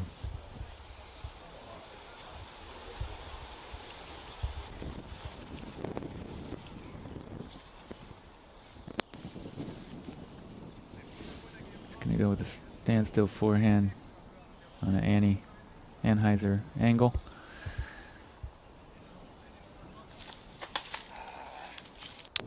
Early tree hit. Oh, he's not too pleased with that. Oh. I think he got out of the rough, but it's gonna be par at best. Still not really out. He still have some looks like branches, some branches there in to his fight way, with. doesn't it? Yeah. Hopefully he can get around them. So we will probably see a similar shot again. Yeah, another forehand. Yeah. Oh, that's tricky. Not what he was looking for on this hole. He was trying to make a run in these last It'd be holes. hard to save par from there. Absolutely. Is it even possible? Definitely having some struggles here.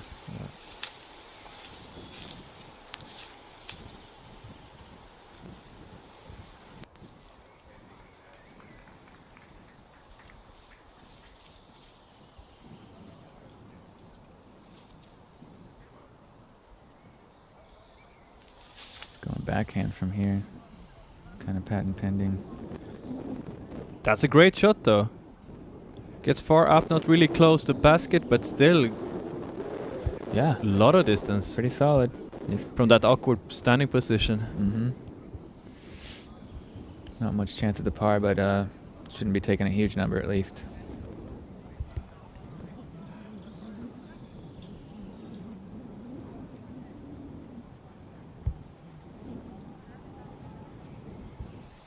And now we see that Jonas didn't actually get that far up as I first thought. He still has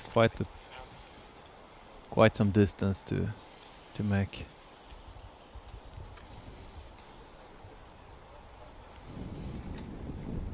Looks like he's aiming high.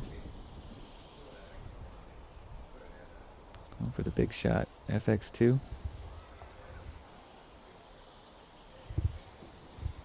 Very popular disc from Prodigy.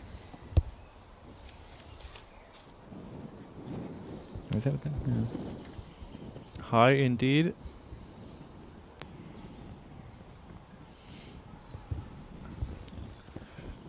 No idea where it ended up. Yeah, hard to say. Not sure was our catch cam in position to see that coming in. A white disc against that yeah. sky is not easy to pick, to find. Yeah, or that's catch. true. I don't think he was prepared for that high shot. Pretty hard to capture that in the lens. Henrik seems to have a look at a birdie from here with a great shot. He's going wide. He's looking for it to move back left. Does it stable up in time? Pretty good.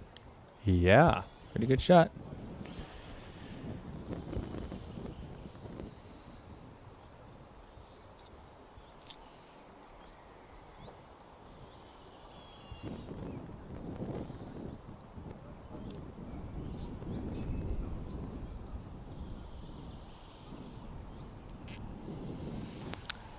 And Leo. He's going with a forehand. That same cloud breaker. No, after that favorable he's got kick. two of them. Yeah, he seems to have two of the same disc. That's that Eagle McMahon signature S-Line DD3 bomber disc. That's looking good. He knows how to throw that disc. Yeah, that was pretty. Nice. Beautiful shot. back on the birdie train. Good work. Hopefully. We have learned to not say anything too soon. That's right. That's right. We've seen a few that we thought were in the bag get away from them, so we won't count our chickens before they're hatched anymore.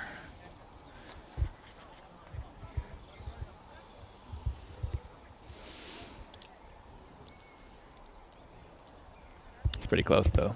I think he's going to get that one. Yeah, I hope so. He'll get him back to par if he does, and that should do wonders for his confidence.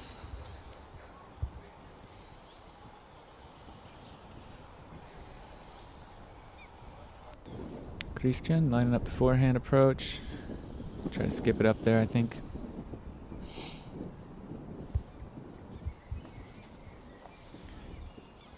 That is Justice or Stiletto? I think it was Justice. Yeah. Nice. Nicely done. Pretty close.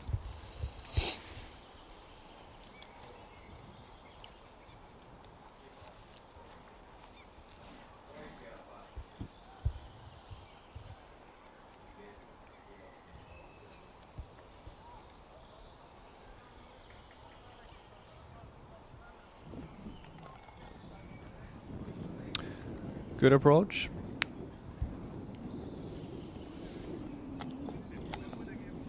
From all our players. Yeah, kind of surprised he didn't want any of that, but Yeah, he was a little bit defensive there. He could have maybe attacked but the wind is scary. You don't want it to, Yeah. and it's also up on a hill. You don't want it to start to roll down. It can happen easily in this kind of wind. So. yeah, and he's had a few struggles so far, so maybe he doesn't want any testers coming back on that. I can understand. Here's Christian, straddle putt. Nice one. That was for a bogey, though. Yeah, he ended up in the tough spot over there in the rough, but bogey isn't too bad.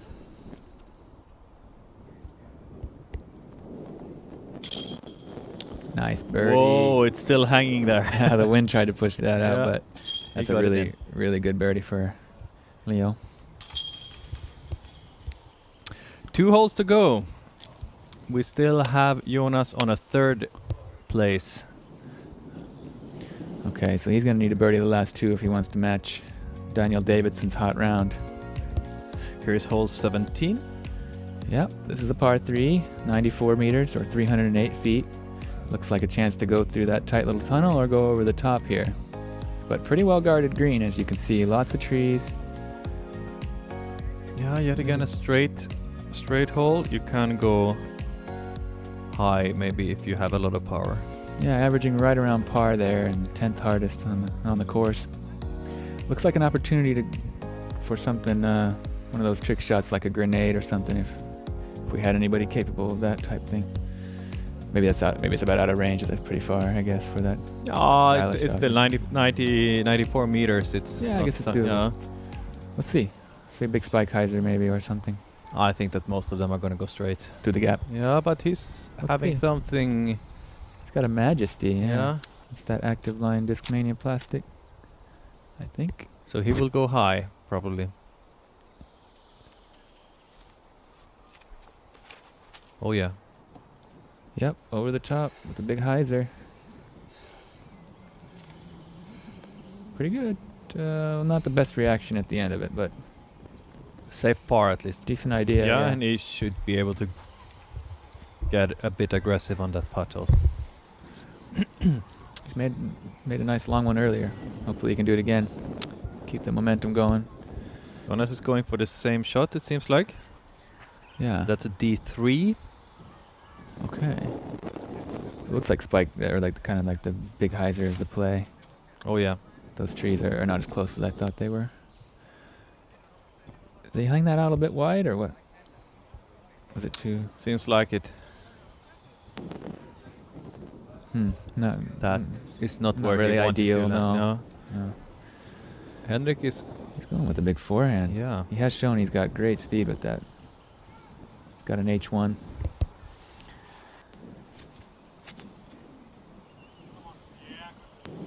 He likes it. But it sailed on him a little, did it? Yeah, that wind maybe took it. I don't know. I thought it was better out of the hand, but then Looked really good, but I think this wind is definitely doing some stuff to the plastic right now.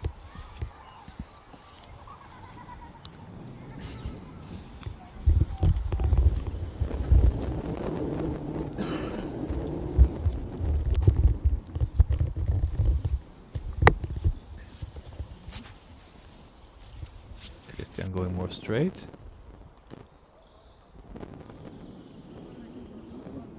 And he's probably closest of them all to... Yeah, good shot. Pin high. Yes. About 12, 13 meters.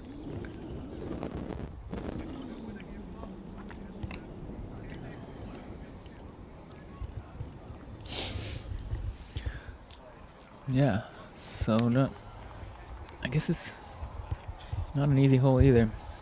Just good to hear from our control room here that after this hole we will get an interview with our current leader, Daniel Davidsson. That will be interesting to hear. Yeah, I'd like to hear what he has to say about his round. He's still in the lead and he was one of the first guys out on the course today. Yeah, that might have played to his advantage if the wind hadn't picked up too much yet. We've definitely seen some struggles from our feature card. Yeah, I wonder if they feel a bit stressed that he went out so early with that great round, and then that they feel that they need to he might have play a bit more aggressive than they wanted to, but I don't think that has affected so much. Yeah, they shouldn't think too much. It's, it's best to play against the course, but if someone shoots a hot round, you're definitely aiming for that score, right? That can get in your head. Now, KJ Nibel's sitting at 4 down. He's just got, is it 1 hole left? Yeah, a bit slow. We all thought that he would go out hot here, and he was talking about birdie chance on all holes. Maybe not today with the wind, but we still have two rounds to go for him. And I'm not counting him out till the very end. Oh no. He can get hot. Shred it up.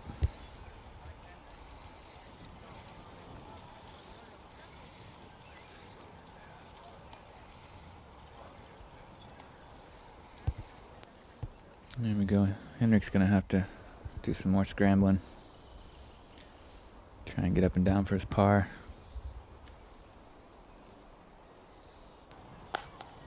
He has dialed that shot in right now. Yeah, that was good. Yeah. Well done.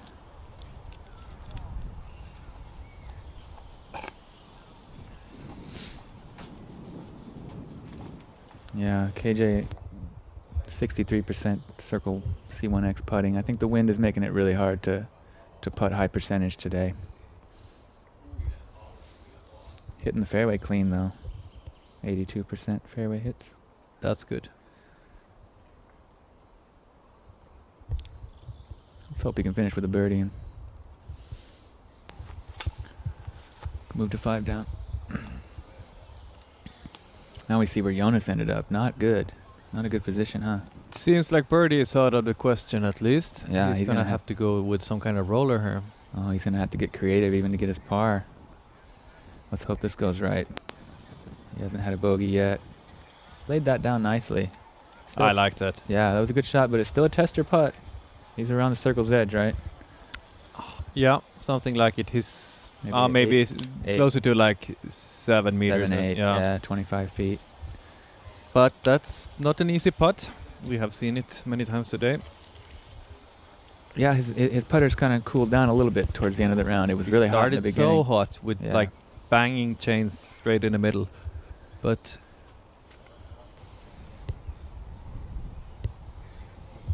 let's hope he can get it back. Yeah, I think heat it back up, and there we go. It's gonna be a safe par for Leo. Yep. Looks like he didn't want any of that.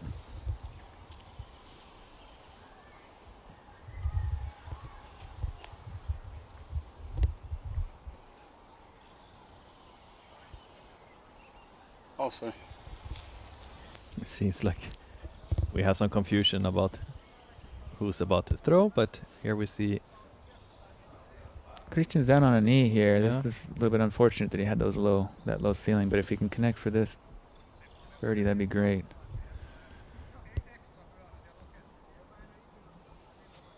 Putting with that classic Judge, putting it up, giving it a chance, but it caught some branches there in the end. Not quite able to connect. So no birdies on this one. No, and now we will see if Jonas can connect to get his par. I think he's a little closer than I thought. He might be only about 20 feet, 6 or 7 meters. Yeah. Should be a par. Hopefully. Oh no. And there goes the clean round, huh? There goes the clean round. Yeah, you don't want to see a bogey on 17 after that kind of hot run. But he's still he's now tied 6th, so he might have lost that lead card for tomorrow if he doesn't pick up now on 18. Finally showing some emotion there. Clearly frustrated with that. I can relate to that. Yeah. I do understand it's not fun to after such a hot run. Yeah. We're going to move to Daniel Davidson now for an interview with our current leader at 9 down in the clubhouse.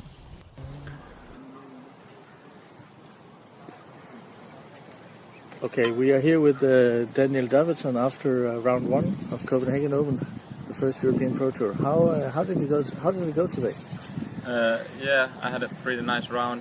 Nothing really to complain. Everything went quite smoothly and got birdies when I needed them.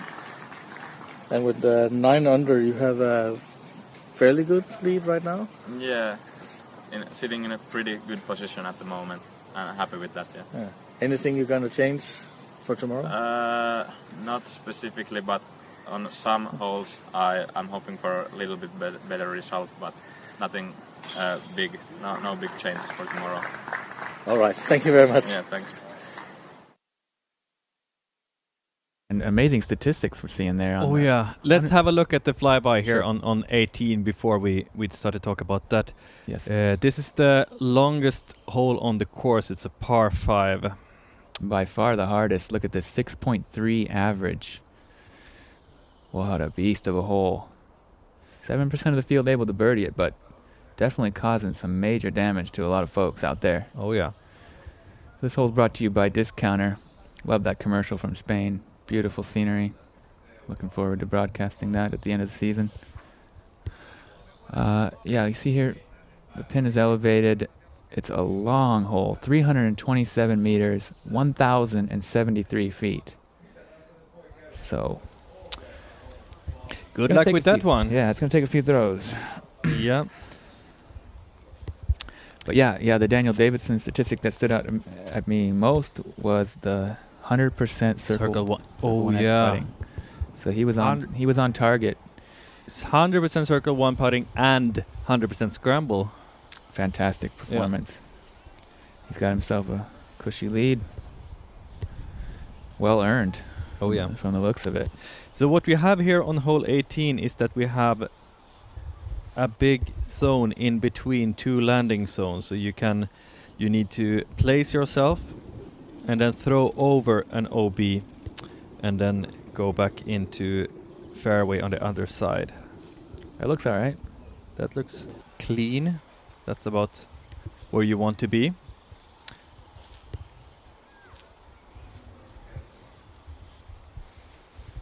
Yeah, and more than 50% birdies for Daniel, so very impressive. To be 9 down with a bogey that's impressive.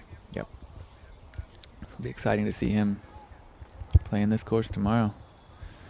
Make sure you download the app and subscribe to catch all the action from round 2 tomorrow. I hope Jonas can bounce back after that surprising bogey on hole 17. Seems like that shot.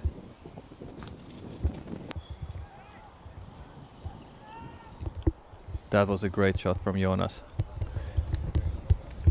We have another interview for you. Sorry, No. there was no interview after all. False alarm. We're going to stick with the card here and watch 18 play out before we speak to anybody. Or hear from anybody, should I say. And here we see the card, the second card. They are putting now on the hole 18. We have KJ Naibo 4 under par, and then we have 3 under Lawrence Schauerhofer, Morten Brenna 4 under, and Noah Smithson 3 under. So no really top results on this card, but they are all in the mix for the coming rounds, I would say. Sure. Come out and shoot hot tomorrow on moving day, and it's a whole other story, right? Oh yeah. Here we see the leaderboard. Davidson with that 1-stroke lead. A few guys at 7, some 6s. Okay, back to our feature card, Leo Bonami.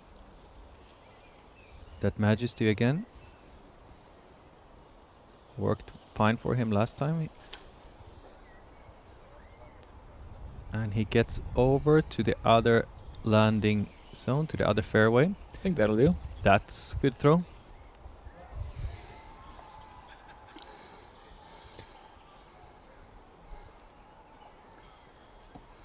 Still has quite a bit to go, but it's a par 5, so good throw. Here's Henrik going with a big hyzer. Backhand. Landed nice on the fairway. Good shot there. Very good.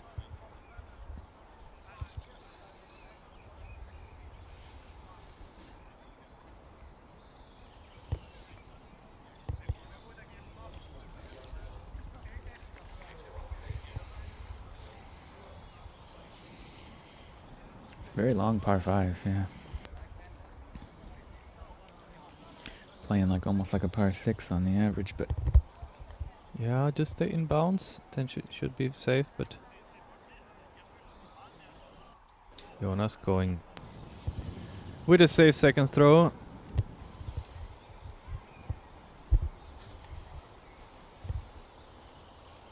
I'm sure Christian will as well. looks like he's lining up a full power. Rip.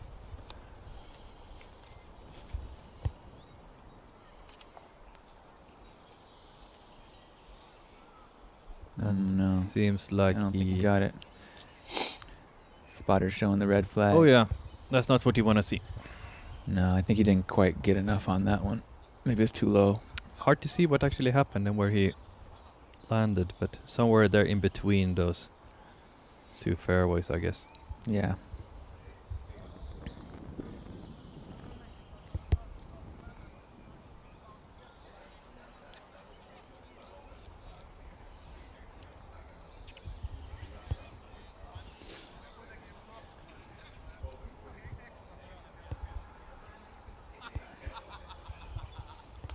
Yeah, the back nine hasn't been nice for Henrik at all. Also, Leo has struggled a little bit.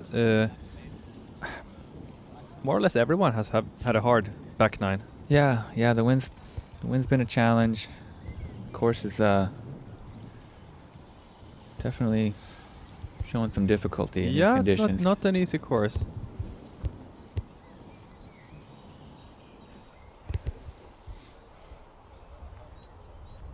I wonder now where Christian ended up, if he crossed the second OB line or if he's still in the first fairway. Seems to be in the first fairway still. Yeah, looks like So he he's never still came in on the second. Quite a bit to go still, yeah. Flips up well, maybe not enough though. I think that's good. That's okay.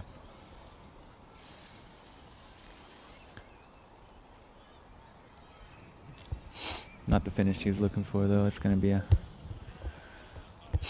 probably a par or bogey at best.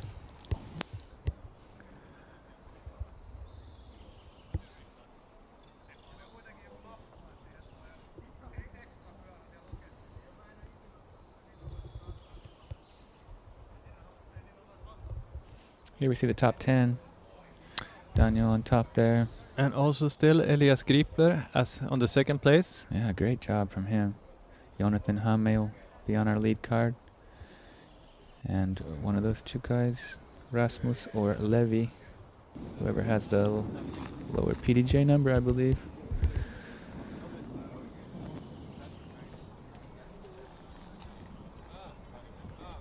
I guess we have to wait and see. Yeah.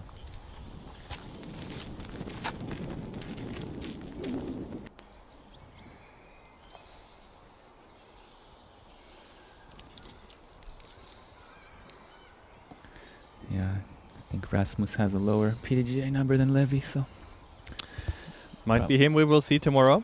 I think so.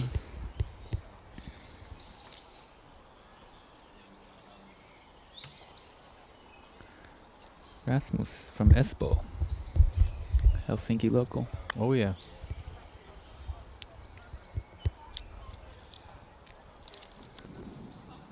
Although I don't think you're supposed to say that to someone from Espoo. That I mean Helsinki metro area. Yeah, of course. Yeah, it's important. Right, it is I technically guess. a different city, of course, but Espoo, Vantaa, and Helsinki are like one metropolis. The Helsinki metro area I was referring to.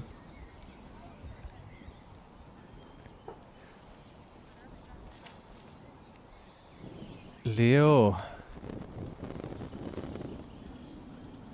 finds his way through all the trees. Look at that. That was a good shot. Wow. He might have a chance to run that.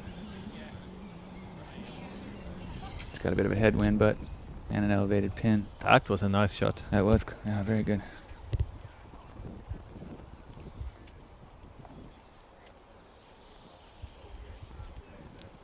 I think that Jonas, Henrik, and Christian, they are all quite close together there and have similar shots. So let's see who is hottest now at the end of this round. They have all struggled a bit on the back nine.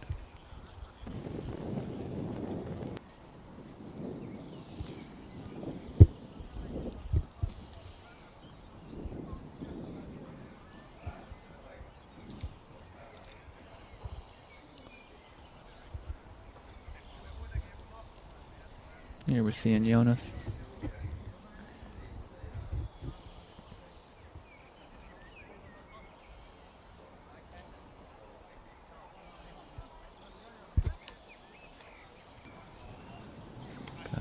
Oh, he hit caught that one tiny little tree, yeah. So unlucky there.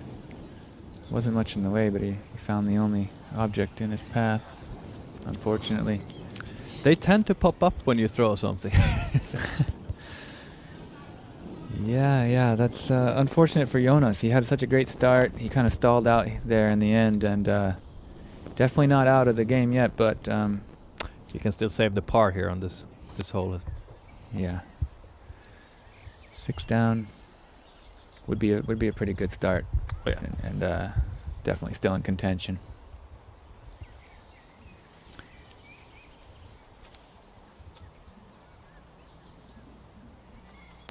Henrik hangs it out wide, a bit short. I think he got stuck in something there, but it was anyway gonna end up a bit short, I think, that shot, man.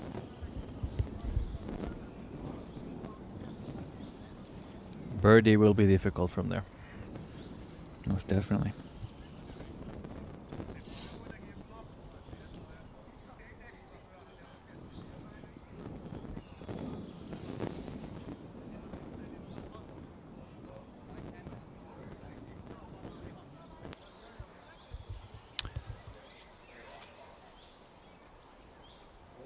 Christian goes with that beautiful turnover mid-range. Yep, he's on the green. That was a good shot.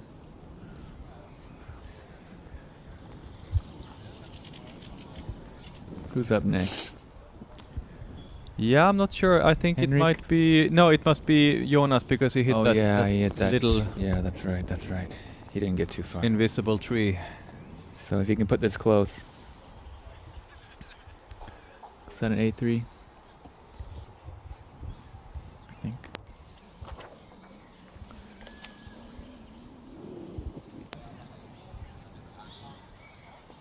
Oh, break. No. That's not how you want to end a round.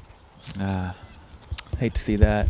Yeah, he lost his his theme completely here in the end. You don't see the same confidence in his step even. Yeah, a tale of two halves on this round for Jonas. He was looking unstoppable in the beginning. Yeah. We were praising his name, and he was looking great, but he's dropped a few back. And if he gets a bogey here, he will drop even further down. He's right now at a tied for 6th position, but where will he end up? We'll wait and see. It's going to definitely put him off the chase card and down onto the 3rd or 4th card probably. It's going to be a tight round tomorrow. A lot of things can happen. What a finishing hole. This 18 is a true beast, isn't it? It's causing all kinds of carnage for our players here. Let's give a rundown on who's birdied it. Elias. Elias Grippe. He did it. He got the 4. Mikael Hamme. He took the birdie. Oliver Hansen. So only a few birdies from the whole field. Hjalte Jensen? Hjalte Jensen. Yeah, I got don't. it. My Danish isn't that good. I'm sure I will get a few comments if I try to. Sebastian Pauli. He took the birdie too. Yeah. Another Dane. Seems like the locals are doing pretty good on this hole. But a lot of big numbers. I'm seeing 8s and 7s, a double hockey stick 11. Good Lord. This hole eats your lunch if you're not careful. I think he was a bit lucky there to hit the pole. Could have sailed out on the other side otherwise. Yeah. Congratulations on those birdies, folks. That's a great one to get.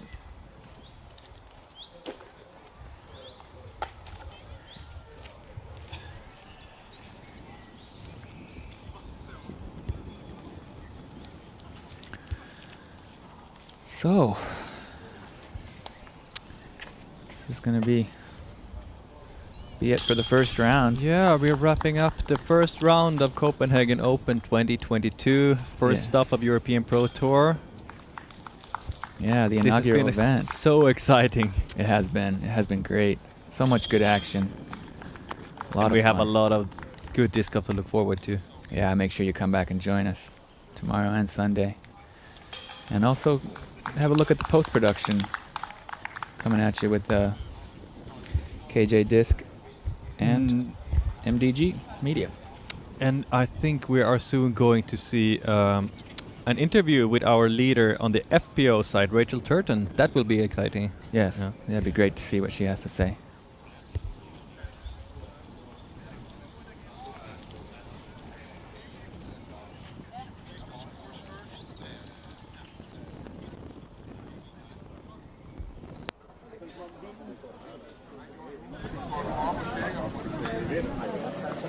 We are here in Copenhagen with Rachel Turton after your first round here today. A very sunny round. It's been beautiful today. The weather, hasn't it? Really nice, but quite windy. So a lot of the shots were quite challenging in the wind. Quite a lot of breeze, and I'm looking forward to a day of slightly less wind tomorrow, hopefully. But we'll see. And with +2 after this round, you have a solid lead in the FPO division. Yeah, I was reasonably happy with how I played. A couple of shots that I had to scramble from, but I was really happy with my scramble game. My A3 was a real workhorse today. It was a really perfect disc for me, and I was just able to get out of the difficult positions, so I was happy with how I played. Anything you're going to do differently tomorrow, or same game plan? Honestly, no, I was pretty happy with most things. My drives were really consistent off the tee, threw a lot of forehands, which all worked out really well, so I was happy that I'm able to throw a forehand and a backhand decently. So yeah, I was pretty happy with the round. My putting was good, my scrambling really great, and I'm looking forward to getting out tomorrow. Okay, thank you very much. Oh, that was nice. Great interview and a wonderful performance. 77% Circle 1X putting. She seemed happy with that, and I think she should be. Oh yeah, that was great. She's got a 4-stroke lead going into tomorrow. She's feeling confident. She's loving her discs. She's got a bright, beautiful smile. It will be cool to see her together with Heidi, and it seems like it will be Camilla Kampen. Yep, that's going to round out the lead Fight it card. out tomorrow on our feature card for the FPO. Yeah, so we'll have 3 countries represented, 3 quality players, and a lot of great action. That's really what we want to see here on this international tour. That Oh yeah. we have people from all over Europe fighting. Yeah, and welcome Yeah. welcome from everywhere. Come play with Europe's best. Get your passport stamped. Get on over here. And after our MPO feature card has been getting their final shots in, we see that we still have the same leader as when they started. Yep. That was a bit surprising, I think, but shows that he's a good player, and I think he was also a bit lucky to go out that early. That probably wasn't as windy as the later cards I've seen.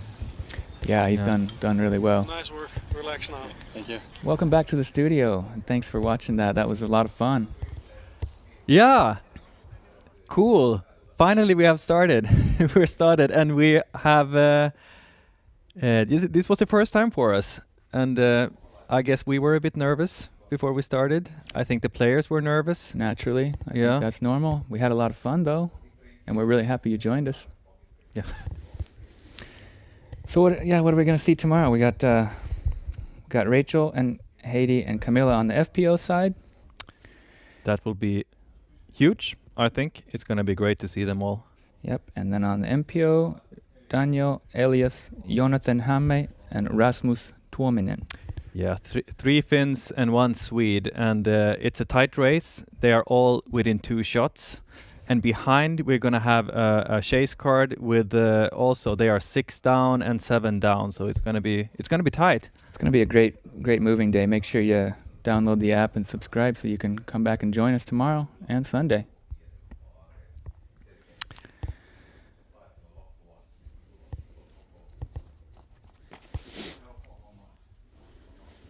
So anything else that stood out for you from what we saw? Yeah, it's surprising actually to see that kind of that back 9 was so challenging for our players.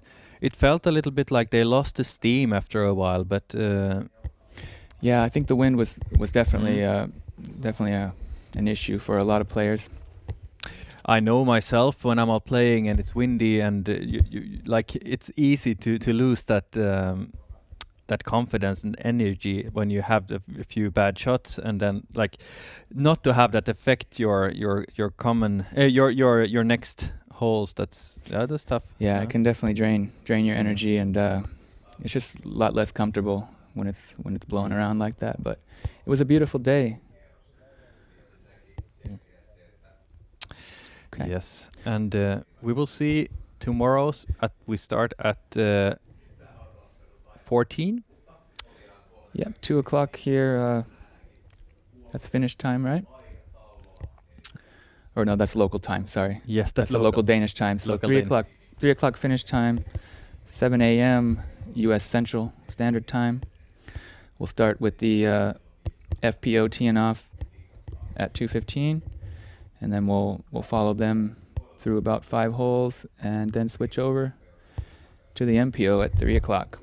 And hopefully we will be able to follow also the FPO as much as possible during the round, maybe even more than we were able to do today, because that's going to be a tight battle, and I don't want to miss out on anything of that. Oh, it's going to be exciting. We're going to be bringing you the best coverage possible right here on Disc Golf Stream. Make sure you go to discgolfstream.com or download the app from the App Store or Google Play and subscribe so you can catch all the action with us. Thank you, Andy. Thank you, Victor. See you tomorrow. It's been a lot of fun. Thanks to our sponsors. Thanks to the crew and everybody putting this together. It's been a great broadcast, and we're looking forward to doing it even better tomorrow. So come back and join us. Thank you very much. Signing off. Take care.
Zuka.